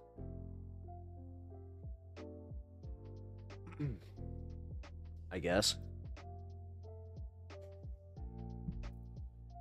Oh yes, what comedy needs, a fucking stoner commentator. I mean, honestly, what they do need is just a little they need a mirror. God, Tim Dillon, fucking half these guys just need not even me, but somebody that opened for them that just and is still at that point. I hate to say it, to just kind of bring it down and be guys, you kind of lost what comedy is about. It's kind of hard to listen to comedy podcasts when you guys are talking, when Tom Segura talks about his fucking milk enemas or whatever the fuck he's into. And then Joe Rogan's cold baths. And I just moved to Austin, bro, and blah, blurdy, blurdy, blur. It's the same podcast over and over with all these guys. I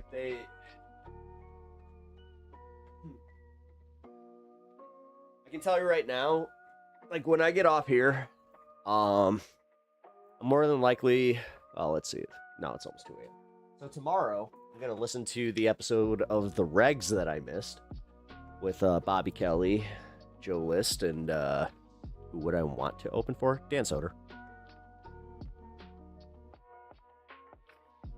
He's a really fucking nice guy, and I enjoy his comedy.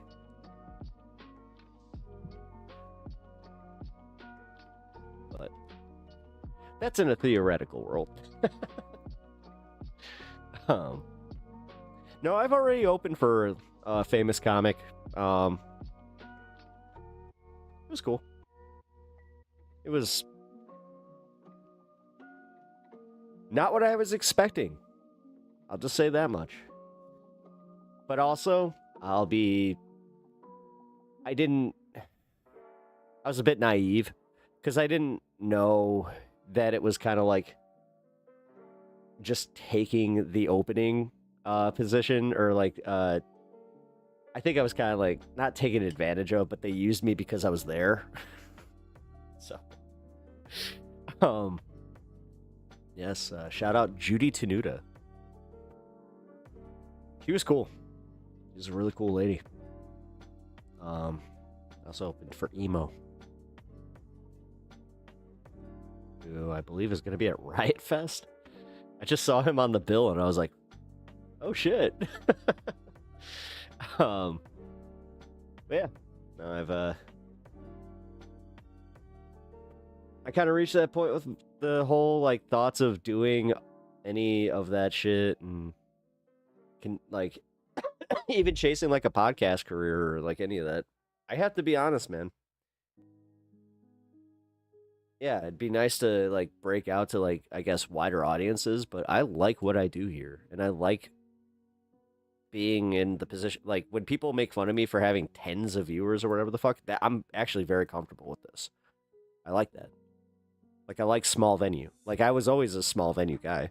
I can't imagine anybody, like, when I saw Kevin Hart's special, where he's, I forgot exactly what venue he's in, but he's in like a football stadium. It's fucking insane. Like, there's just, I don't know, man. I could never do it. I could literally never do that. But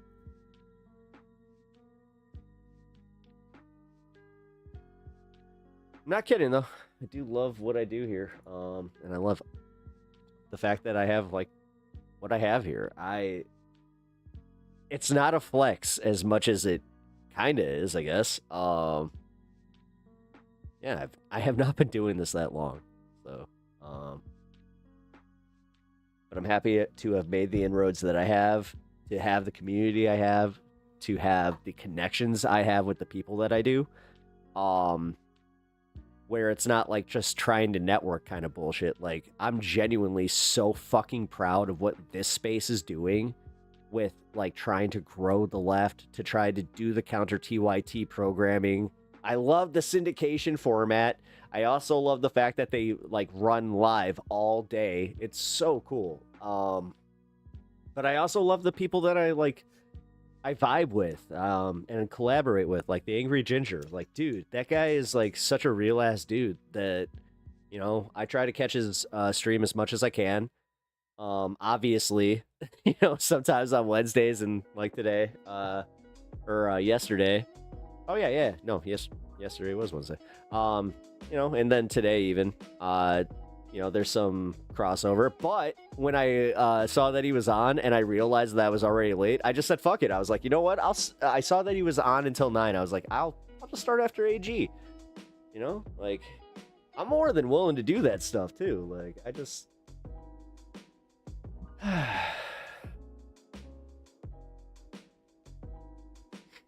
I'm not sure if people can understand that it's like, I'm happy. I'm actually happy with like what I'm doing in the stream. And that, you know, even you, Panic, even though you annoy me sometimes, for better or worse, dude, I do like interacting with the people the way that I do.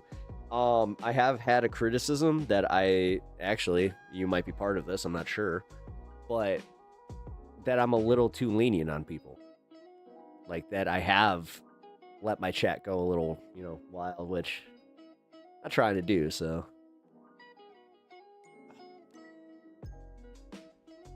Yeah, I'm glad. I like that you were trying to do your thing, even though I think half of what you say is bananas. Well, to be fair, I talk for damn near 4 to 6 hours a day, so. And that's on the low end. Actually, Letterhack said something really cool to me yesterday that I really appreciated, where he was just like, yeah, you stream for like a long time and you talk for all of it. He's like, there's no dead air with you. I was just like, well, I mean, there's occasionally. He's like, no. He's like, I watch one of your streams. He's like, you are active for almost, on average 6 to 8 hours. I'm like, I stand by. I don't think there's a client list. All right, fine, whatever. Agree to disagree. I like how that's where we end that conversation. Is I agree to disagree. Move on. But as far as comedy is concerned, I don't know, man. Like I said, the stage thing, it's also so weird, man.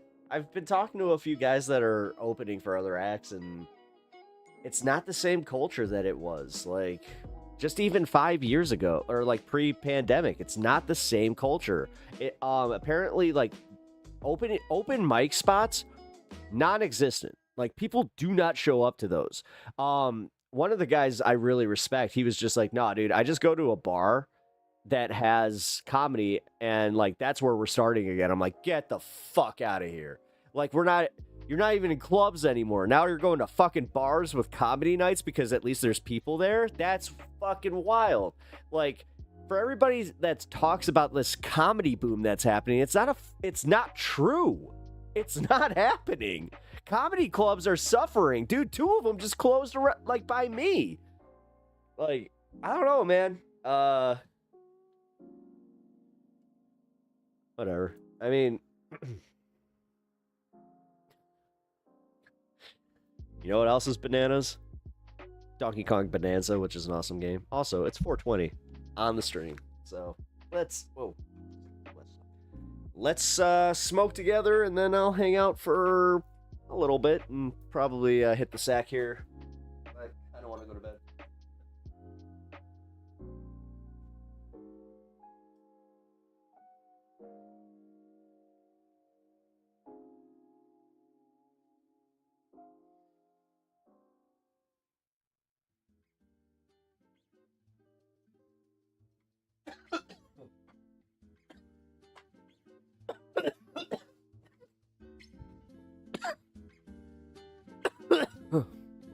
But online comedy's big.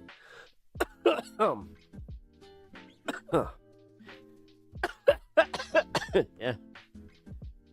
That was a little after my time there, guy. I'm still looking. I've hit up a few clubs. I haven't gotten anybody to get back to me though. I never recorded my sets, so I've been contacting some of the clubs around me to see if they have any time-stamped videos or any of the recorded stuff. Because most clubs, trust me, they keep that shit. They're not wiping it like security video. They don't want to run the risk of like getting rid of a big comics, early stuff. So I know I worked a few rooms that had it. And you got dog collars offering their cheap tickets, practically giving them away. Yeah. No, I know. I did a few gigs at Zany's in Chicago, and it was the same shit. Also, the friends and family shows. Dude, I had a really good friends and family show where the club got mad, because I also comped half of them. Yeah, that's what happens when they don't drink. There's nothing worse than that. Trust me. Kind of funny if I was to give a young comic some advice. It's actually that kind of stuff, the weird shit, where it's yeah, for friends and family night, make sure you bring people that drink. You'll get rewarded for it. It's the weird shit though. Where it's like I just noticed these little things while watching other people. I'm like, well, they got a better spot than I did.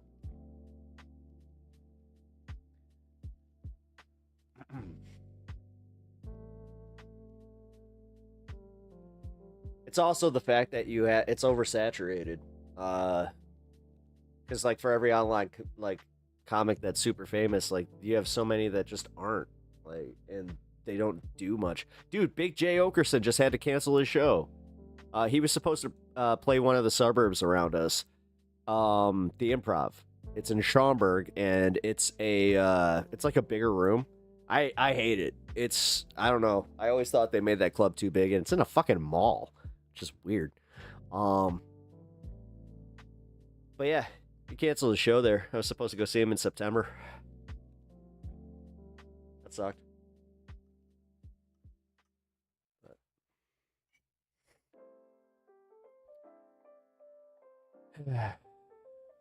Yeah, comedy's a fickle bitch. I mean,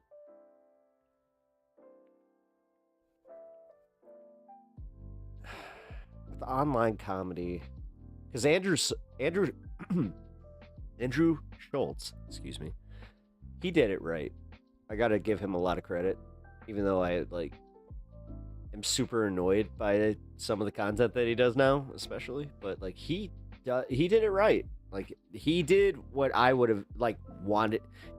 Honestly, if I was to redo comedy, it would have been this, where I would have just done this show and then done a few bits and then then start selling out rooms, or going to and just going to my club and then actually commanding an actual price.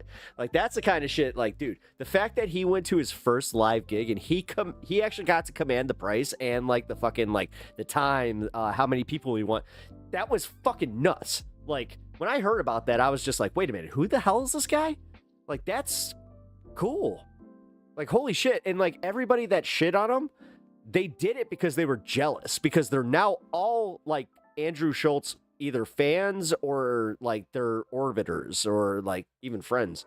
One of my favorite ones was Kurt Metzger. Kurt Metzger shit on him hard, and now he's on Jimmy Dore and he's just like, oh, I kind of like what he does. I was like, fucking Kurt. Jesus Christ. It's also part of the problem. I knew the scene, so I was one of the guys that would talk politics backstage and not bring it on stage, and if there was a political comedian there, I was more than happy to talk to him, and more often than that, they did not want to fucking talk about politics or even to me, just because whatever. Holy fucking. Want to talk about orbiters? They didn't call us orbiters, but they did just say oh, these young. They could have been nicer about it, They really were kind of pricks. It's just oh, they're all frothing at the mouth. We could have them, in a fighting pit if we wanted to. It's just hey, you're not wrong. we probably would have gone fucking, all right, throw that 7 o'clock slot on. Let's go for it. Thursday, by the way. It would be a 7 o'clock on a Thursday. It was always the day before a fucking bigger comedian came in. We would always be fighting for that slot. But honestly, there was nothing ever cool like that. I mean, there are a few, rock, paper, scissors here and there. If somebody had weed, there was always a good possibility that I mean, I'll just say there were times that I got the better slot. Comedy, I miss it, but I don't. I think I miss it's almost like the nostalgic factor, where the time that I was trying to do it, the experience I had, the fun I had, and the mentorship I got. I wouldn't trade for the world, but also would I want I wouldn't want to ever go through again is the nerves every time. And yeah, man, like I'm very honest about this. There were multiple times that I would leave a show, and because I would have to travel, because I would have to go like from, like they had a suburb like in Aurora. It's pretty famous for Wayne's World. I used to go out there, and like the drive back, man, it was rough. Like it. I had a guy straight up tell me, like, and it was a guy who worked at the club. He's like, you should probably think about quitting comedy. It's like, wow. Tell everybody that?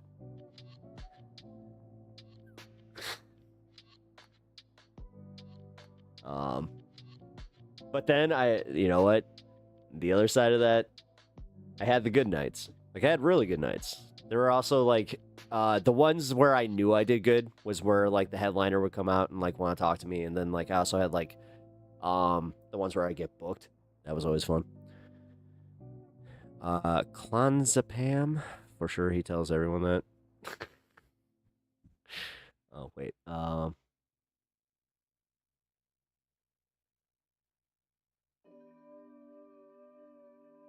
Wait.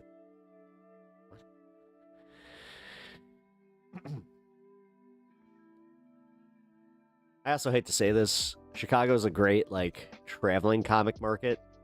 Local comic market? Not so much. I'm really not trying to shit on us. I'm not. It just sucks to, like, live this harsh reality where, like, it's either New York or LA. It really, like, to this day, I say it that way. Austin's not even a fucking destination in my opinion. Like, if you really want to make it in the comedy business, like, you got to go to LA or New York, because you got to try and not only break out, but you got to try and break in with those. Like, if you can break in with those comics, that's why I say Dan Soder. Yeah, I would go New York all day. I have that. No, I already, like, I vibe with those guys. That's why, again, I know who I want to work with. I know who, the kind of shit that I can deal with. Also, doing New York radio would be. Isn't it weird? Isn't it weird? That's the thing that, like, fuck it. Fuck everything else that I would ever want to do in any career. I want to do New York radio, not even as a DJ, just as a guest. Fuck, dude. Just going on K-Rock? Ah, that would be a dream come true. It's so stupid. Oh my god. It would be fucking wild. Oh, the biggest one is, like, if I got, like, I don't know. This is stupid. This is like, all right, here's my pipe dream. Getting invited to go talk to Howard Stern for even 5 minutes. That would just blow my fucking mind. But I also would, like, panic and I wouldn't know what to say. So it's just like, shit. I wanted this moment all my life, and here I am.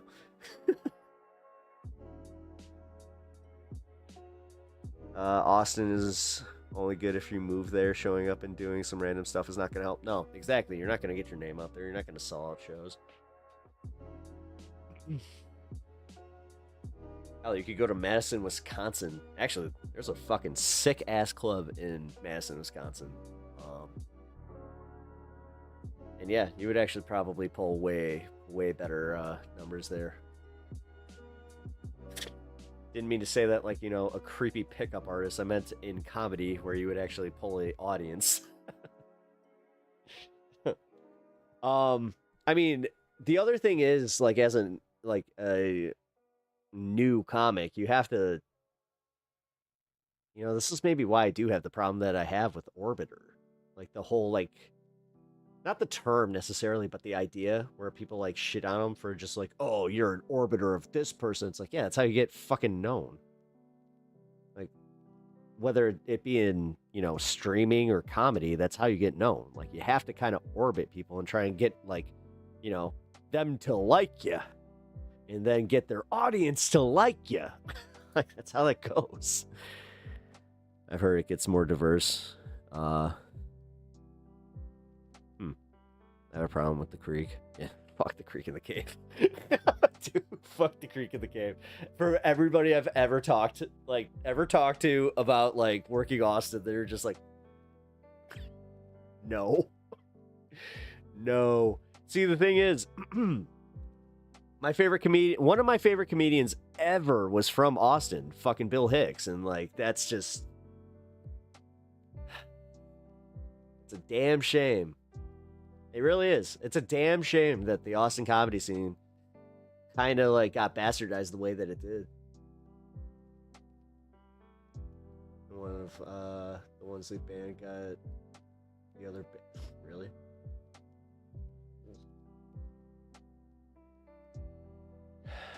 Yeah. Comedy bands suck. Comedy bands are fucking shit. Yeah. I don't know. I didn't like the click stuff.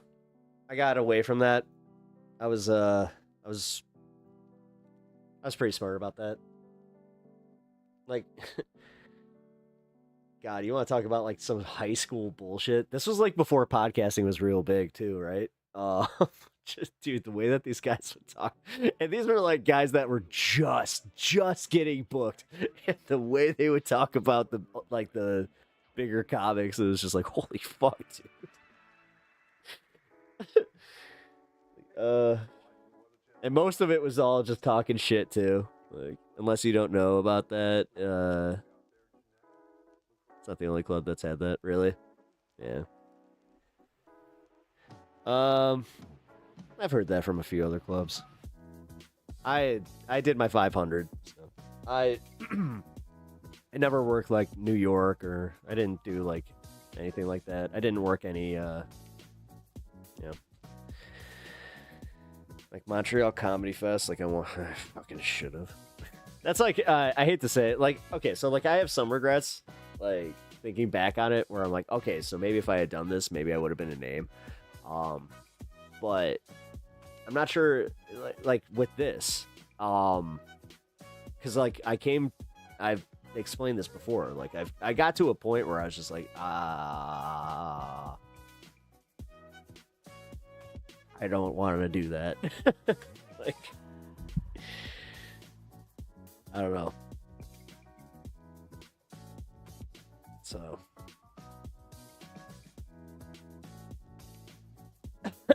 Ty Rivera is the other guy, but he kind of banned himself. Ty Rivera. I think I've seen this stuff.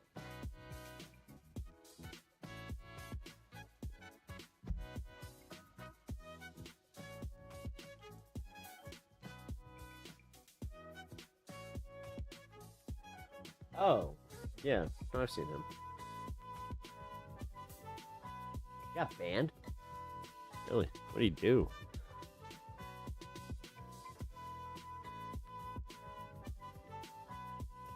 I mean, if he got banned, like, dude, I'm not sure if it's the same though. Like, if you get banned from a club nowadays, do you get blacklisted the same way? Because like, back in the day, they used to like literally tell you, be careful, because like all the club owners talk to each other, and this is how like you're gonna have to rely on this to get booked. So, talk so much shit on everyone and everything, you got blacklisted. Yeah, you do have to be careful about that. Like, if he's talking shit about the club owners and shit, yeah. Okay, that's a little bit more understandable.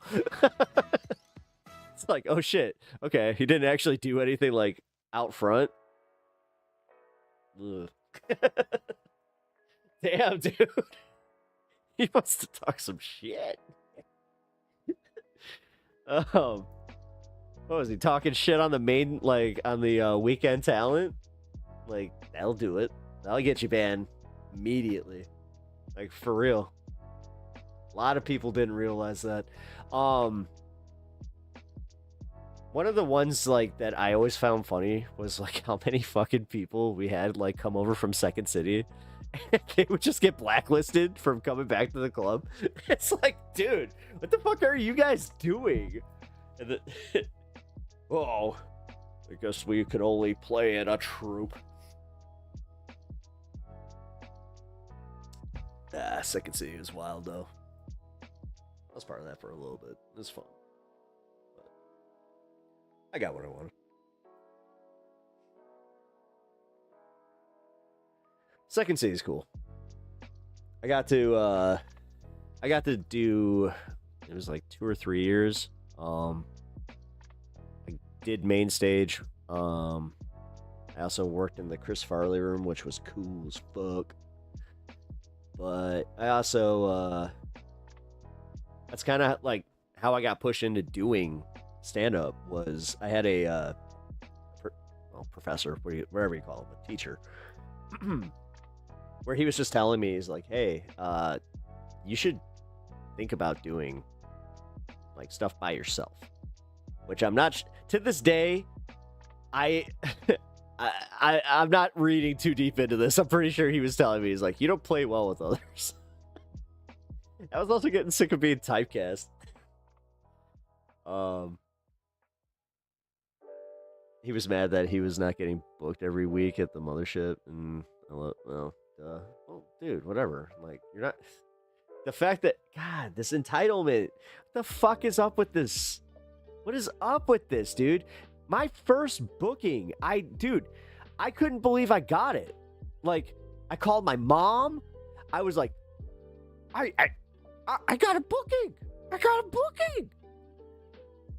I was like, I'm actually getting paid. It's $15. Dude, that fucking sucked. God damn it. I was so mad about that. Handed me cash. Tried to be like, oh, it's not taxed. What a fucking asshole. Yeah, whatever. I gotten scammed on that one. But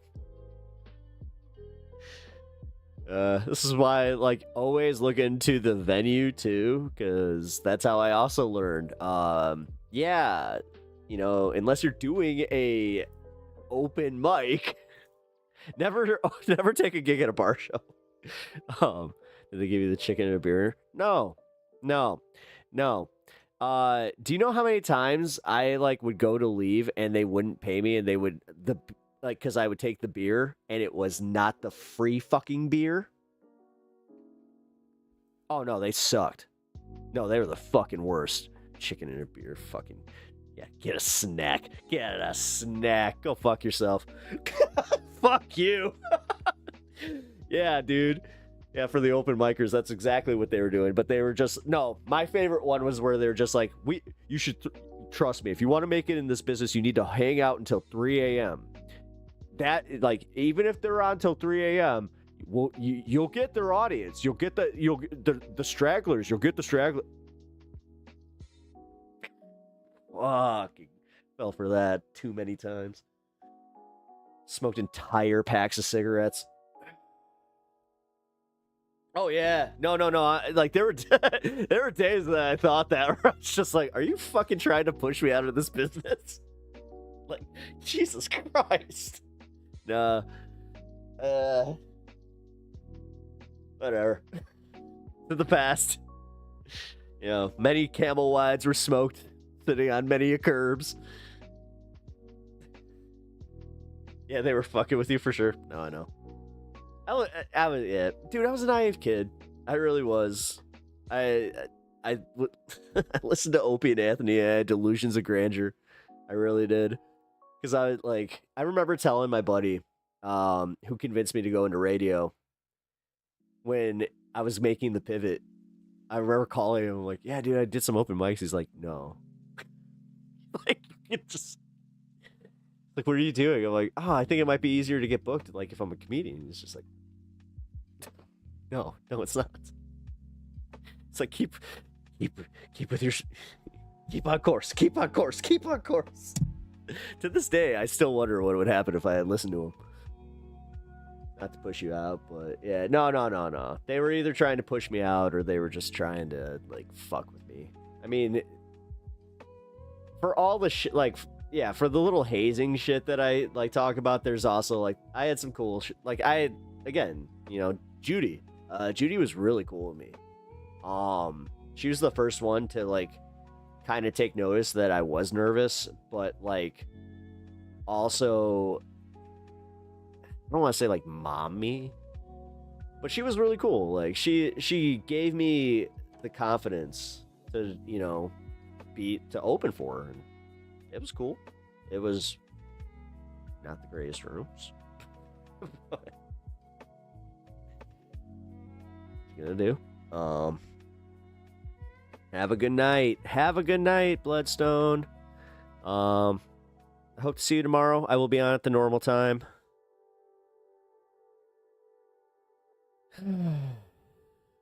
Yeah, sorry. I am now just kind of doing old man stuff. Back in my day, there was a club named Zanies that was outside the city. It was easier to get bookings in. It was. I'm not connected to the performance aspect of comedy, but all I hear and see a lot of shit. That's, you know.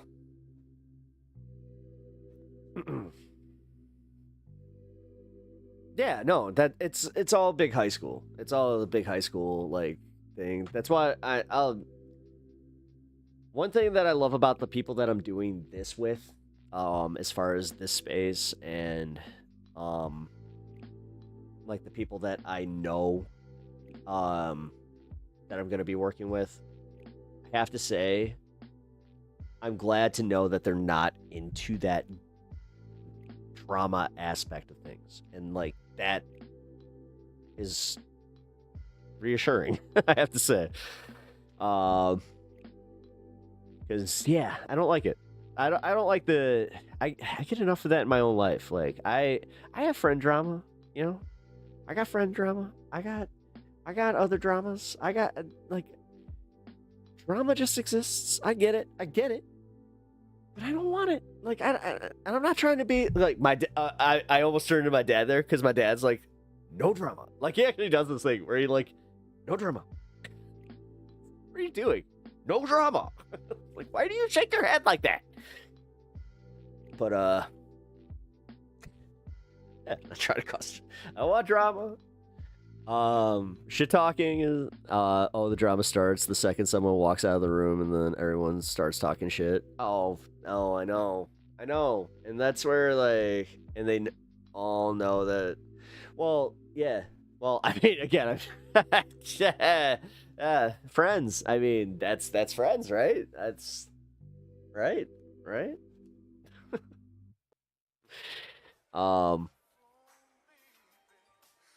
This one specifically sucks.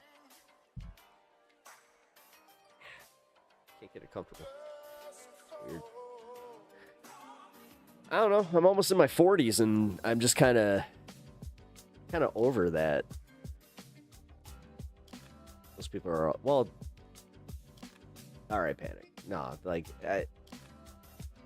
I thought this goes without saying with comedy, where it's like, no, we're all a little nuts. We all have something. This is the reason you start. Like the reason I've been very open about the reason that I got into it was to use it almost as like therapy, to go talk about like my mom, because you know, she produced a lot of material. She was an awesome lady. She was like, and I love my mom to death. Choice of words. But yeah, she was a special lady, and yeah, she also see, Jeremiah Watkins doesn't do that. What you're talking about? Never heard of that person. I haven't been keeping up. He's the only one.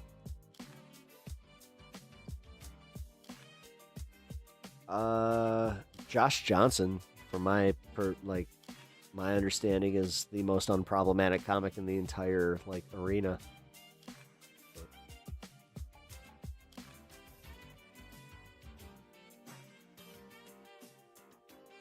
Oh, that you know. Gotcha.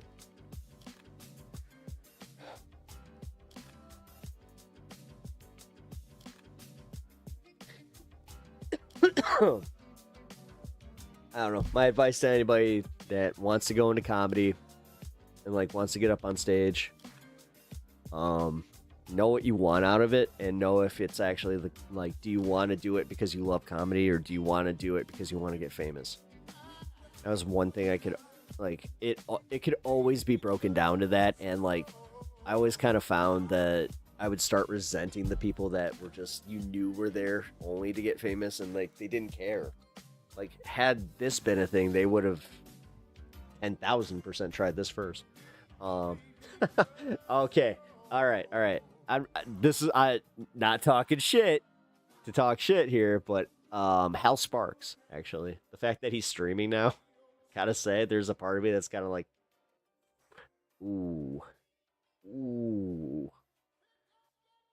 I know how you treat people. I'll go into details, but that's interesting.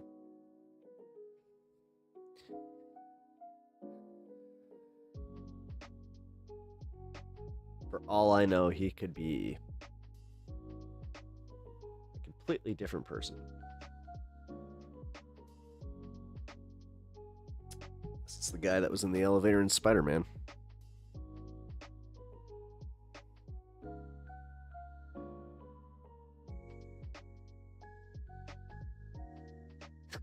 Not gonna talk shit. Proceeds to talk shit.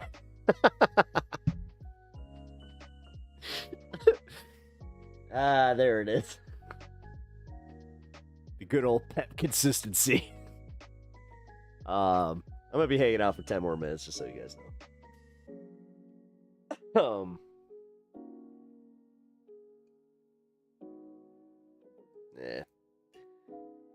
Few regrets I have. Not recording my stuff. That's a big one. Like, we used to... This is embarrassing to admit. We used to call the guys that, like, set up their, like, they had, like, the little mini tripods, or, like, they would even have the big tripods, and they had legit, like, the Sony handy cams, like, just, like, hanging out in the corner, and we would just call them dorks. And... Shit, man. If I had only been nicer, like, they probably would have just fucking recorded it for me. But, you know, I had to be a prick. And for you know, the younger crowd in the audience, I'm not sure if you understand that when I was doing this, I'm pretty sure that at that time I either had a Nextel phone that was a flip phone, or I had a let's see, what did I have when I ended comedy? I think it was a BlackBerry. Pretty sure it was my BlackBerry. Chirp chirp. TV, they had interference today on Majority Report where there was something going on, and I was just like, it was like a click. It was like tap tap tap tap tap tap tap tap. It's like, wait a minute. Oh no. It was on this space. It was Andrea. Andrea, she was like tapping her mic. She was like going like, and I was just like, that sounds like Nextel interference. Man, I haven't heard that in a while. Nokia with the snake game. That was a winner.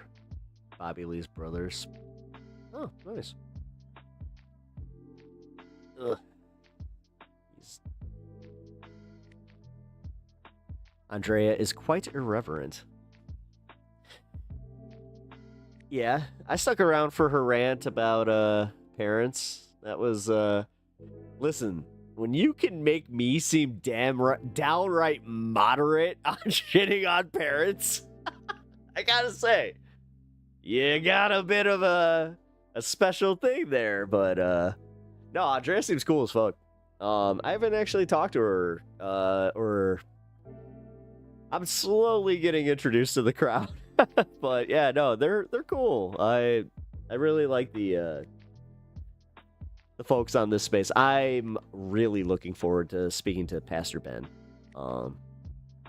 I think that I'm going to have a very good discussion with him, that may turn a bit debatey, but not necessarily, because I very much respect him.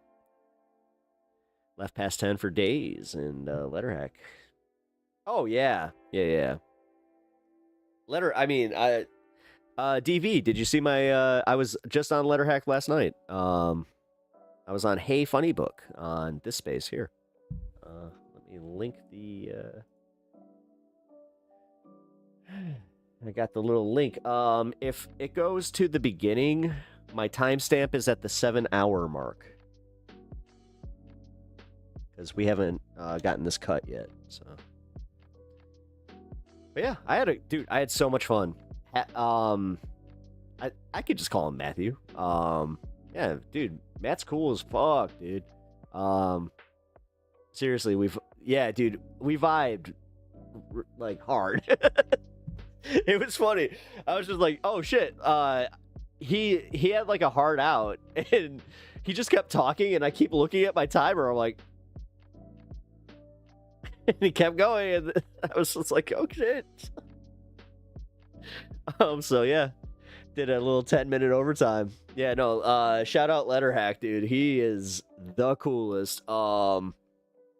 He really is. And DV, I'm not sure if you were here for my announcement. I'm doing Tuesdays. I'm opening this space on Tuesdays. I'm gonna be the I guess morning show at 1 p.m. Eastern. But if you're on the east or the west coast, then I'm technically a morning show. So thank you. I really appreciate that. No, see, this is like I'm so happy. Like I love the people that I'm working with.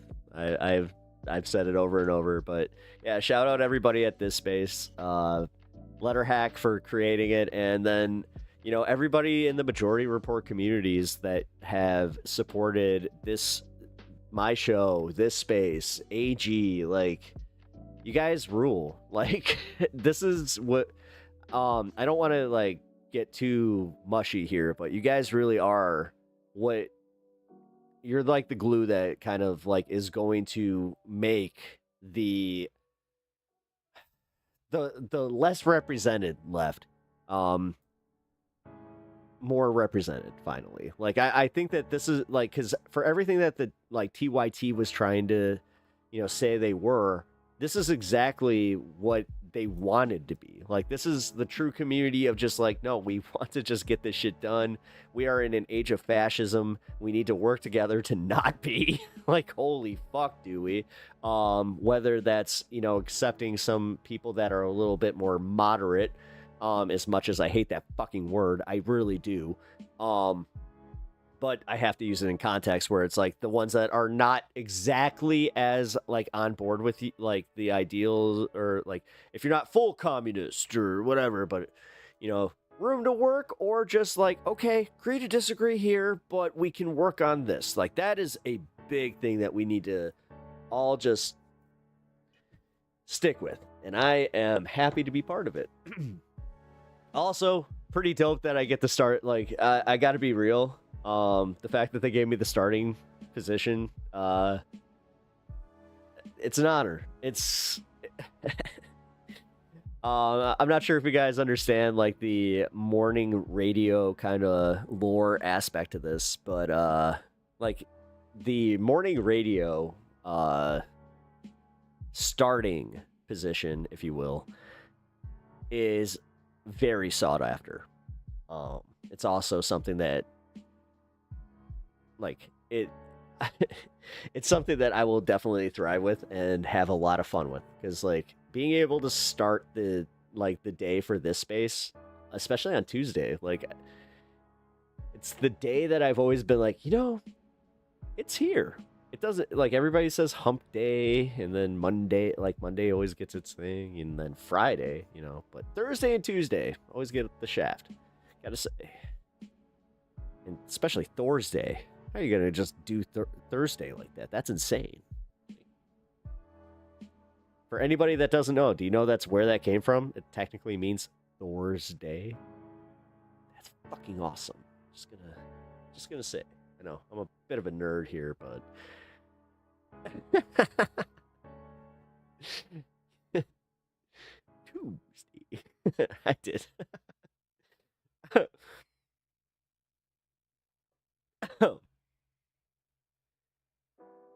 shit.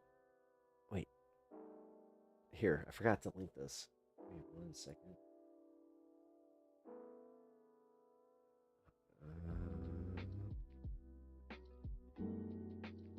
Wait, my Twitch links aren't working? Oh, shit. Hold on, guys. Alright, let's find out something in real time. Did I get banned from Twitch?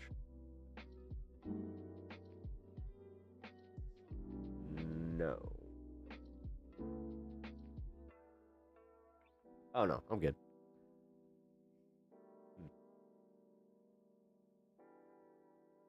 Oh, that's right. I need it open from my Streamlabs. Give me 1 second.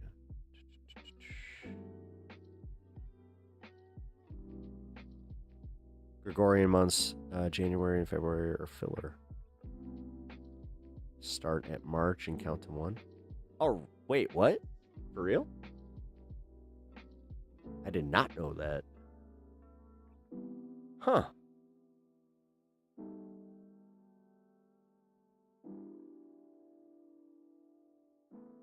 September 7th.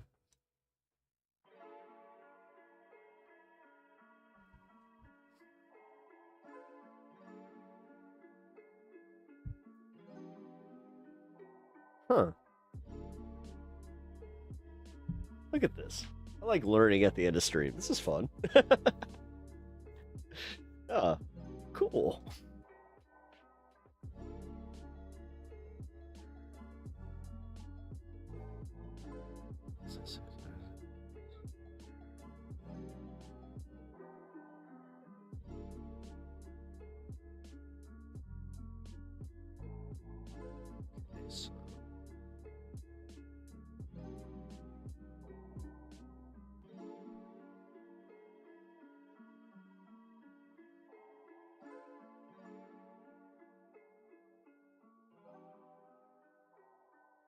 I did not know any of this.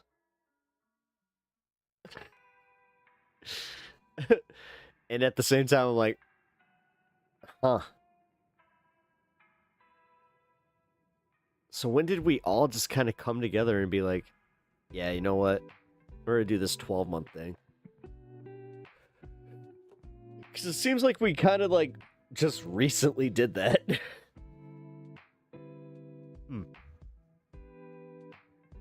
Long ago. How long?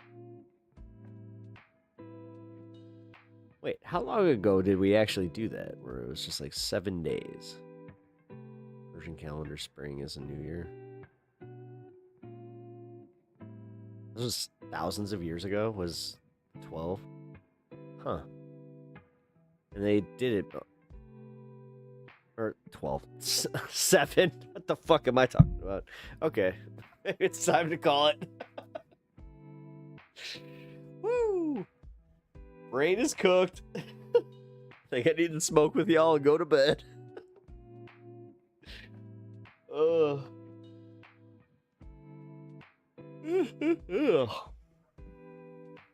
this was a nice little pickup stream, gotta say. I had fun.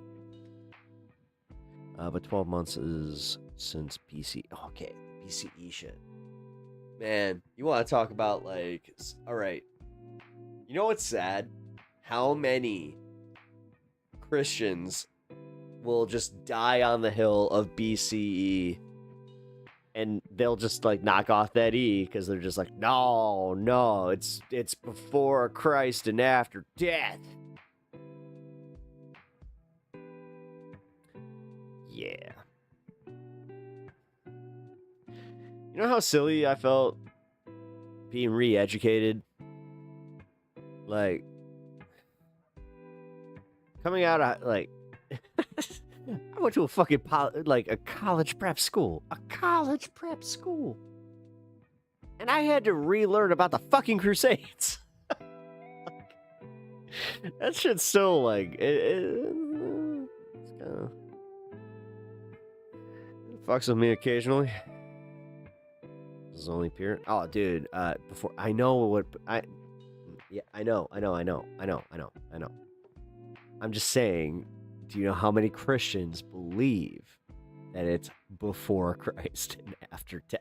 It is maddening. So, just have to say, yeah. And the ones that will die on that hill, the one with the 3 crosses, because it's the holy hill. Too many lemmings. Oh, trust me. I think back to the shit that I was taught, and I'm like, what the fuck? I was like, wait.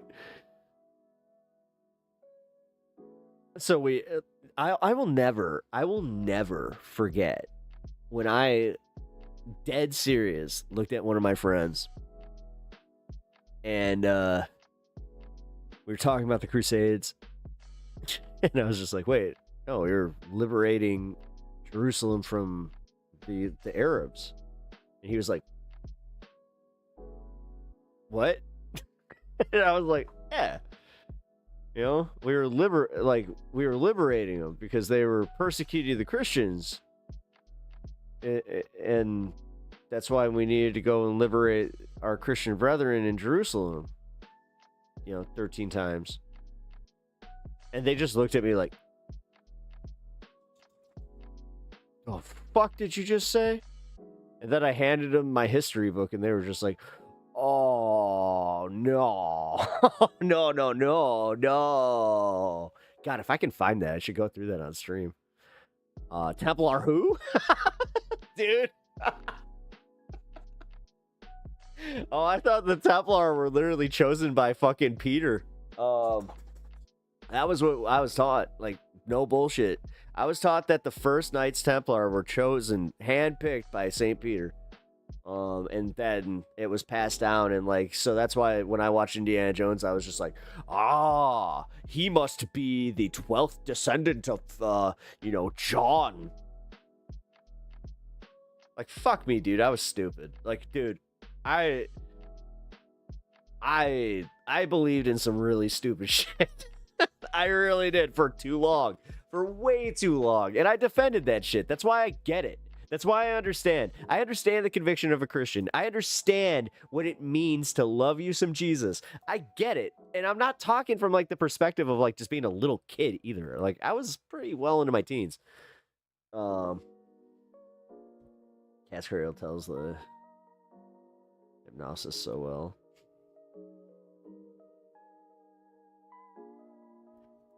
Yeah, I still can't believe the fucking revisionist history that I got. It was fun. Made me more of a student. It did. Like that. If they want to like breed atheists, they do a good job by telling you like, don't look like, you don't need to look farther into that, or argue, oh, would Christ actually be a leftist? It's like, no, we don't need that. What do you mean? Well, it's communism. Seems like he would kind of be like, I don't know, kind of for that.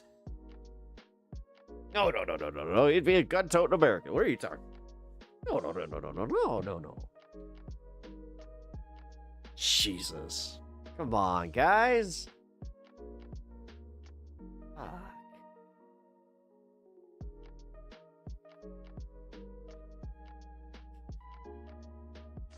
Damn, he's still alive. I just woke up.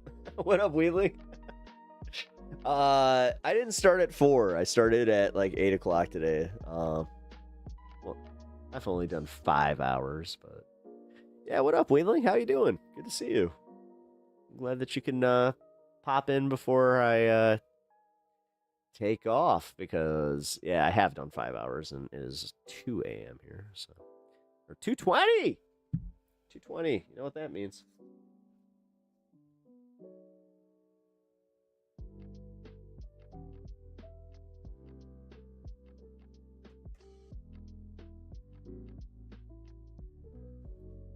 There we go. No, I mean, I was having some fun. Panic, thank you for toning it down and just talking some comedy. Honestly, that was fun. It was nice to kind of, talk about that stuff. It's not that I've always found it to be not that interesting because it's not like I really met, tons of famous people or worked with anybody that like really did anything. But yeah. Oh, I'm just gonna agree now. I'm a yes man. I've been suspended. It's really not that interesting.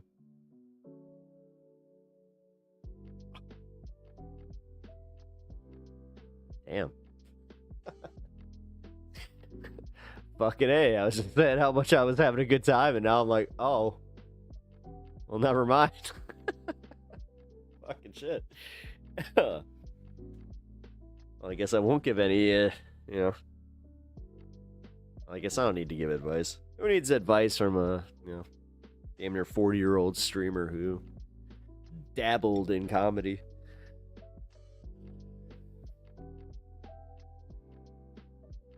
Let's be real. That's pretty much what I did. I think it's interesting. But it's like storm chasing to non-storm chasing nerds. Yeah, I don't give a shit. I don't give a shit. I'll fucking talk hockey. Dude, I'll talk. If somebody wants to talk hockey with me and I see my viewer count dip to 2 from like, I don't care, whatever my high is, I don't care. I'm talking about what I want to talk about with somebody else that wants to talk about it. And if I see that there's even one person that's like, fucking based, I like hockey, then I'm down. So, realistically, man, this is why I have this little contentious thing where it's like, I should probably care more about that. Because, brand and all. Hockey's a solid sport. Yeah, it is. Best sport. Ichiban, number one. It really is. No doubt, but like a private eye. Yeah. Someone should do a behind the scenes. I mean, I've been. It's actually funny that you said that. I've been making jokes about that. Although it would. You think the Epstein shit's fucking? Oh nah, it's not. It's not dirty like that. But man, there is some stuff there where you're like, oh, fuck. It's like you guys are cutthroat. Oh, dude, did you see Kim Condon shitting on somebody on the bonfire this weekend or this week? Like she like outed God, who the fuck was it? Here, let me see. Talk a little comedy drama. Why not? Not part of it. What? Excuse me. That's crazy. It's literally the first thing that just popped up. It's crazy.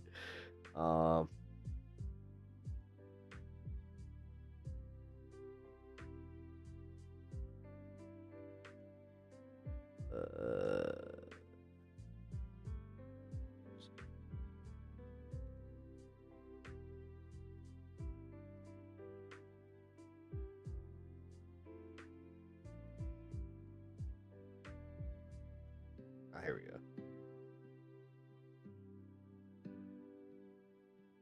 Hannah Berner. Apparently, Hannah Berner took money from Kim Condon.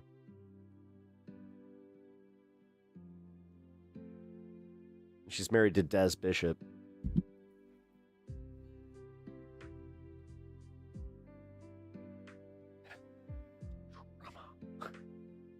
See? Then you find out that like the guys that you respect, that came out of the Opie and Anthony scene, like Bobby Kelly, everybody that works with Bobby is just like, I don't know. Seems like they got some contention with them. Which sucks. I don't know, man. That's why I don't want to be part of it. To be real. Like, that's the kind of stuff that I didn't want to ever get into. And then on top of it, man, like, the people that... This is one thing that bothers me about, like, too lazy to try, and like some of these guys, where they'll like openly make fun of these guys like they're hacks, and like then do their own jokes on them. Like, see, I can't do that.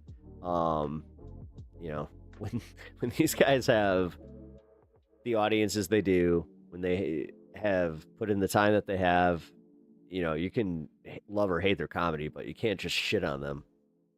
There are certain comedians that I can do that with, that I'm more than comfortable doing that with. There's also a few comedians that, yeah, I would love to name some names as far as just being complete just assholes. But I want to do that.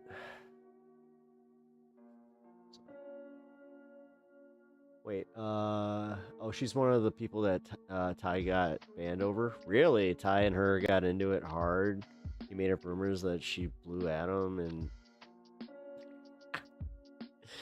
Wait, isn't she with, what's-his-face?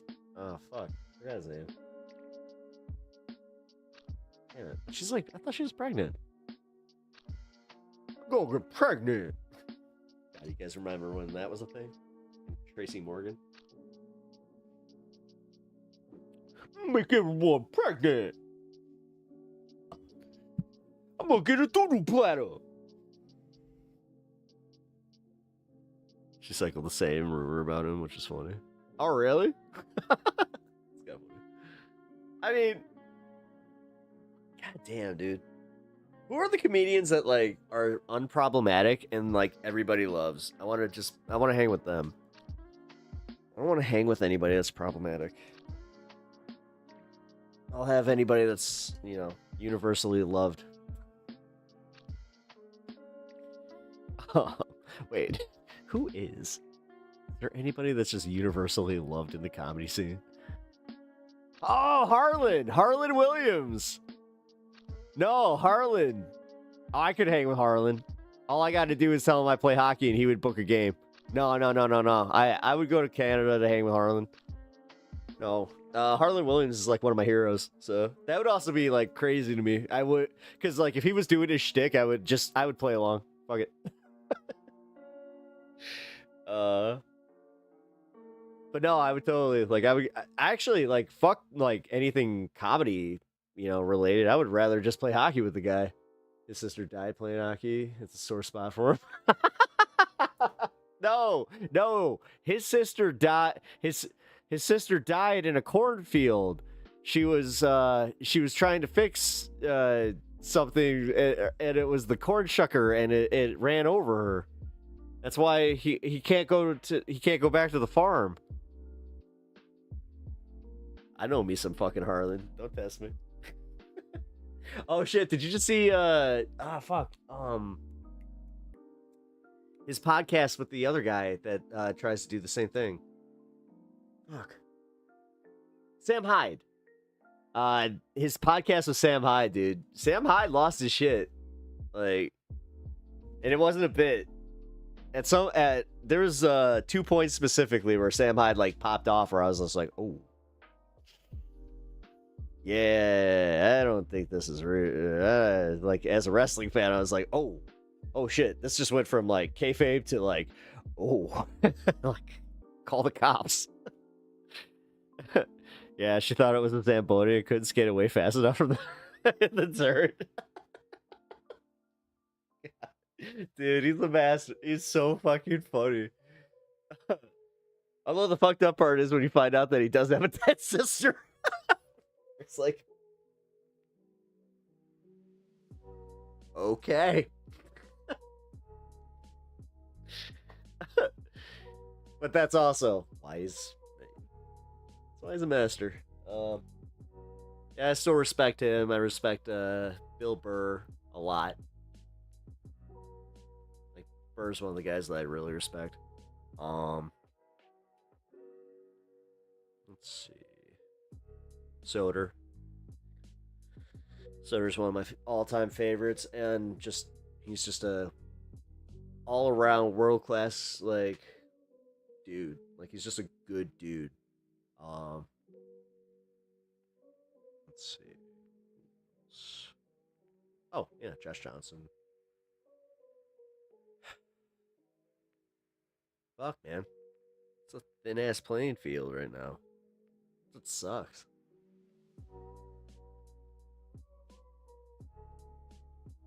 Oh, Stavros.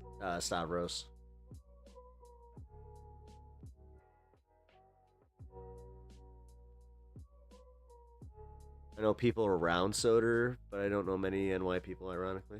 Yeah, he's just, as I said, like, he's a world-class guy, man. I've always admired his comedy. I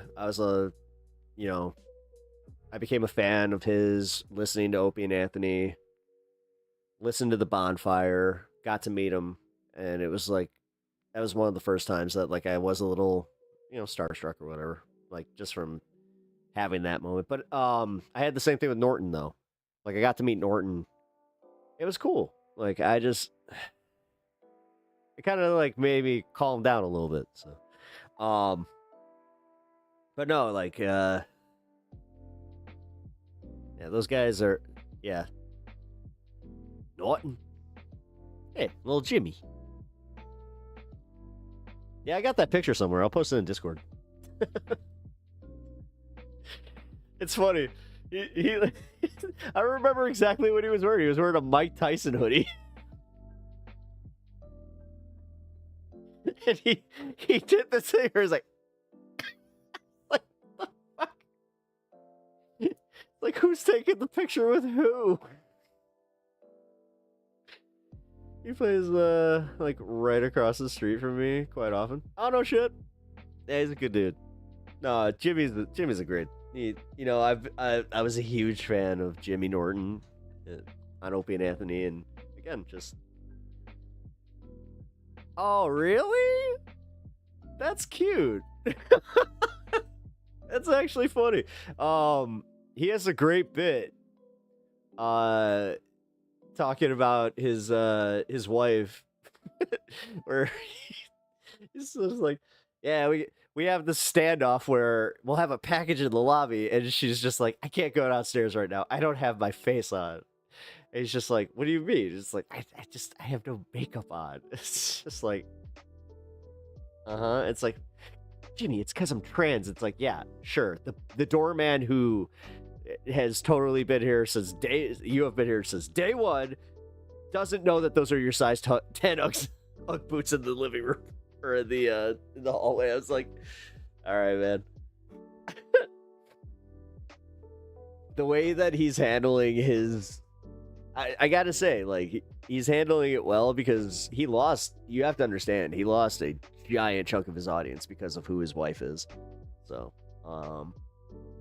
which is weird, because everybody, like, always knew that he was into this, so. Weird. But it's so weird, like, you think his audience would show up more for that? No. No, the old ONA pests, like the ones that, like, I don't know, at this point they just kind of like hate watching everybody. God. I mean, the most depressing fall off is Opie, where I really wish he would have not had his little ego trip and he would have just taken a radio job, but he's doing his live at Gephardt bullshit. Like, the fuck cares? Like, I don't know, man. That was a depressing fall to watch, because, like, I was always an Opie guy, like, as far as not just, like, not taking sides. Like, I loved the show. Like, you know, I saw the value in all of their positions there. But what I hated specifically was when they did break up, how he went fucking full scorched earth, on top of the fact. Don't him and his wife have a pod I should follow? Yeah. It's called Sword Fight. It's fucking hilarious. No, you should definitely check it out. Yeah, they actually had some pretty good conversations on it too. Soder was on it. Yeah, Soder was one of the better guests.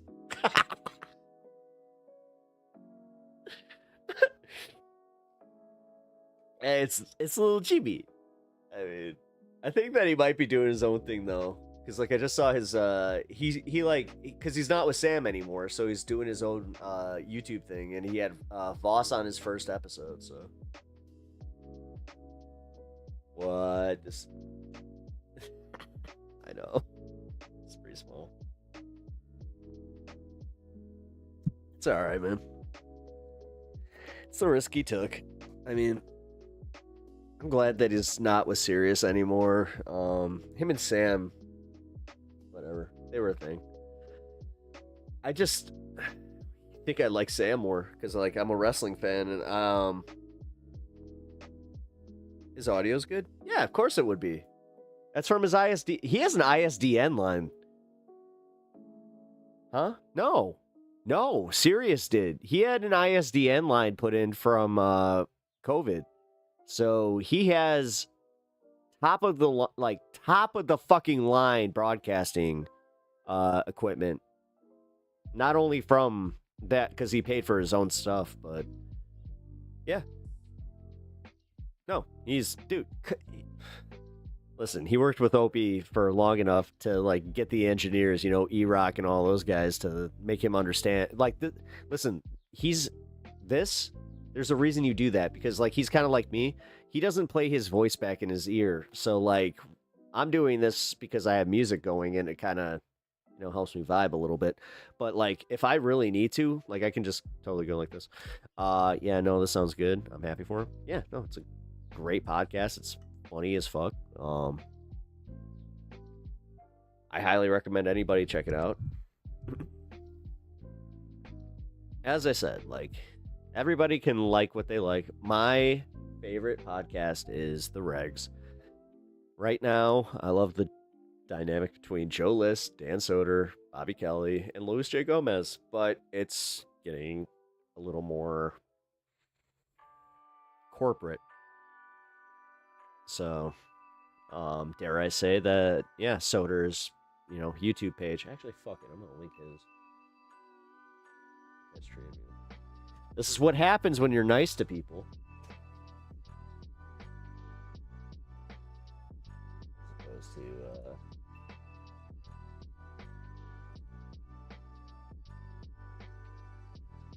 oh god, he had Catherine on. Or Kieran. Catherine. Oh, he put Hulk Hogan as his main action figure there, eh? This jabroni. This fucking jabroni. Dude, I actually kind of want to give him shit over that. Oh, wait a minute, guys. I just realized I never talked about that. I never talked about Hulk Hogan dying. I'm going to have to cover that tomorrow. Because I want to do the impression.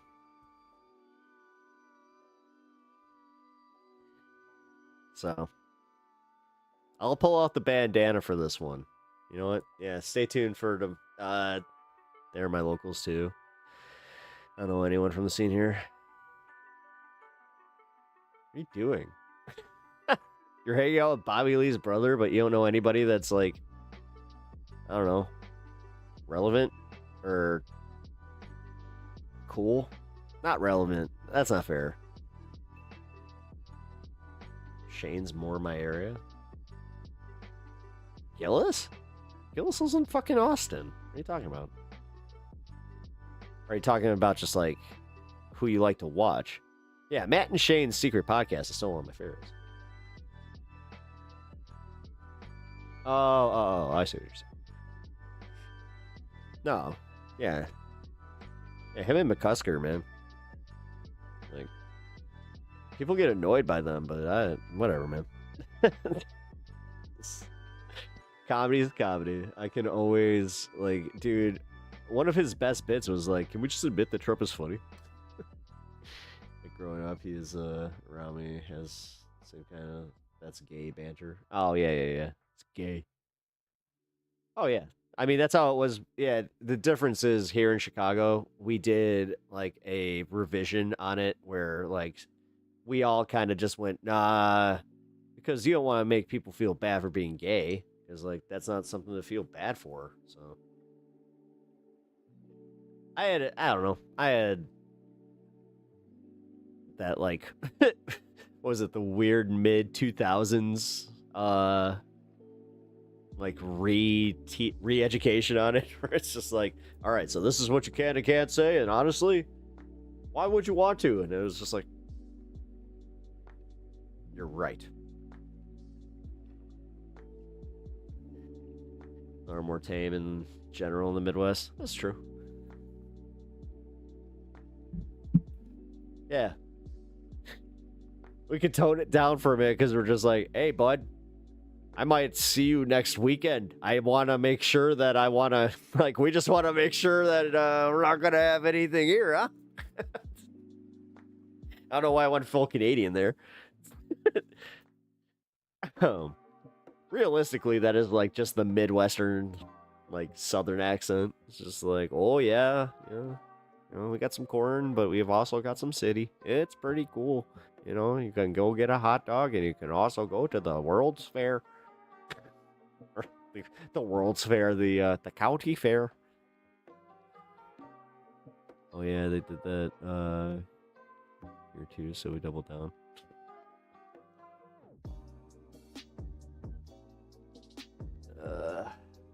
Alright, guys. I'm at that 5:30 mark, and honestly, it's almost 3 a.m. here, so I gotta take off. I come back when people were gay shaming me was, oh, what, I'm gay because I like men? Just scream that. The thing is, that wouldn't have worked here. Nah, see, you think we're nicer, but like, no, we still had some bigots here. They were always like, that's, I don't know. I was always bothered by the term social justice warrior because I got that from like standing up for a gay friend of mine, and they're like, what are you, some social justice warrior? What's this got to do with you? I'm like, well, you're making fun of my friend. You make fun of my friend, I'm going to stand up for them. And also just kind of ask, why are you making fun of my friend? You don't need to do that. God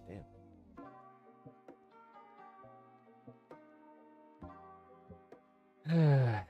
It just sucks because I got a lot of friends that were not able to live their truth. Like, one of my friends just came out recently, and they are 40. So, you know, and it's mostly because of shit like that.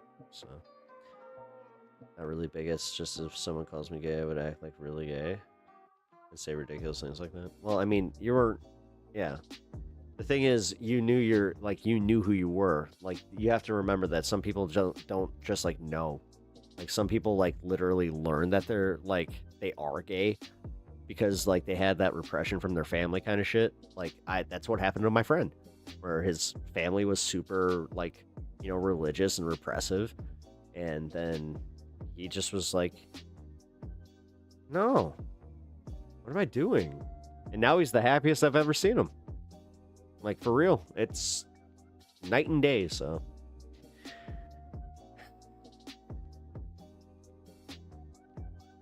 That's why I'm an advocate for, no, you should be able to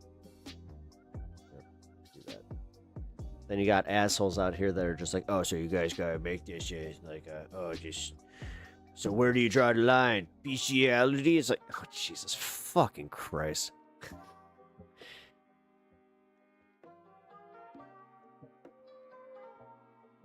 Well, I mean, I don't know. You and Milo might want to have a conversation about that. Maybe not. I'll be real, but all right, guys. Panic. As much as I appreciate the turnaround here, and it was a good conversation. Thank you for turning that around, and honestly, it was fun. Got me to do a little reminiscing about ye old good days in the the Chicago comedy scene.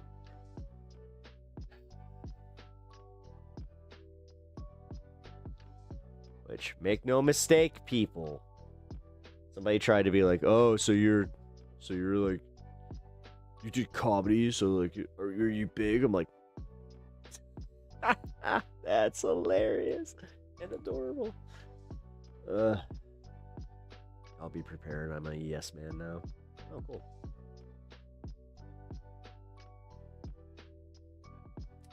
That's fun.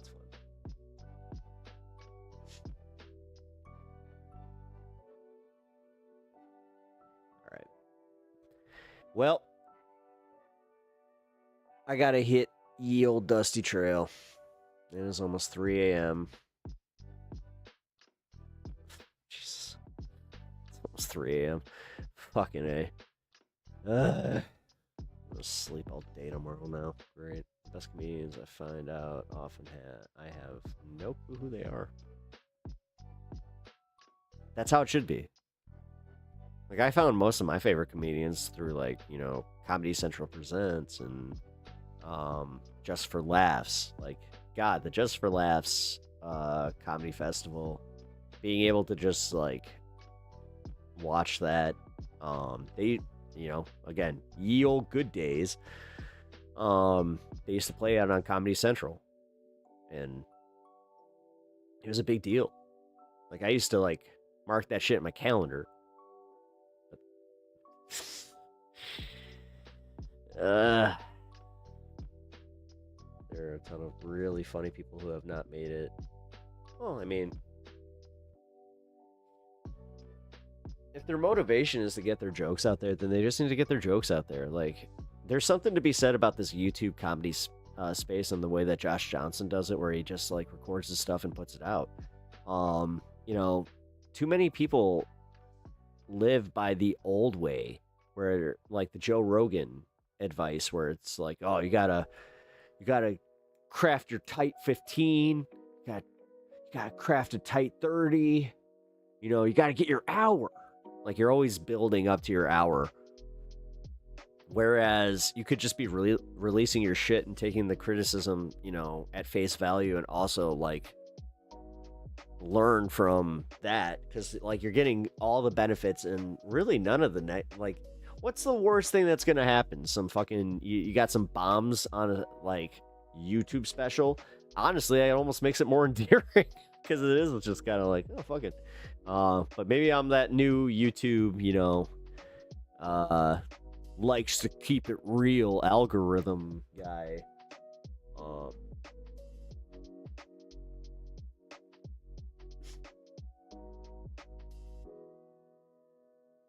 I like how I shouted out Dan. But either way, dude, as much as I want to keep talking about this, I really do gotta go. So, the crowd work thing people are doing is clever. No, it is, but Big J is and always will be better at it. It's almost unfortunate that some, like, the other, never mind. I don't want to say what I was about to say. Because honestly, that one actually might get me in trouble. All right, I'm going to get going. He's very funny. If you haven't watched his Tuesdays with Stories, fucking Christ, what the fuck is it called? It was the Ari Shaffir show. It was on Comedy Central. Fuck.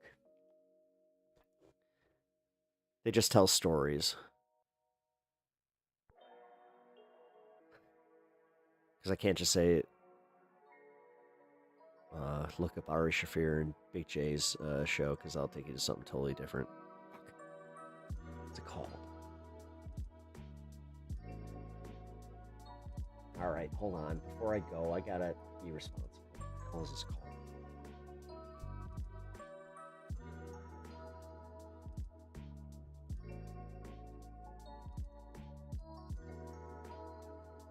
This is not happening. It's called This Is Not Happening. There we go. Yeah, look up Big J Okerson.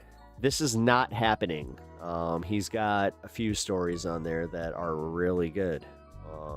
Definitely recommend them. Otherwise, guys, I appreciate y'all hanging out tonight. You do know that I really appreciate each and every one of you.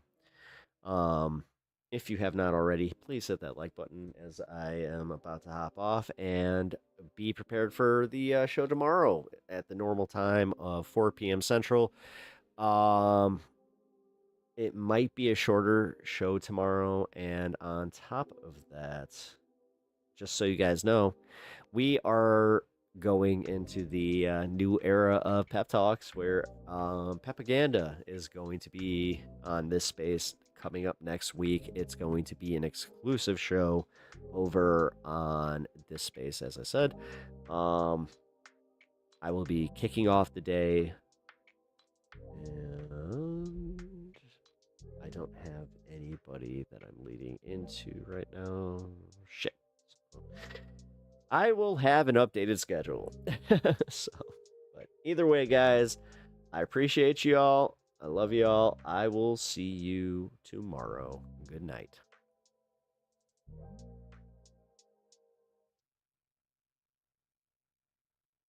Who the heck is Pep Talks? I'm not gay, but I fantasize about Marco Rubio. Pep Talks. Pep Talks. Pep Talks. Let's eradicate the Kung Flu. I'm literally coming. Pep Talks. Pep Talks. Who the heck is Pep Talk? They want our women. They want our children. Pep Talks. Sometimes no means yes. Grab them by the pep talk. Grab them by the Marco Rubio. Obama is a racist. Pep Talks. I'm literally coming. I'm literally coming. Pep Talks. We found weapons of mass destruction. My fellow Americans, it has been confirmed today from Pep Talks that we are indeed all high on politics.